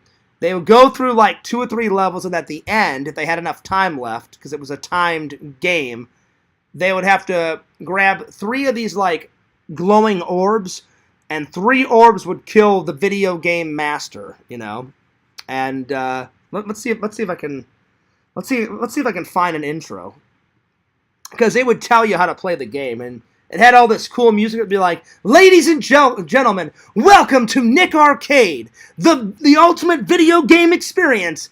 2 kids will have a chance to enter the video zone to battle one of the most epic video game masters of all time." Something like that. I can't remember. It was something like that. Nick Arcade intro. Let's see if I can find it. Let's see. Nick Arcade. Oh, Nickelodeon Arcade. That's what it was called. Let's see here. I think this is what it is. Here we go. Get ready for the ultimate video challenge as these 2 teams go head-to-head with a maze of electronic obstacles for the right to face one of our game wizards in the video. I'm sorry, Game Wizards, not Game Master, Game Wizards. Strap yourselves in. Here goes Nick Arcade. And now here's your host, a guy who's written different lyrics for all the Nick Arcade music. Here he is, Phil. Oh, Phil. His name was Phil, Tender Immortal. You know what? Fuck it. I was gonna watch some Whose Line Is It Anyway. I haven't watched an episode of Nick Arcade in forever. That's true, Tender Immortal. Carmen Sandiego is a hot slut. That's true. Vision says, "I'm only halfway through the Parmesan chicken." All right. I just didn't want it to go to waste. I didn't want it to go to waste, Visions. I was like, oh shit. I'm like, he's expecting a 24-hour stream. I don't know if I can even make it 4 hours because these eyelids are starting to get a little slippy. And I was like, well, he just made all this chicken and shit. I'm like, I don't want it to go to fucking waste, but that's good. You're almost halfway through it. Let's watch an episode of Nick Arcade, shall we? It's only 20 minutes. Here we go. I'll do some commentary on it. Thank you, Mia, and welcome to Nick Arcade, the ultimate video challenge. I'm here today with Anika of the yellow team and Jennifer of the red team, who are about to play the face-off. So 90s, man. They're like, welcome to Nick Arcade. Thanks, Phil. And all that shit, you know. You have to steer your ATV over deadly alien landscapes, avoiding craters and explosions. It is a cool video game, though. I mean, it is a cool show, but Double Dare was way better. Our video adventurer for the start of round 1. Ladies in the Oh, so I was right. So it was the video adventurer. He would go on the adventure with you, which would be Mikey, and you help Mikey get from one end of the video game to the next, and you had to move him in certain areas or some shit like that. Ready, set, go. All right, good jump right there by the yellow team. Great jump there by the red team. Oh, both of them got knocked off. Right now the score is tied at 60. All right, yellow team is full ahead. Some bumps there. Everybody's bumping and jumping. You have to steer around everything. Just picture fears on this. We all know that I'm not good at, well, I shouldn't say I'm not good at video games. I'm good at some. Because you guys have seen Fears play. Some video games, the older ones that I grew up with, I'm actually not too bad. But man, when I played some, what was that shit me and Sam played? Dead Space? That shit was hard. Then the fucking Resident Evil shit, when I wasn't getting scared the bejesus out of them, because they had some fucking jump scares in that. The worst jump scare, though, was in that fucking, the Insane Asylum one. The one with the video camera. Oh, help me out. Which one was that? The guy, I had to walk through, like, a mile of, like, bloody, shitty water, and the big piggy guy with the fucking... He hit me in the face with a fucking piece of plywood with a fucking nail through it. That shit was fucking scary, man. I don't know if I'll ever play that game again. That was some crazy shot. I'd like to do some more video game streams. I need to get a system up here, connect it to my TV, and then have one of the fans show me how you record video game footage off of your fucking television and do that. I'd love to do those again. So yeah. Yeah, Funhouse was cool, Larry, but somebody told me about that. It's basically like a copied version of Double Dare, but like on crack. You know what I'm saying? Let's see. Vision says, I sent a bite of it to your Discord. Well, I don't have a Discord, Larry. I mean, Visions. You mean to LC's. Oh, what, a picture of it? All right, let's have a look. Let's see what a picture of Visions chicken looks like. Because I know you're a good cook too, Visions. You know, so the dude isn't always the master chef. He claims to be. Like, oh, I'm like, you know, I'm sure there's other people in the fucking Discord that know how to cook. You know? Let's have a look-see. Because I am getting kind of hungry. Let's see here. Okay. Feeding you some chicken for energy. Oh, shit. Wow. That's actually pretty funny, Visions. I don't know how you did it, Visions. So I guess Visions took some chicken and threw it at the television screen. Is that what you did, Visions? Because I'm like this, like, oh man, I'm so tired. And I guess he waited until my mouth opened, and then he just flung some chicken at the fucking television. That's pretty funny, Visions. I gotta save that photo, man. That's going in my meme photo album on my Facebook. That was pretty funny. All right, let me write back. I'm gonna write back. Funny as hell. Funny as hell, buddy. That was pretty funny. You just like flung it at the TV. Oh man. Well, I presume you flung it at the. That's what it looks like. Like I'm like. Oh man, like that, like on the television, and then like a piece of chicken is just hanging on the television. So I guess you just like flung it. That's pretty funny. That was pretty funny. Oh man, Fears and Randall game show. That would be pretty sweet. Tinder Immortal. That would be pretty sweet. Fears, you remember the Man Show? Yeah, with Jimmy Kimmel. Jimmy Kimmel. I'm curious, Visions. I'm not trying to make the whole show about you. Did you actually throw some chicken at your television? Because if you did, that would be fucking hilarious. That's what it looked like. Oh, man. That was pretty funny. All right, I'm going to...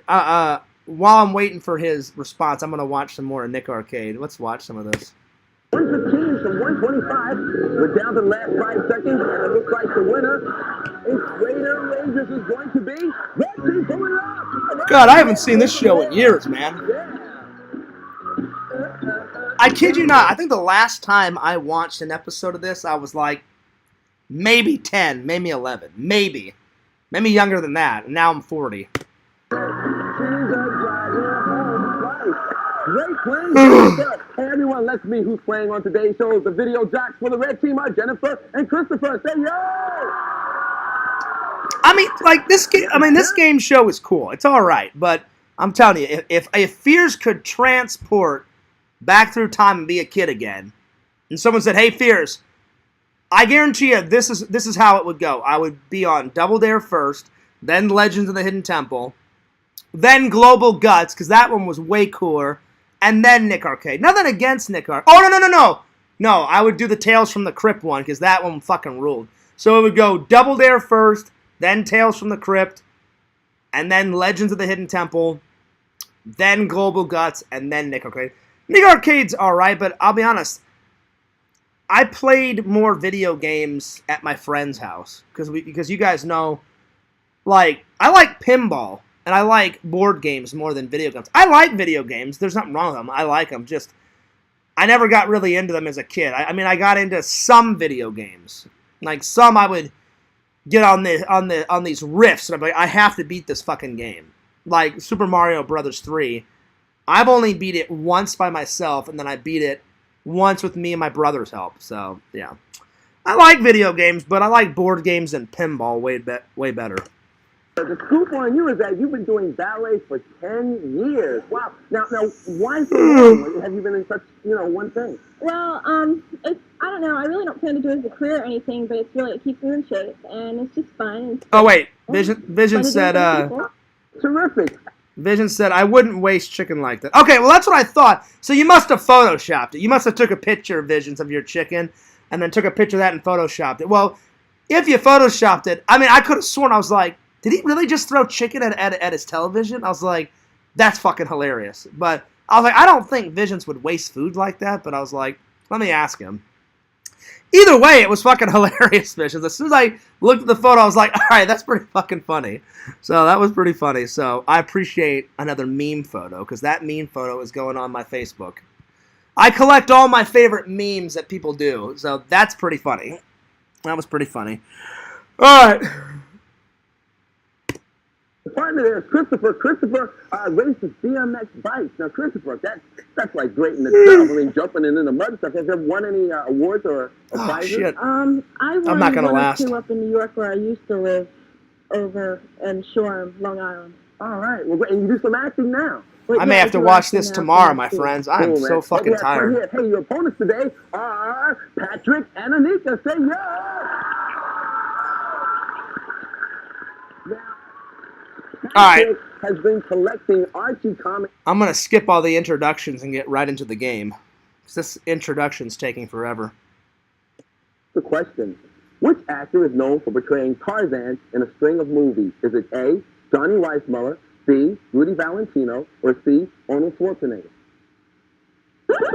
Yes, red team. Rudy Valentino? That is incorrect. Yellow team, do you have maybe a guess? Shall we start buzzing? A is it? Johnny Weissmuller, yes.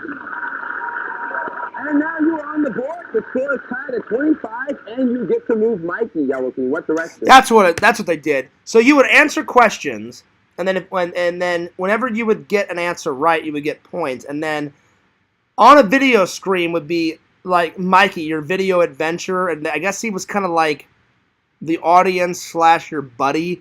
And then you had to get him from one edge of the screen to the other, but you could only go forward. You couldn't go backwards. You had to keep going forward. And then if you ran into like a puzzle, you had to do a puzzle, which would get you more money and cash. And then there was always like a villain. And if you like ran into the villain, then something terrible would happen. I can't remember. This is a while. God, Goddess is old. I'm 40. Son of a bitch. Oh my lord. Down. Mikey's headed down.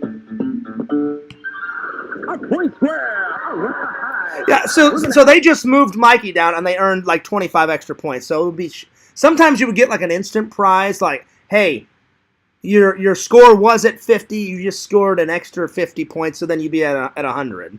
So they were at 25, they got another 25 points, so now they're at 50. Points to your score, Pam, and you're up to 50, and you still have control. Move Mikey again. Right? Mikey's scoring right. I'm Chris. Hands on the buzzers. They knew exactly what to do. Mikey is still in the volcano jungle. Here's your question.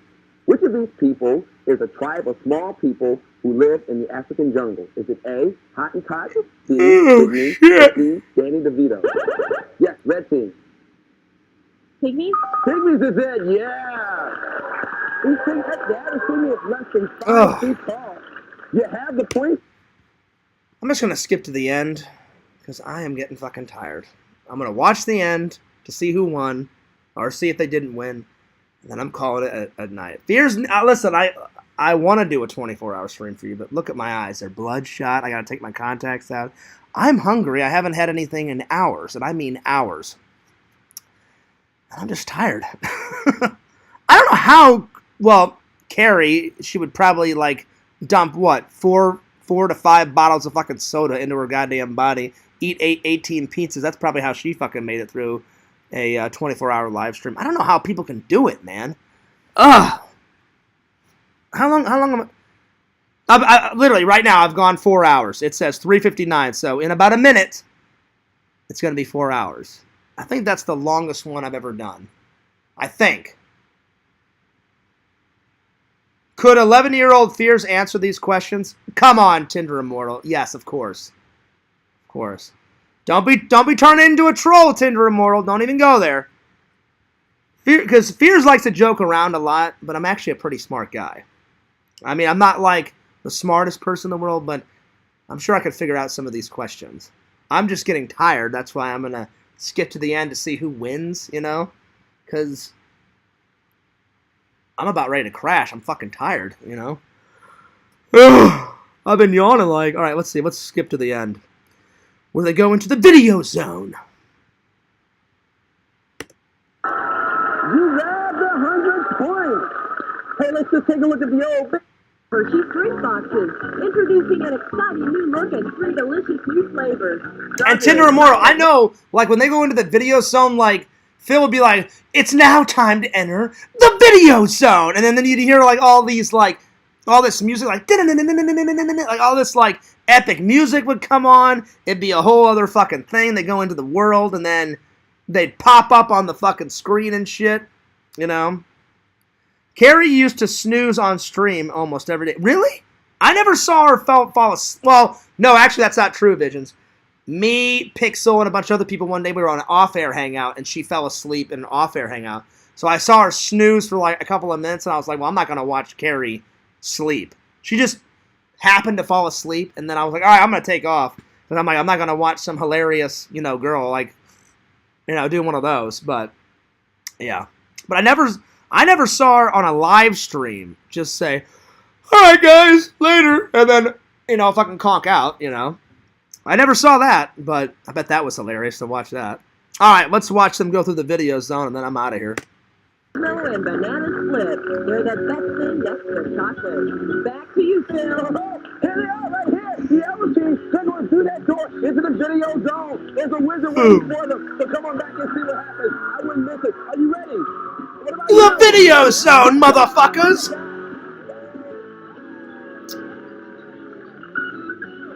God, this is so 90s. Prepare for the next level. So 90s. I have not watched this since I was a little kid. It's kind of nice to look back at the nostalgic shit. I think I should watch some Double Dare before I go to bed, too, because I haven't watched that game show in quite a long time, either. Nick Arcade will be back after this. It's a big couch. Someone's got to sit in it. Get your ball, a cut with the golden idol, and a rope will appear. Help you over it. Collect all 3 bananas, and here's Andrea to tell you what you get. Hang 10 clothes for kids. The original California classics everybody will want to be seen in. They're cool and comfortable. Hang out in Hang 10. Now, player number 2 will be on an enchanted flight to recover 3 magic rings. Hit the magic lamp to restore power, but avoid the genie, royal guard, gate traps, cobras, and guard dogs. Also, watch out for the sword swinging guard and baby Oh, yeah, I remember Collect this. all 3 rings, and here's Andrea to tell you what Yep, you get. I remember The this. Vivitar 320C compact autofocus camera with built-in Autofocus camera, the latest and greatest in technology, 90s technology. This camera these days is shit garbage. I mean, I'm looking at this photo right now of it. Like, ooh, everybody's got fucking autofocus now, you know? Good God. But back then, it was like, oh man, it was fucking great autofocus, extra lens and shit, an extra light on it. Yeah, give me an auto, you know, from Bitcom, all right. Bitcon, you know, cameras and shit. Our zoom lens, beautiful 35mm pictures from scenic to portrait from Vivitar. Vivitar! You'll both take on Scorcher in the wizard level. Catch 3 floating orbs while avoiding dangerous fireballs and creatures. Touch the spinning hourglass and you'll freeze everything for 5 But I remember this. Beat Scorcher by catching all 3 orbs and you will win today's grand prize. You see what I said about the orbs?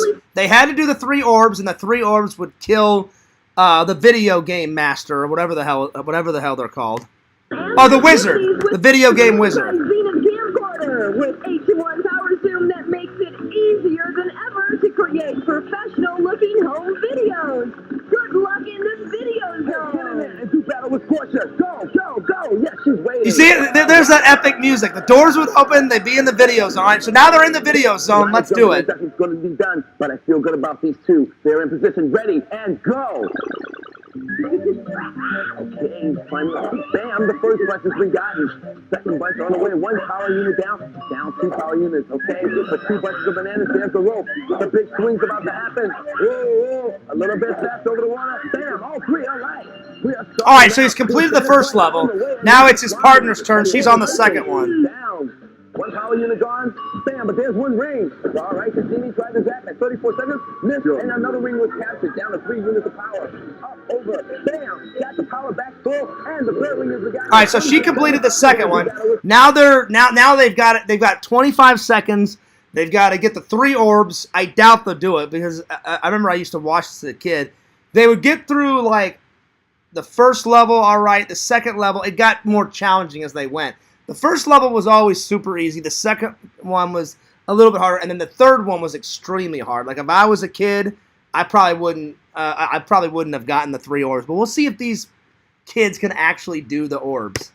Start has to be hit. Start has been hit. All right, we have 20 seconds now.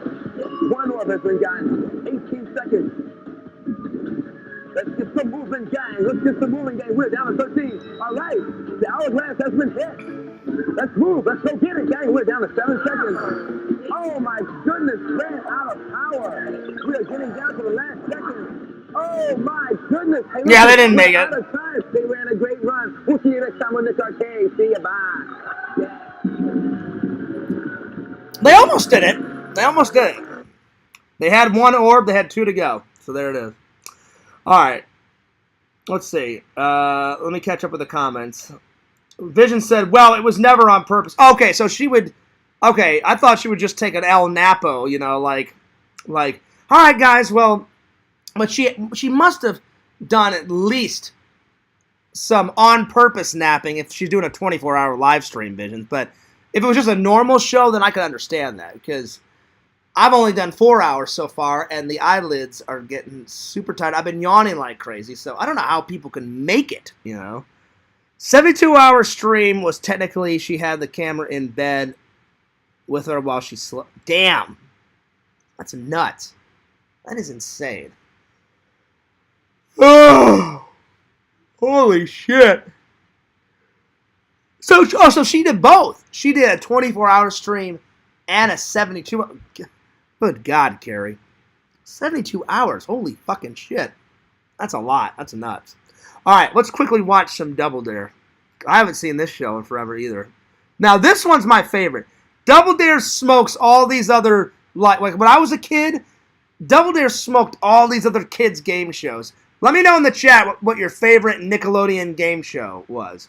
So Larry, Visions, Tinder, everybody, write in your favorite. Was it Nick Arcade? Was it Global Guts? Was it Tales from the Crypt game show? That one's really good, you know. It only lasted like 1 or 2 seasons. I'd say my 3 top favorite Nickelodeon game shows in this order. Double Dare, Tales from the Crypt, and Legends. But let me know in the chat.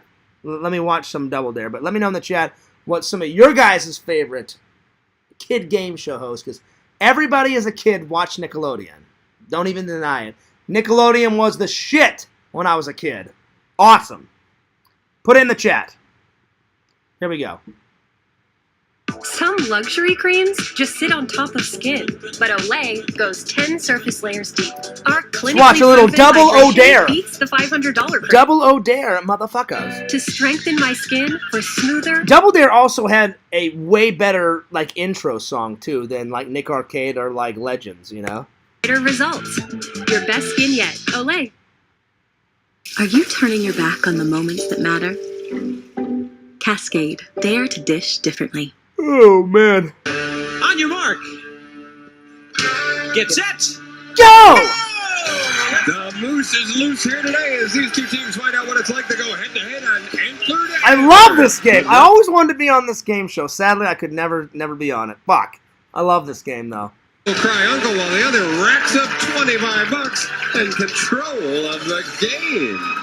Take it easy there. We're not hitting no. We get one on the red yet.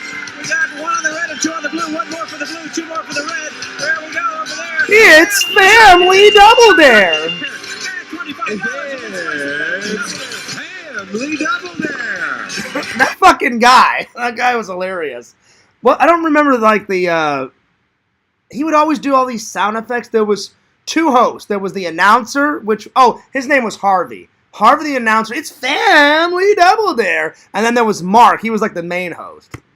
And now. I still remember the rules. I can still memorize. I'm going to ask you guys a question. If you don't know the answer or think the other team doesn't have a clue, you can dare them to answer it for double the dollars. But be careful because they can always double dare you back for 4 times the amount in which you either have to answer that question or take the physical challenge.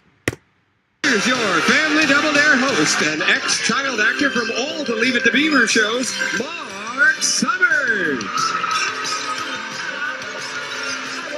Nice to see you. It's Family Double Dare here in Nickelodeon in Florida and all those places, and we're going to have a good time here today. What did you say about me today? I have trouble hearing those things. Ex-child actor from virtually every episode of Leave It to Beaver. That's right. How's this? Gee, Wally, I don't know. How's that? Is that all right? Perfect. Close enough, huh? That's why I'm a game show. Fucking Mark Summers. We have great teams, as always. They start off to my left. They are dressed in red, and they call themselves the Rubber. Quite nostalgic night, you guys. I kid you not. Hey, Barney. And I don't think Barney or Fred's here, but we do have Chris. And we have Amber. And Orion. Oh, my God. And MGM. No, Lynn. That's you gotta love the fucking Orion's 90s. A great name. How'd that the 80s and 90s were great. We did a lot of weird shit in the 80s and 90s, my friends. Up into the family. We stumped them all. They have no idea. Look at that. From the constellation. From the constellation. From the constellations. That's very good. All right. Now, somebody took a horse trip somewhere. Who was this? Was it Amber? What happened, Amber? Well, we went to Georgia and we were going to ride a horse. Right. So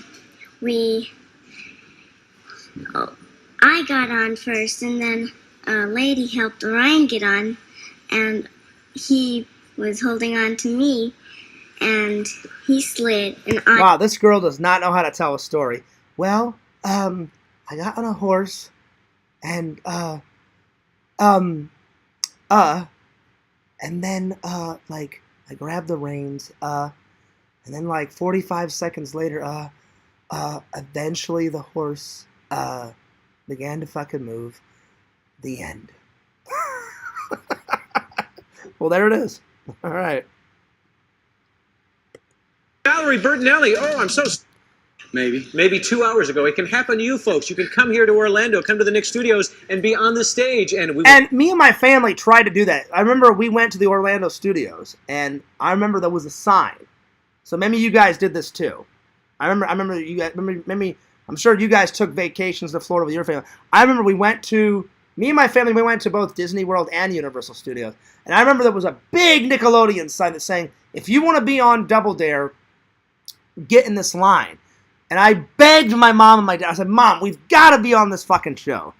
And my mom's like, well, I don't know if we're going to get on the show, John. I'm like, well, can we at least try? And you would stand in line. And I remember if you got to the front of the line, they would ask you questions. And if you answered a certain amount of questions, and they would have you play some of the games. And then if they thought you guys were a good match for the show, then they would let you in. But the line was so long. And we got up through about half the line one time.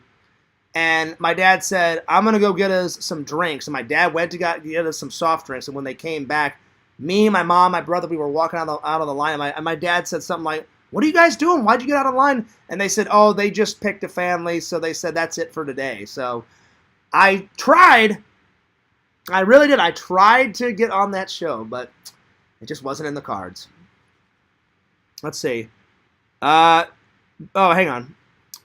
Vision said, I guess Video Power wasn't Nickelodeon, so Double Dare. There you go, Visions. I'm going to Google Video Power, though, because I've never heard of that. So Video Power game show. So I'm going to have to watch that a little bit, because I've never heard of that one. I've never heard of Video Power. So I'm kind of curious what that is, because I've never heard of that. Never. All right, back to a little bit of Double O Dare.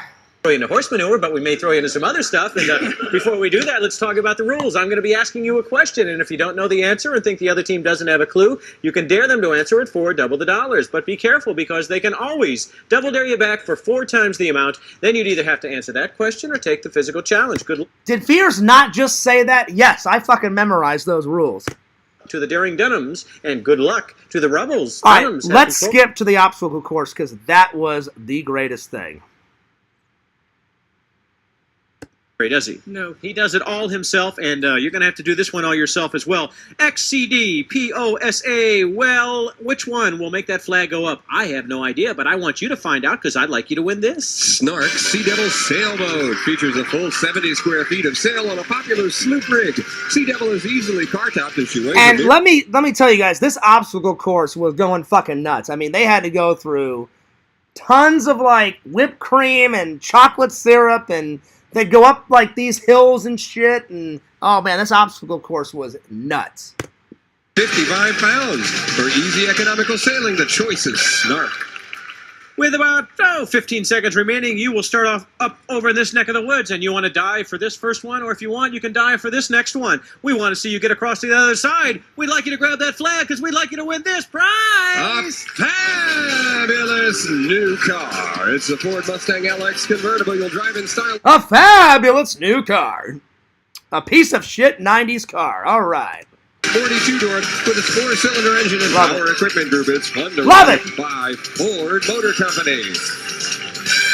This is the way the course looks, and we have... Oh, here we go, the obstacle course. Here we go. Nickelodeon Studios in Orlando, Florida. We're part of the Universal facility. Stop down and see us. You may end up right here. And well, guess what, Mark Summers? I tried, and me and my family got denied. Unbelievable. A chance to run this obstacle course. Cheer them on, audience. We have 60 seconds on that clock. Good luck. On your mark. Get set. Go! All the way down. Come on, you can do it, you son of a bitch! Grab that flag. It's obstacle number 2, and we're going to that third cage. They did that in record time. They're doing pretty good so far. Right above you. Don't forget to look up above you on this one. This is a tough one. I just did it and found out how hard it is. And you will, well, that's the way to do it. Stand up and grab that flag. Number 4 is Fancy Footwork. They are way ahead of schedule. And if they can continue this pace, they may be... They're doing pretty good. They're about halfway through. They may make it. I don't know. They've got 32 seconds left. Let's see. To slow people down from time to time, and let's see if he can get up there and do it. Obstacle number 6 is about to happen. Oh, can he get up there? Oh, yes, he got it loose. 21 seconds. They may be able to pull this off yet. Find it. Where's the play? There it is. Move on over. They have 15 seconds. Oh, they got it. Come on, you got it. You got it. We have another winner today. I certainly hope so. Can they do it with 9 seconds remaining? Oh, my Lord, they got it. Come on, you can do it. 5. Go over there. Come on over. 3. Oh, they got it. What a story. Unbelievable. Everybody There you go. See, that family actually made it. You know, a lot of families didn't make it all the way through, so it's pretty good. All right, let's look this up. Video Power. I've never heard of this. Video. Let's see what this is. Video Power. Now, Visions, I'm just curious. Was this a 80s game show? Was it a 90s game show? Your Video Power game show. Another show that I loved was Supermarket Sweep.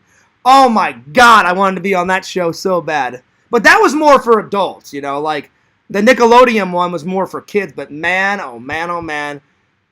If Fears ever got to be on Supermarket Sweep, like this weekend or some shit, man, I would take that shit down. Oh, yeah. I would shop till I motherfucking drop. All right, here we go. Video Power. All right, let's see what this is. All right, let's watch a little bit of this. Video Power. So it looks like a kid's game show. Let's see here. Here we go. I guess it looks like video games, or it looks like video games. Here we go. This guy's hair is making me fucking lose it, man. This guy has got like Rick Ashley fucking flowing hair going on. This guy, oh my lord. Oh my god. Visions, this guy had fucking hair flowing, dude. Like the host. This guy had some Rick Ashley fucking flowing hair. Alright, let's watch this one. On your mark, champs. Get set, champs. Bust it, champs. Are you ready? Let's go. On your mark. That's the way the fucking guy said it. I gotta hear that again. That guy's fucking hilarious. Just listen to this fucking guy. On your mark, champs. Get set, champs. Bust it, champs. Take this line upside. Oh, down. my lord. Yes, he goes right to the top side. And now he'll take it right over here. Pull off 250,000 points. 2, take it right to the top. A, drool the cruel. B, thresh the wise. Or C, mott the hoople. Yes. The wise. Thresh the wise is correct. One big winner heads to Mall Mania. And now, more video power. Video power. Video power. All right. With maximum height. Say video power. Yeah, that's right. Oh, shit. This is a good intro song. I've got the ability to make you win. You want the edge? I'll push the power surge. Video power, motherfucker. Feel the power. Feel the power. Video power. Feel the power. Feel the power. Wow. I don't know how I must have missed this game growing up because I've never heard of this. Wow, this is nuts.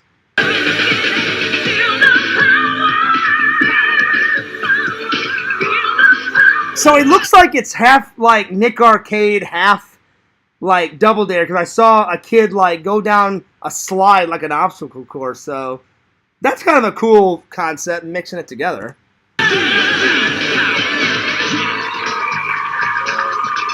But I'm telling you, this host is making me fucking lose it. He's got like flowing, perfectly coiffed Rick Ashley hair. It's like video power, motherfucker. This is great. All right. Well, let's skip to the obstacle course, shall we? Let's see what they got to do. You were down earlier in the week. You got beat out by a tough opponent. Now you earned your way back into the finals for tomorrow. Any special strategy you'll be using overnight? Try my best, practice up. And have fun. That's what it's all about. And we've got something for fun. It's the run. A run through a mall. Now, listen, I got a secret prize for you right back here. If you find it, it's Mike Ditka's Power Football. He designed a lot of this game himself. I'm telling you, this guy's hair is making me fucking lose my mind. What do we got for him today? Check it out. Oh, Johnny my Arcade, Lord. we got the entire TurboGrafx 16. Not a bad little prize. You ready to take the run of your life? Yeah. And the games begin at 5, 4, 3, 2, 1. He begins as he tears. All right, here we go. So using his head right away. Not a bad. Okay, so like Vision said, it's a maze, and I guess he's got Velcro on, and he's just strapping on as many video games as he can. I guess, like Vision said, they get to keep it. I mean, that's kind of cool. Checking it out now. He's got a pack on either side. He'll go for a pack in the back. But look at this guy grab those prizes. He's been through them all several times, so he knows the route. And here he goes, right down the prize aisle here. Attention, small shoppers. Everything. The only thing that would make it a lot cooler, Visions, is if they had like a potato sack with them, or like a knapsack or something to like put the games in, because when you ran out of Velcro, you had to just keep it like in your hand. So I bet that would make it harder to like do the run. But if you had like some type of knapsack to put all the video games in, then you could like grab a lot more shit. But still, it's pretty cool. In the volley goes for it all now. He shoots the hole. Shoots the works. He's very close to the secret prize. I'll give you a little clue. It's on the door. Can he go for more? His hands are absolutely full. Yes! He has it, Mike Ditka. He has got the secret prize indeed. Unbelievable. He's going to the top. Plenty of time to shout. This could be a new record. This could be a new record. Going for all the prizes in store. Come on down for more. Up first. Oh, don't go anywhere, man. Stay right here. Check out his prizes. I'm going to give it a big thumbs up, Visions. It looked like a pretty cool game show. I had never heard of it until now, but that game show must have passed spheres by, because I've never heard of it until now. But that actually looked really cool. That looked pretty cool. Let's see. Tinder Immortal says, I watched a video about some kid getting paralyzed by one of those courses. What, by Double Dare? Oh, that sucks. Oh, man. Vision said, I think it was early 90s. Okay, I mean, it looks, I mean, by the way the guy's wearing his clothes, Visions, and the wavy hair, it does look 90-ish. There's a new remake of Supermarket Sweep. Really, Tinder Immortal? Oh, man, before I go to bed, I'm going to have to look that up. Vision says, at the end of the show, the kids had Velcro strapped to them, and they would get to run through a maze. Okay, cool. So I was right.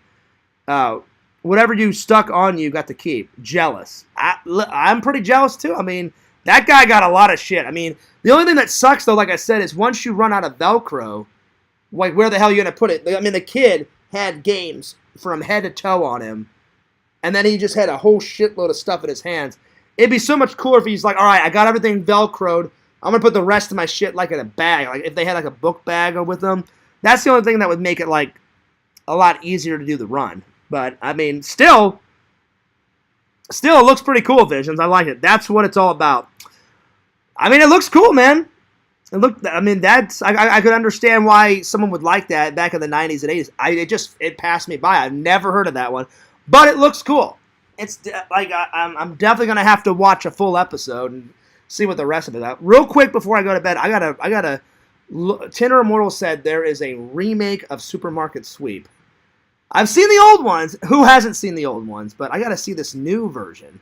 Girl from the female Ghostbusters, that Leslie girl that's on Saturday Night Live. I guess she's the host. Oh wow, that's very cool. Very, very, very cool. I had no idea. Wow.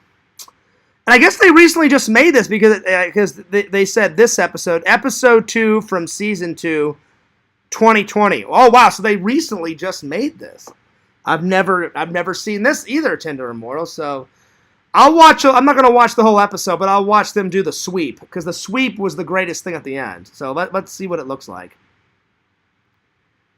Welcome to Supermarket Sweep. I'm Leslie. Yes! And I would be thrilled to give one of these teams 100,000. Yes! The aim of the game is to build up time. The more time our teams earn, the longer they have to raid the store later in the big sweep. The big sweep! The team with the highest card total gets to play for the big money and the super sweep. Well, I mean, at least the rules are still the same. I hate like when they remake a game show and they just fuck up all the rules. That's pretty much what they did in the original. So. But before we do anything, I'm gonna give each one of my. All right, let's go to the end of the sweep because I'm really looking forward to this. All right, let's see what the sweep looks like towards the end. All right, I like a good clean sweep, but I gotta go set myself up. Good luck, sweepers. Let's get this money. Let's get this money. What are y'all? Y'all ain't even saved me a donut? Well, yeah, that one. You think I'm gonna eat after you? Get out my office. Get back to work. Not one donut, Neil? Not one donut? I like donuts. I mean, who doesn't? Team Bubbly Water, you're up first. On your carts, get set, go! Team Bubbly Water is off with a 20-second head start. Let's go, Ernie! Grab an inflatable. Never have an empty cart. The only thing I don't like about this one, Tinder Immortal, is it looks like they've made a grocery store set. Like in the old one, they actually went to an actual grocery store and actually went nuts in an actual grocery store. But besides that, it looks pretty good. Father guy, does he think he's shopping? All right, that's Blue Crabs. She's one happy shopper, and she's got a plan. She runs right to the meat aisle. Get out of that meats! The meats. Bubbly's talking turkey. All right, she's on the meat. Yes. Ginger Julep taking off. Whoa, almost tips. Bubbly water wants caffeine. That coffee makes us 130. They got their plan right. Look at this music. Look at that. This guy needs a plan. He's shopping like he got 10 minutes. Remember Italian seasoning. Bubbly breaks the pull-ups. No. Fuck Italian seasoning. Get on that fucking ranch, man. Don't even go there, bitch. Get on that fucking ranch. Cover the whole pot and get $300. Perfect. You're good. Thank you. Whoa, watch those turns. Completely covered. Ginger Julep wants that pie bonus. Blue Crab wants that specially marked balloon bonus. She gets it. $300. Julep gets the $300 for the pie. Bubbly cart slot. That's your second cart you had most of the time, and you jogging in here. Blue Crab's racing in. Lets the cart go on his own. Save the balloon! Ginger Julep's going for the cheese and headed for the meats. But first, the banana inflatable. Bubbly Water's going for the pie bonus. Going with the sides. He gets the $300 and puts the cap back on. Who does that? Blue Crabs and housewares with a triple bonus inflatable. Those ground beef tubes are $26 each. Blue Crab drops her piece and grabs a cart. Oh, man. You're incredible. Come on now. Julep comes to a screeching halt to grab truffle hot sauce. That's $35 each. I mean, it's pretty good, Tinder Immortal. I don't like that it's on a set. Like, it looks like a grocery store, but it's not. I mean, it looks too, like, every single aisle looks too perfect. It's like a set. But like in the old one, they would film at an actual grocery store. So that's the only thing I'm kind of like, nah, you know, that is what it is. But anyway. Well, I think it's time to say good night, you guys. Or good morning, I should say. It's fucking 5:42 in the morning. Oh, my Lord. I don't know how people can do, like... I'll be honest. I don't know how people can do 24-hour live streams. But I did my best. I did my best. How long did I go for? 4 hours and 30 minutes. That may be a record. I guess we'll do it like in steps, you know? Let's see. Maybe later on in the week, maybe Fears can go 5 hours. I don't know. But, man, I was stretching it. You know? But anyway. This is... Oh, wait. That's pretty funny, Dan Aykroyd. That's what I don't like about this stream. It looks like an apartment, but it's really a set. That was pretty funny. Dan Aykroyd. I'll give you that. Bum. That was pretty funny. That was pretty damn funny. Is it? Maybe it is a set. Maybe I act like, it's a lot of area, maybe over here. But it could be just a set the whole entire fucking time, you never know. No, I'm joking. All right. I'm off to Betty Buys. Get on a long, good napo. Oh, my Lord. But it may have started off as a bad day with idiot trolls and their mind-numbing bullshit, but at least it ended on a good note. It ended on a good note and ended on a good stream, so I appreciate all my loving and loyal fans. Cheer me up, because getting constant hate, it sucks. Fuck you, Fears. I want you to die, Fears. Hey, Fears. You're chubby. Hey, you're this, you're that. Hey, Fears, you're going to marry a Nazi. All this other bullshit that they come up with. Death threats constantly. Threats of, I'm going to come to your house, Fears, and beat the shit out of you. No, you won't, Joey. You're a pussified little, bitch that will never show up. Anyway. I always liked the Macgyver and Murdoch episodes. Well, as you should. Those are like the best episodes because Murdoch was always like Macgyver's like super like going nuts villain. He was like Murdoch was off his fucking rocker, my friends. You know. Then Macgyver's like, yeah, fuck you, Murdoch. I'm gonna take you down. You know. And then there it is. Well, I am taking off, my friends. Love that Weekend at Bernie's. Terry Krishner was in Friday the 13th, Part 7. That he was! I think that's the first time he played like a villain. I mean, well, Bernie was kind of a villain. He was a self-centered asshole, and then he died. So I guess that was his second time playing a villain. So yeah. Larry says, can you see this, Fierce? I can see it, Larry. I can see it. I can see it. Oh, man. I'm taking off, though. I'm tired. Oh, my Lord. Well, thank you for the 6 likes. I appreciate that. Anyway, God bless to all my loving and loyal fans. Thanks so much for watching this kind of long stream. I don't know if I'll ever do a 24-hour stream, but I made an attempt. I tried. I got to take my contacts out. I'm tired.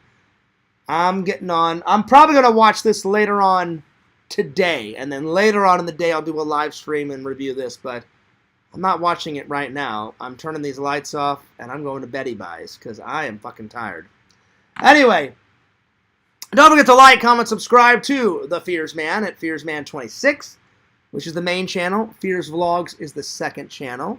Subscribe to my friend Tommy NC 2010, that hilarious guy from Black Mountain River or Black Mountains or wherever the hell he's from. Don't forget to subscribe to my buddy, my pal Larry Tate. He's making some content now. Throw him a like, throw him a sub, throw him a view. Go nuts, go ballistic. And last, but certainly not least, follow the Sega Camp Gamer and Wear Camp on Twitch. That wonderful mystery and epic guy that is the amazing Sega Camp Gamer. Doesn't get better than the Sega Camp. He is fucking great.